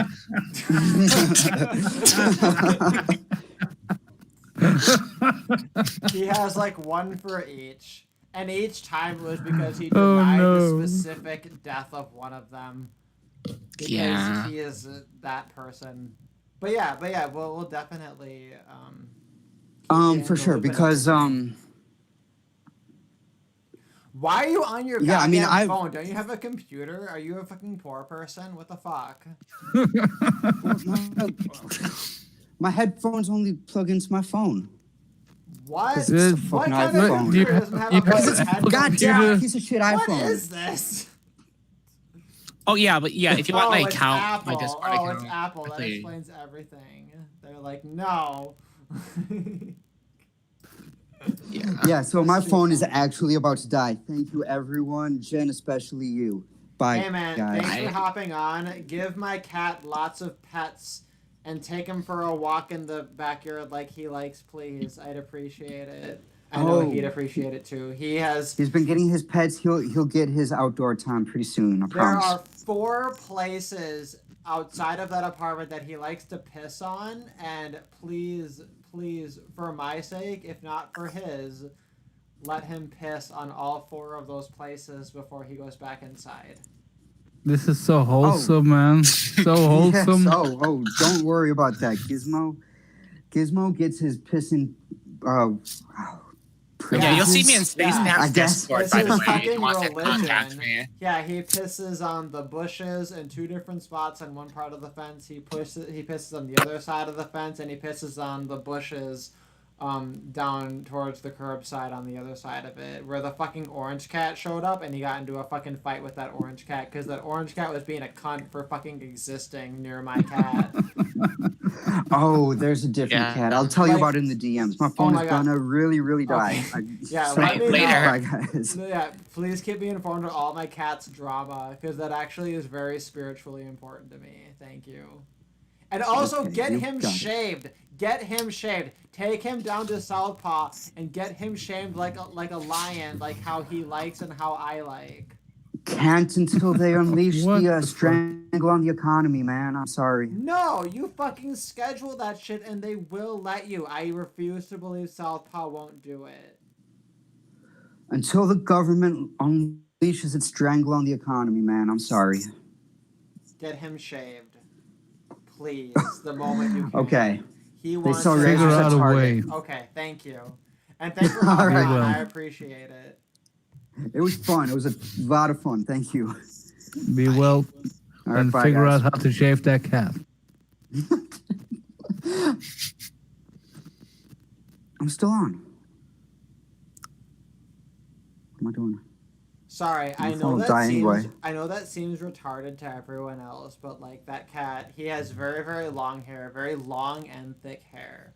And he gets knots extremely easily. Like I would brush and I'd pet him every single day. That fucker would still find a way to get fucking knots. But when I'd take him into Southpaw, they were located in South St. Paul, right? So they were called Southpaw. And it was like a cute little fun theme on like, oh, you're a Southpaw, right? Like a left-handed pitcher is called a Southpaw, but also they shave cats, so they're called Southpaw. And I'd bring him in there, and he loved his car rides. He loved to sit on my lap during the car rides, and he was so happy during it. And it was this whole experience. And I'd take him in there, and we get him shaved, and then he wouldn't have any more knots or anything like that anymore.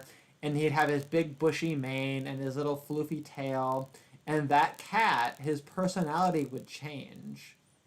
Like, when he gets shaved like a cat, he acted like a cat. Like, he knew he was a goddamn little baby lion. And, like, he's a fat, like, he's a kind of a chonker.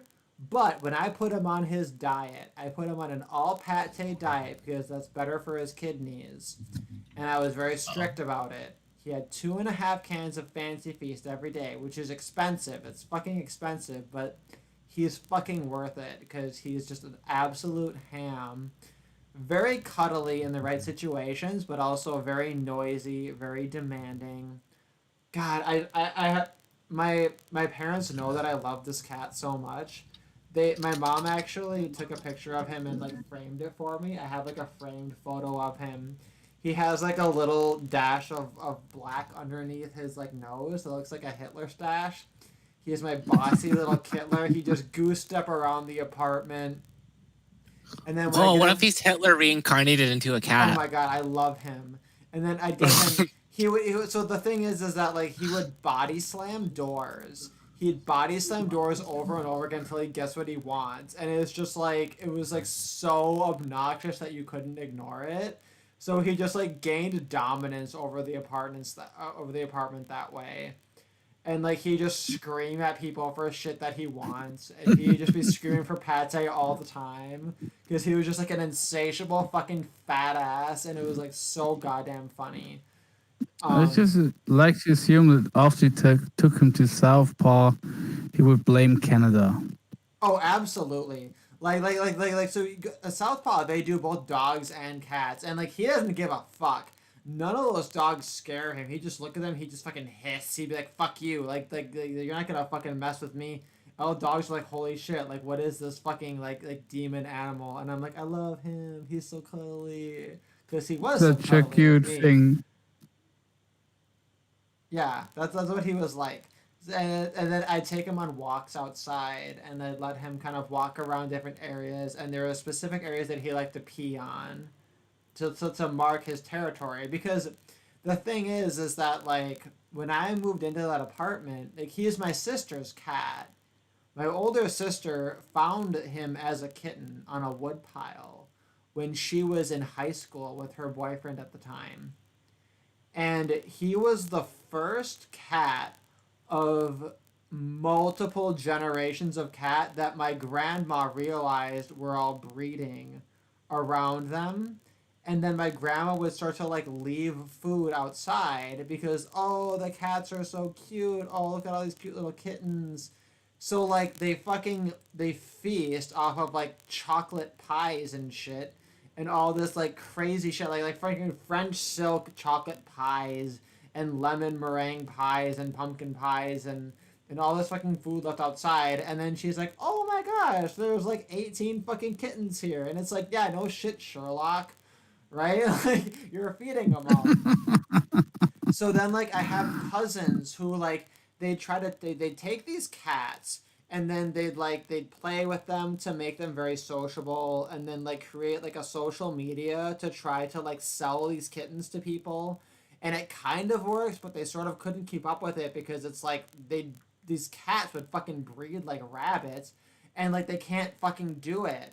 So now my grandma is like she has like 4 cats plus like another 3 to 4 cats that like are just on the balcony cats. These are just the cats that show up on the one balcony in the back, and then a couple more cats who just show up at the front, right? So she has like 10 goddamn cats, but like half of them are allowed inside the house, but the other half are just like, oh, you're so cute, and you eat the food outside my house because like, oh, you all eat it or whatever. And we just try to explain to grandma over and over again. We're just like, dude, you need to stop feeding them because they're just like irresponsibly breeding. And this is literally the problem of Western society. And you're just demonstrating it with cats, right? And my cousins are like trying to like be responsible and like take these cats and like socialize them so that they're like good cats for families, and like maybe like every once in a while they can like sell a cat to a family or like even just give a cat to a family or whatever. But it's just like they can't fucking keep up with it because my grandma's fucking pie game is just fucking too strong. And it's like a goddamn problem. And my cat, this cat who my roommate is now, the guy who we were just talking to is now looking over, he was like the original fucking grandfather kitten of all these fucking cats. And like he has this cat and he's like a very old cat, but very healthy, very spunky, he's a bit of a chonker, but he's not just fat. He's like he has big paws. He's like a big boned baby. Like he's like meant to be a big cat. He's like a baby tiger. So when I go to Southpaw and I get him shaved like a lion, like he knows like this is my natural form. I was meant to have short hair all over my body and a floofy tail, right? And a big mane. And he acts like that. And I take him outside to the backyard and to the front yard, and he like there were like 4 spots that he would like to piss on, you know. And I'd have him piss on all of his favorite spots. Except for when he wanted to piss on the neighbor's car. I'm just like, no, dude, you can't piss on the neighbor's car. And he'd hiss at me, and I'm just like, dude, fuck you. Like, I feed you your fucking fancy feast pate. Like, you can't fucking hiss at me. And he gets it. Anyway, but he's an awesome fucking cat because he's super smart, very very dominant, and the whole point of that was he was there with my older sister and her roommate. When I moved back to America from China, I took over that rent for 2 years. And then at the end of the first year, the roommate moved out in favor of my little sister, who lived there for 2 years. And then eventually she moved out for my older sister. And then I moved out for this new roommate. So that cat has been living there longer than any resident in the entire triplex. So when he goes around and pisses on it, it's like he knows. He's been there not only longer than any animal in there, but like any human also. He is like the longest resident of that entire building, and he knows it and he acts like it. And that's why I love him. He's my bossy little kittler. He's the alpha vertebrae. He's totally alpha. He has an all fancy feast diet because it's bad for his kidneys if he eats hard food. And if we reduce his diet down to 2.5 cans of fancy feast a day, which is like an insane amount of food, he loses weight and goes down to a good, healthy size for a cat of his size. So he's a big boy, but it's good for him, and he eats all very, very expensive, very good food. He prefers the chicken pate, but you can't just feed him chicken. You gotta mix it up with a little bit of the beef and occasionally a little bit of the seafood. But the chicken pate is his favorite.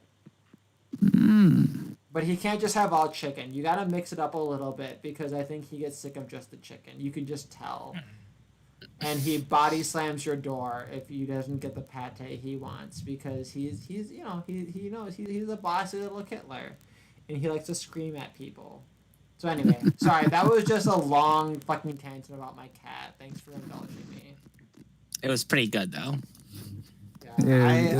Picture sorry, it in my head. Yeah, It was a movie in my brain. Very, very cute. Oh yeah, I can send you a couple pictures. He's absolutely adorable. He's named Gizmo after Gizmo from Gremlins because he totally looks like that, even though I think it's a terrible name. My older sister gave it to him when she was in high school, so I can't blame Also, her. Gizmo doesn't have a Hitler mustache. Yeah, he's Gizmo with a Hitler mustache, and he is like a little baby Hitler. Very, very... Gizler or Hitsmo. Yeah, man, and like sometimes this is really bad. Like, if I have a Tinder date and we're trying to think of like something to do for a first date, you know, instead of like just dinner or whatever, I try to tell people like, oh, hey, do I just like walk around? Because I like to just walk around and talk to people, you know? Like Hong Kong is very interesting. You can just walk around anywhere and like all the shit you see is very interesting. But like if people seem like they need something like extra stimulating, what I always suggest, and I'm like, hey, do you want to go to pet stores? And then we can ask them if we can like hold puppies and kittens. Because what I'm looking for ideally in a date is like somebody who like has some kind of like a love for babies. But I never fucking find it. All these fucking Asian men are just like, no, I want white boy pussy, or I want white dick. I don't want. I just want to fuck a white man. I know, and I'm just like, I mean, that's fine. That's not off the table, you know. But like, I'm just like, man, like I want someone who we look at the baby kittens and like we hold them and we're like, Jesus oh, fucking Christ. Why are Hong Kong gays not into petting kittens? What's wrong with I them? know. Well, because the Asians, maybe they're torn because half of them wants to eat it. Yeah. It's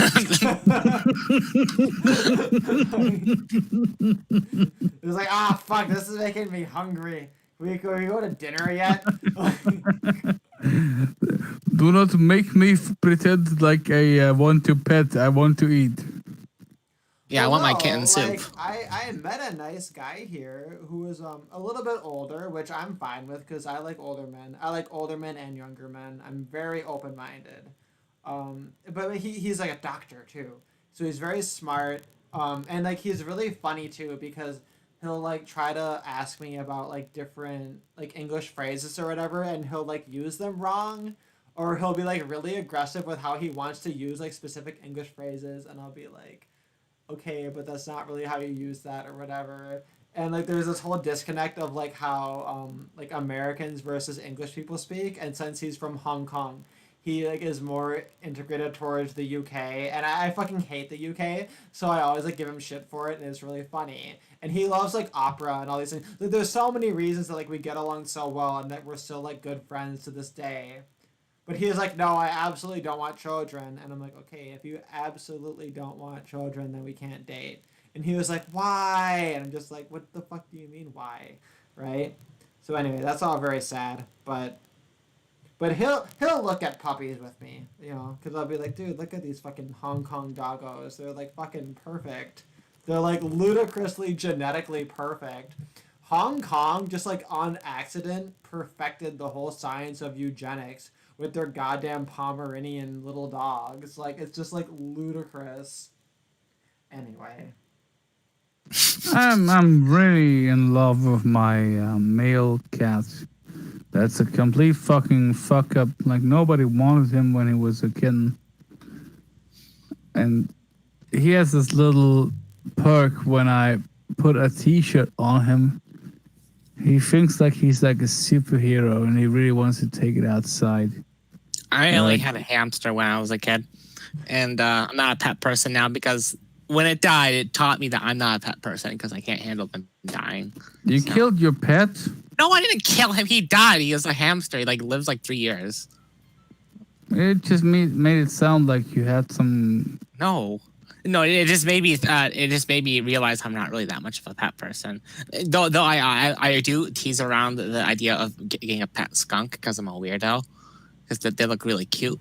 But Cats can live up to 12 to 50 years. you just gotta get them de-skunked. What? Oh, the cats live up to Yeah, like I think the oldest cat was like 50 years. Oh yeah, they can live a Probably while. was Actually. a That's very ancient. old for a cat. Even 20 years is very, very old for a cat. You're like, what the fuck? What the hell did they feed it? 50 years?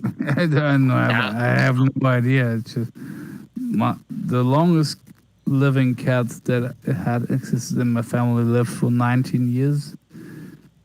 And I guess that's like the just more you eat, because- like you feed them like their natural diet, like meat and stuff like that, instead of like shitty like fucking cat food. Like No, really this cat was processed. fed on shitty food. Like we tried to do our best, but we didn't know what we were doing. And he was run over by a car, so he had to have surgery for his Oh, hip no. bone that was crushed.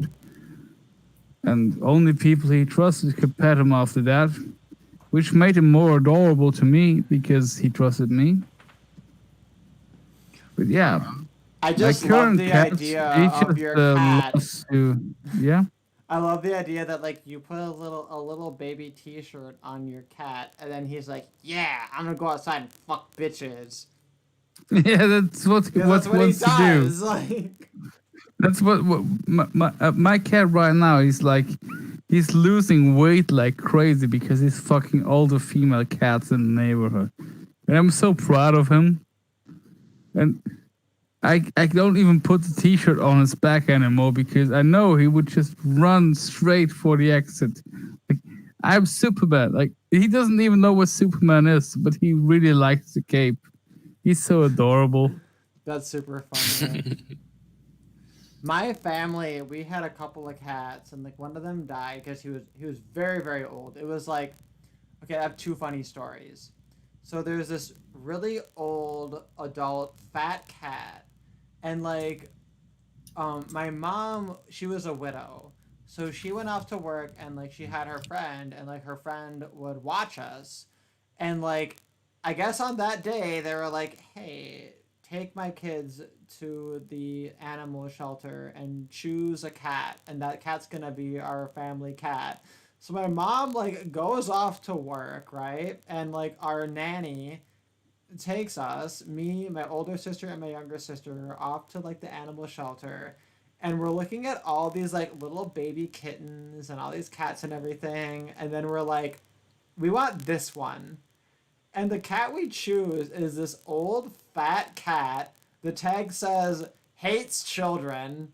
Just this cat hates children. And my nanny's like, yeah, I think this is the one. And my mom goes home from work and she's like, guys, what the fuck? Like, and we're like, no, he's really nice. And he's just like hissing at us and like scratching at us. Right? This mean fucking cat that like hates us. And like that was our family cat for like many, many years because that was the fucking one we chose and we committed to it. But that honestly, I'm really glad for that because in hindsight, he was a cool cat. You know, he stood his ground. He didn't take no bullshit from no one. He was a handsome cat. And then eventually there was like a small kitten that like my aunt found, but like our cousin was allergic. So she was like, hey, do you guys want to take him? And like this cat was so sweet. He just like wouldn't hurt a fly. He was like super nice, super cuddly, super nice to everyone, right? And then eventually we learned like he's super nice to us humans, but man, he's a hunter. He fucks up rodents. One time, Oh yeah, cats do that a lot. Yeah. Multiple times he would like leave like dead rodents like gutted at our door, and I was like, that's so scary, holy shit! And he was like the sweetest cat ever. Even though he was declawed, he would still do that shit. He would still find a way to fuck up these rodents. And then at one time, you can bite him. He brought a dead hummingbird to our patio door. A fucking hummingbird. What the fuck? And I'm like, bitch, how did you catch like a a gift goddamn to you. hummingbird? Like, holy shit, you're like a goddamn ninja. Sweetest cat ever, right? And then eventually my parents are all like, oh, he's getting old. We need to put him down. My little sister was like just at the age where she was like moving out for college or whatever. And she was like, fuck you, this cat isn't even sick. You can't put him down. My parents were like, oh, are you sure you can put him down? She's like, no, I'm taking the cat with me. He lived for like 5 more fucking years. Just like my parents are fucking just cunts. Just like, oh, That's like we're sick of him. We're gonna kill him. Like, that's disgusting. I mean, I guess he had some kind of issue, like arthritis or whatever. My little sister was really a champion, though. It's like she was with that cat to his final days, when like every day was a struggle. He had all these like insane pain medications that was like the same shit you give your 90-year-old grandma, like fucking oxycodone and shit. And she like worked at a restaurant, and she would bring him coconut chicken fingers. Aww. Because those were his favorite, and he'd love his coconut chicken fingers. They're like battered coconut chicken fingers, and he'd eat them and cry in pain because like his existence was just hell, right? And literally like up to the final fucking moment where it was just like hilariously ludicrous the degrees to which my sister jumped through hoops to make this fucking cat survive till like 17 years or whatever. And eventually he was like, okay, like we gotta put him down. And yeah. I still think the fact that sad. my cat was poisoned was part of the reason why we paid for surgery for the cat that survived. Like when my father was dying, he was allergic to cats. We took in a pregnant cat because, unbeknownst to us children, my father was going to die in 6 months. So it didn't matter if he was allergic or not. And I had my cat, like this fucking stray cat that we took in, just magically had 4 kittens. So all of us 4 kids had one cat, and we loved our cats. And about 2 months after my father died, someone poisoned my cat. What the fuck? Someone just fed him poison. What the hell? That's sick. And it really, like, this cat, it was just like a kitten. Like when my father was still kind of around, I was in like a camp, like Boy Scouts camp, and he took the cat in the car, and I was so happy to see my cat and my father. And then my father died, and 2 months later my cat was poisoned to death. And I still love cats to this day, but it always carries this sad connotation of who would poison a cat. Well, shit, actually, my mom had that happen to her because after we had our cats for a while, eventually my parents decided to get a family dog, which was kind of a good decision, but kind of a bad decision because we're upper middle class, right? So our house had a basement, a middle class, or a middle floor, and like an upper floor, right? So the cats obviously did not get along with this Jack Russell puppy. The Jack Russell puppy it's like a hunter dog. It wants to chase these cats all around. So what ended up happening is like at night we'd take the dog into the basement, and then the cats could roam around, during the night. And then during the day, the cats would hang out, in the upper floor while, the dog can run around in the middle floor. So it kind of worked out, but I still feel like if you're going to have both dogs and cats in your house, ideally you should really, really strongly prioritize the cats and the dogs getting along, being able to coexist in the same room without chasing and fighting each other. Yep. But they really love Jack Russells because Jack Russells are like super. They're very cute. They're very smart. They're fun dogs. They have high energy. Like they're great dogs. Like they're just awesome fucking dogs. And this is the breed of dog that my parents like really fucking settled on. They just love it. So we had this dog for like 15 fucking years before she had like some crazy cancer or some shit. Like she had such some crazy like health issue. And then eventually my mom got a new dog and he was like the perfect dog. He was like perfectly athletic and he like loved to do his like speed training and everything and he like jump through his hoops and he was like a perfect like hunting dog. He was like a very very like alpha like warrior style little Jack Russell. He was like the perfect little dog. And she takes him to the dog park all the time and eventually he had ingested some like poison at the dog park. And Yeah, some crazy assholes put that out. Yeah, there. exactly. They should be Some shot in the crazy face, man. Absolutely. They should be 1000% just death penalty for that kind of bullshit. Yeah, just like some asshole leaves like some kind of crazy fucking poison. Because like our dog beforehand, there was one time where like she had eaten rat poison. She ate like decon rat poison and like we gave her some drug that caused her to puke up all the rat poison into a plastic bag. And we had to like bring her with her bag of puke over to the hospital to like check it out or whatever. And then it's like, you know, these little Jack Russells, they're not that much bigger than a rat if you really think about it, you know? Like they're pretty small dogs. So that was pretty threatening, you know, that like she'd eaten rat poisoning because it's like, dude, you're a Jack Russell, you're like not that much bigger than a rat. Like this is scary. But you know, you give them the right drug, they puke it up, and then they're fine. But like, you know, our new dog, he had eaten something insane or crazy that was like lethal, and just like died unexpectedly at this really young age, and that was like really fucking like sad and shitty. Mm-hmm.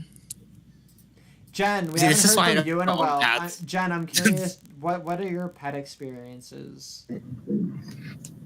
I used to have a dog when I was a teenager. She was pretty cute. She was kind of wild though. She'd run away. So it was tough. She's a half husky, half lab, and I'm allergic to cats, so I've never had one. Some cats are okay. Some cats are not. Cute. She was so cute. I miss her. Her name was Sheba. Yeah. I love animals. I think cats are dangerous though because of toxoplasmosis, unfortunately. What's toxoplasmosis? Oh, you don't know what that is? It's like a No. brain parasite. What? Oh, that's like because that's the cat lady disease, right? The whole theory is that it's in the cat's fecal matter, and if you deal with like the cat's litter box too much, like this is what causes the phenomenon of the crazy cat lady. Is she's just exposed to so much fucking cat feces that she just becomes like a crazy person. Yeah, but it's always an option. Like if you have a cat and you only have a very small space to live in, you shouldn't have a cat. Like I wouldn't have a cat if he couldn't go outside and do his business elsewhere. So I'm not very worried about the toxoplasmosis because he shits in places that I don't know where he shits. Yeah, if it's outdoors, you're probably safe. The symptoms are fatigue, headache, body aches, fever, swollen lymph nodes, confusion, blurry vision, trouble with balance, seizures, and lung problems. So that's the risk. But if it's outdoor cat, you're probably all right. I mean, cats do have their uses because they keep vermin away because of the cat urine. Yes. The rats don't come around the cat urine. Oh my god, and I kind of need that because I know that sometimes mice come into like the balcony area. And because of that, like I don't even use my balcony because I'm just like afraid of rats showing up. Or worse yet, like I leave the door between the bathroom and the balcony open too often that like a rat could come in here. And that's like my worst fucking fear. and I feel like, oh, I want to get a cat and then leave the balcony open so the cat can just like murder any rats that come out. But then, you know, the kittens might be retarded and just fucking like find a way to wander away or whatever. So it's just not worth it. Speaking of capitalism, just sell cat piss, and people can use it like as a spray, and mice won't come around and rats.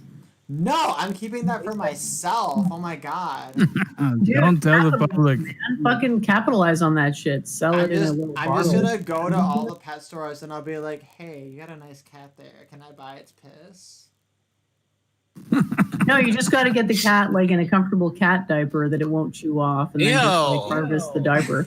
Hey Man, it's fucking capitalism, man. It's fucking capitalism, dude. Yeah, yo, capitalism. Nah. Hey, Jen, have you ever I would never do considered that. this? You said that you were allergic to cats. I had a friend, or I have a friend. He's a good friend of mine. He's one of my best Minnesota friends.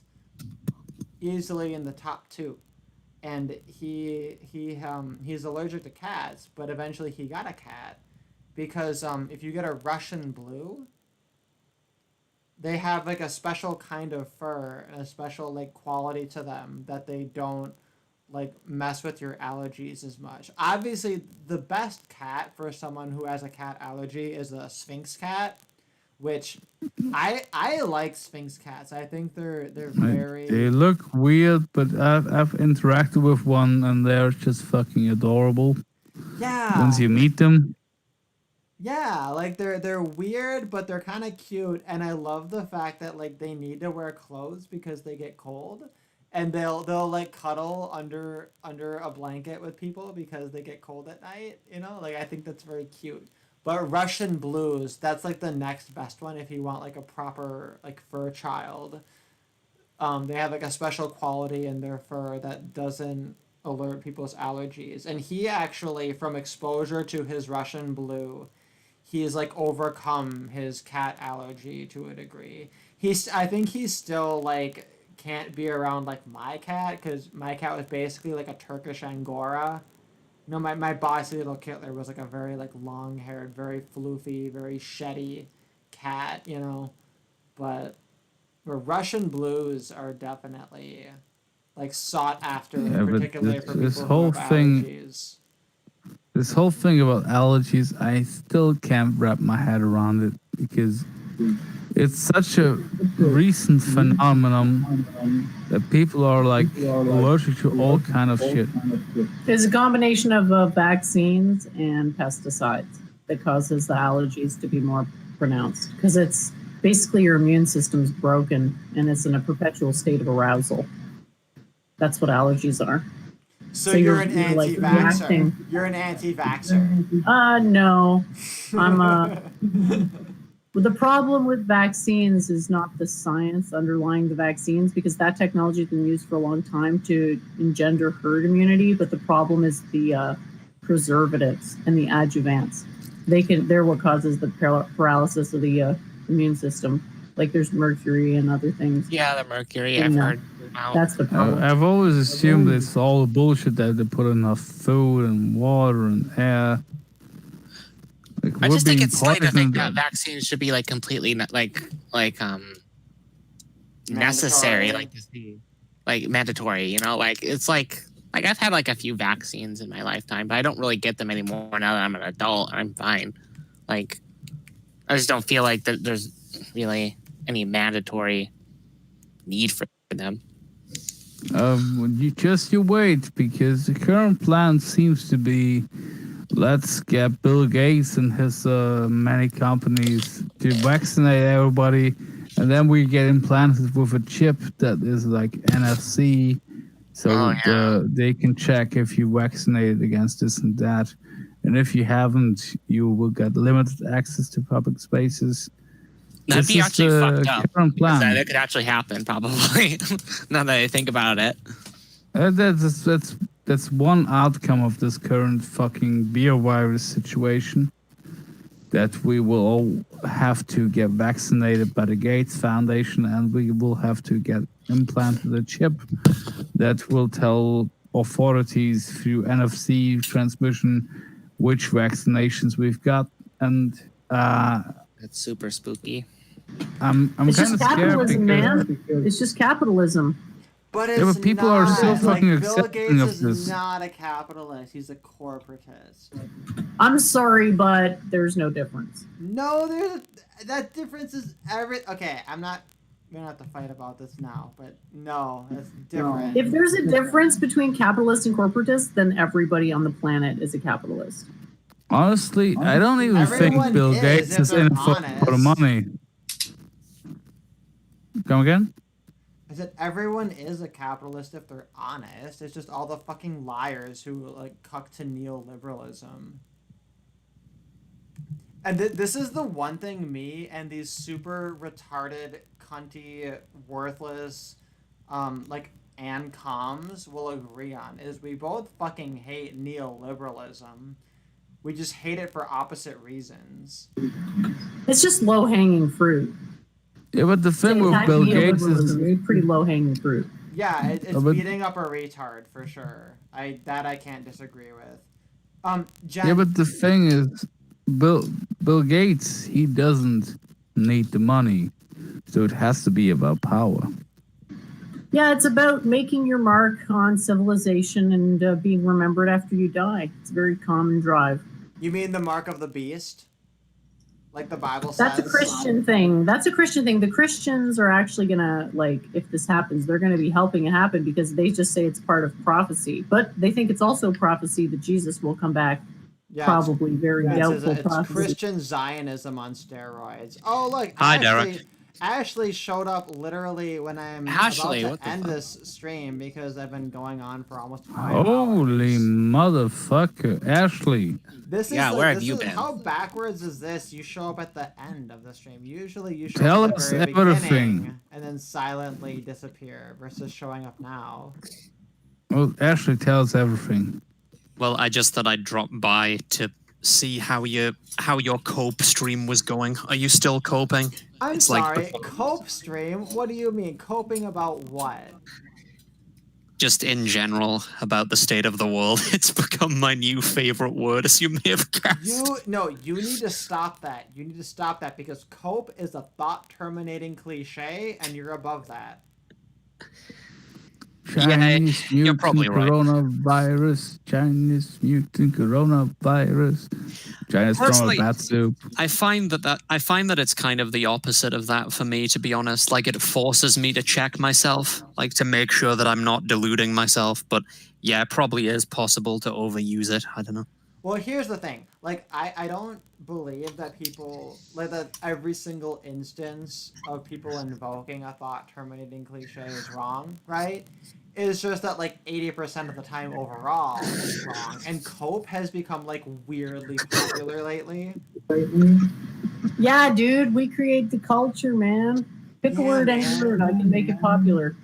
So, Jen, I wanted to ask you about something. So there were two things I wanted to ask you about, and both of them were things that I was like, do I want to bring it up on a stream just in case you don't want to mention it? And the first one, had to do with the whole, like, did she get, like, arrested or banned or whatever for doing yoga? And you linked the article and explained it all. And it was, like, I was, like, totally, like happy that I brought it up because it was, like, this awesome fucking story. The second one, I'm more ambivalent towards, but, like, I saw some rumors that were being propagated on, like, Claire's live chat regarding Gandalf. And I wondered if you had, like, any particular information or, like, wanted to speak to that at all. The last time I talked to him was about a month ago, and he said he was worried about the coronavirus and that he had to help out his family with that. And I haven't heard from him since then. That's honestly all I know. Yeah, and So that's all I've really the other heard, rumors, too. I have no idea. I guess the other rumors was that they said that, like, Duvid was really, really mean to him on a stream, and then they said that Gandalf had, like, tried to commit suicide. Yeah, I mean, I can't validate that. But Yeah, I have no clue. I don't know. I don't know. It sounded like bullshit to me when I heard it, but I guess we don't really know either way. But I guess regardless, it'd be nice to hear from him again because he was always an interesting character. So I spoke to him, I guess, like maybe 1 or 2 times on a stream. But I saw those rumors, and people were, I guess they were trying to like implicate you and do it, or being like, oh my god, these two fucking cyberbullied him. And then everybody acting like, oh my god, like press F in the chat for Gandalf. And I'm sitting here like, do you guys even know anything? They don't. It's just an attack on me. There's just so many people that hate me, and it's like, girl, please. But yeah, the Gandalf thing, I mean, honestly, that's all I know. I'm not surprised that he disappeared, though, because I think he kind of just was like trying to do too much. And that's what happens when you try to do too much. You just get burned out. Like, it's predictable. I told him many times, like, you got to kind of slow down a bit because you're, what is it, burning the candle at both ends kind of thing. I was concerned for sure. I've been concerned since he started up. And, I can't force him. You know what I mean? Yeah, I know. And that's the thing, too, is, like, for example, with Prince of Queens and his whole situation, like, I wondered if some people had thought, like, oh, hey, you were, like, one of his best internet friends. Like, did you see, like, any signs of anything, that anything might be wrong or whatever? And I'm sitting here like, no, like, how would I even know that or be responsible for it? So I kind of, like, am sympathetic to this idea that, like, you have, like, an online relationship talking to someone in, like, a frequent kind of a way, and then, something happens, or they stop showing up or whatever, and then people look to you that's like, well, don't you know what's going on? And it's like, no, like, I'm just, like, a voice on the internet, like, I'm sorry. Yeah, exactly. It's like, I met this guy, I don't know, 8 months ago maybe, and he wanted to do streaming. So I was showing him how to do that, and I told him several times, like, you got to slow down a bit because you're going to burn yourself out. You got to do one thing at a time, and yeah, I mean, I don't think that he managed to do that, unfortunately. But anything more than that would just be speculating. And I don't want to do that because it's not really fair to him. Yeah, well, and if nothing else, I guess I hope that even if he's not, like, in the mood to, jump back into streaming with, like, the level of engagement that he was before, that he at least kind of hops on to kind of touch bases and kind of dispel some of the rumors and kind of say, oh, hey, here's, like, a little update or whatever. Like, that'd be really cool, just because it seems like a lot of people are concerned, which, I guess that's kind of cool. Like, I think it's kind of cool that, like, for as, like, vitriolic and mean-spirited as a lot of the online back and forth can be, that people, in different, in different, like stages of the whole thing, would want to just, like, hear a little bit of good news of, like, oh, hey, I'm still doing okay, I've had some family issues, but I just want to check in and say, like, I'm doing fine, or whatever. I don't really think they care. I think they're just, Yeah, I don't think just it's being real cons. They're just being cons. They just want drama. If that came out, they would think, oh, like, it's all a fucking conspiracy, like, or something. there's been like insane conspiracy theories that have gone around about me, and it's just like, at some point, it's like, get a life, to people. It's like, you're only focused on me because you don't have anything else going on, people. Like, I'm not the source of your problems. I don't want to go into it all because then I'm just, like, adding fuel to the fire of drama, but it's pretty common. Like, people come and go on the internet, it takes a certain type of person to keep going doing these streams because it's, you get a lot of abuse. It's not for everybody. Yeah, fair enough. But I thought I'd mention that just because it kind of came to mind. But so okay. Well, I believe that you care about. I believe you when you say you care about him. I don't believe the masses are coming from an actually. I don't think they actually care because, like, he got doxxed. He got treated pretty horribly. See, I didn't know about any doxing or anything like that. That's shitty. But there was a topic that came up earlier on this stream, and I was like, oh, if Ashley were here, he'd be able to clarify or elucidate it a little bit. And this might be like a little bit of an irrelevant tangent, but I think it'd be interesting. We were talking about pathology and pathogen and pathos, and we all of us were a little bit befuddled by the relationship between each of these words. And I'm curious, Ashley, if you like immediately know anything about the etymology of these. Because it's a little paradoxical, right? Because pathology and pathos, like that just seems like logically like it makes sense, but then how does pathogen, like, does that relate to pathos, or is that just a red herring?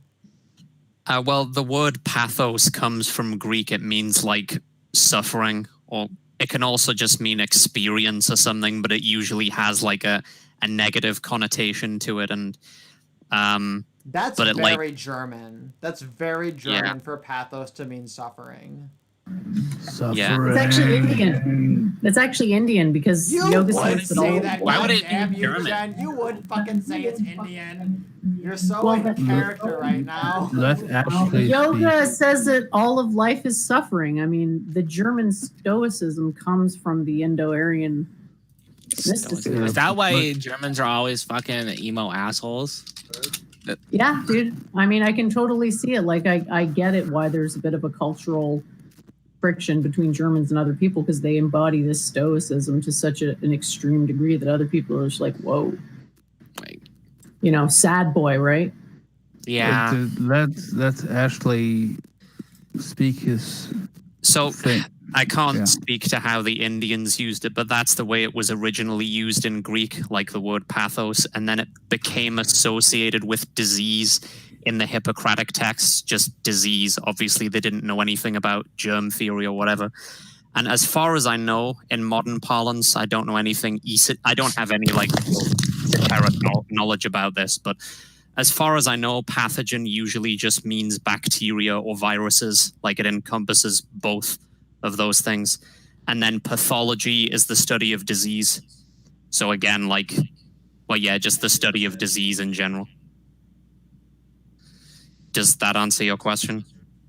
Kind of. I guess the part of it that is like kind of laid conspicuously bare is that earlier we were talking about pathology, and the definition we were working on had to do with just like a tendency towards a pattern of behavior, right? Which is more consistent with talking about like mental health pathology, because I feel like with pathology, like the modern association is typically mental health, you know, and it typically has a negative connotation. I should have used a different word.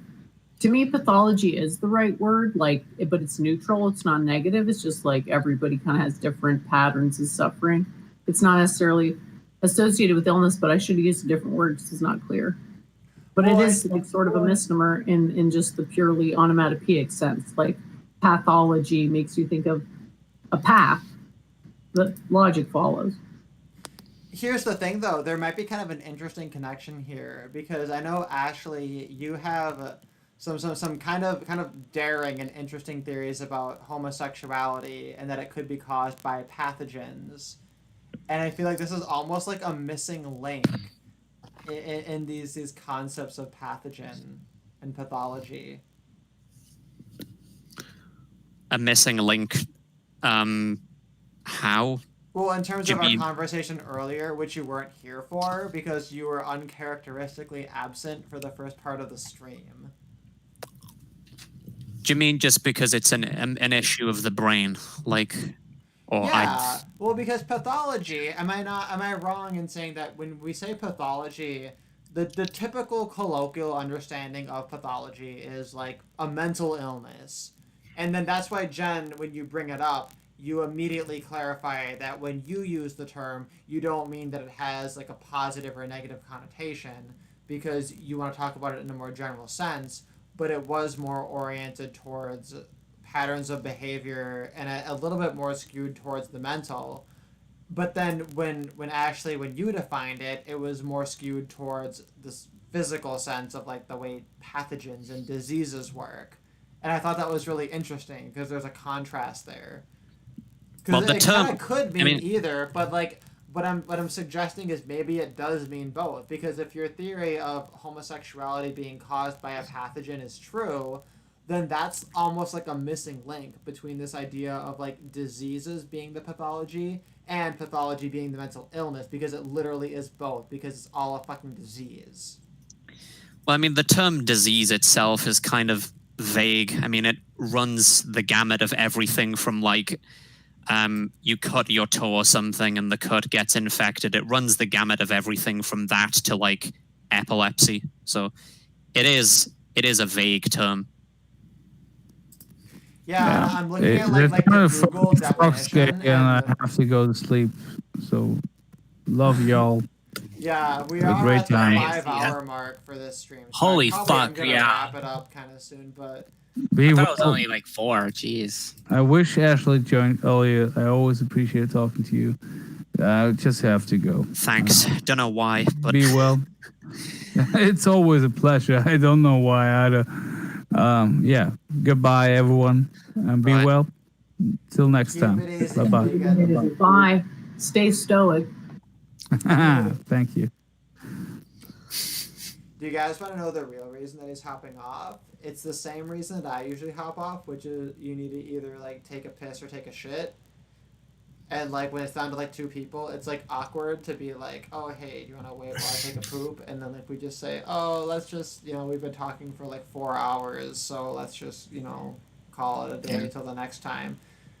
And like usually thing that's is, what it yeah, comes down honestly, to is every single one of my streams, it'll go offline, and then for like another like 30 to 40 minutes, me and him are just talking about like JRPGs, and eventually like either one of us are just like, man, I really gotta take a shit, and we've been talking for like over like 20% of a fucking day, so let's just So- I have a tendency to show up for the first 90 minutes or so, and then I get exhausted, kind of. Yeah, well, and my only complaint is that you just like dip out without acknowledging it because you feel like that's easier instead of like announcing that you're leaving.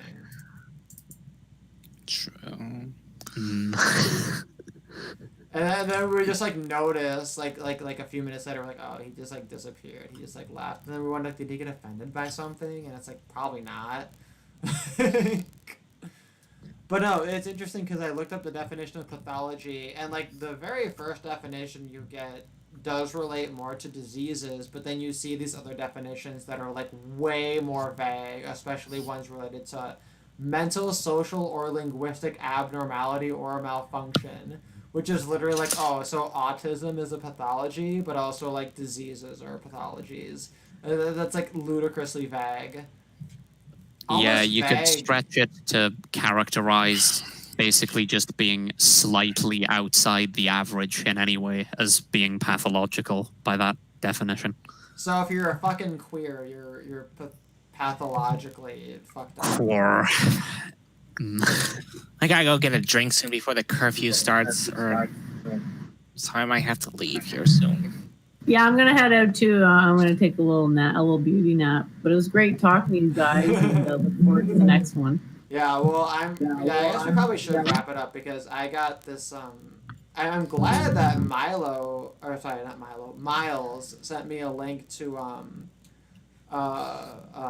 Philip Tanzer's MRA BBC thing. I was considering trying to play it and go through it on the stream, but I realized the BBC will like fuck my shit up for trying to play it, so I should just watch it in private and go from there. But it was dreadful. I saw it. It was dreadful. you would rate it dreadful overall? Oh my gosh, I don't know. Maybe I'm gonna need a drink for it. Wow. Yeah. Well, I'm glad I got to clarify the pathology thing because that is a little bit of a wormhole. But the other thing, Jen, is I think she just left. She's Did she gone. leave? Oh, she's She's actually gone. She left. Whatever. I'll blow up her fucking Twitter. Did you just snort? Yeah. I do that a lot. Yeah, was I very know. loud. I want to have a fucking aesthetic stream where we debate about whether or not aesthetics belongs to the house of ethics or the house of morality, because she maintains it belongs to the house of ethics and I maintain that it belongs to the house of morality. And I want to have a fucking knockout, drag down fucking debate about this. Like, literally the most esoteric and retarded and queer fucking stream ever. You should get Pilliter on I should. He can be the moderator. Actually, I'm gonna and say, I'm gonna message and be him right sure, now. and be sure to use the word queer as much as you possibly can. He'll I appreciate am. that. Well, that's the thing is, me and Jen, we coined a term together. We're trying to find a term for like who are us people who talk about these things on the internet, and I'm like, dude, we're the queerosphere, and that's it. We're Yeah, the that's good. queerosphere. I think that's good, right? Can you think of a better word? You know, fucking Latin and all that gay shit. Find me a better word. It's the queerosphere. All right, I'm gonna go now. I need to On get- that note, I think that's probably the best that I'm gonna be able to end this on. So yeah. Okay, see ya. See see ya. you guys later. Keep it easy. Yeah.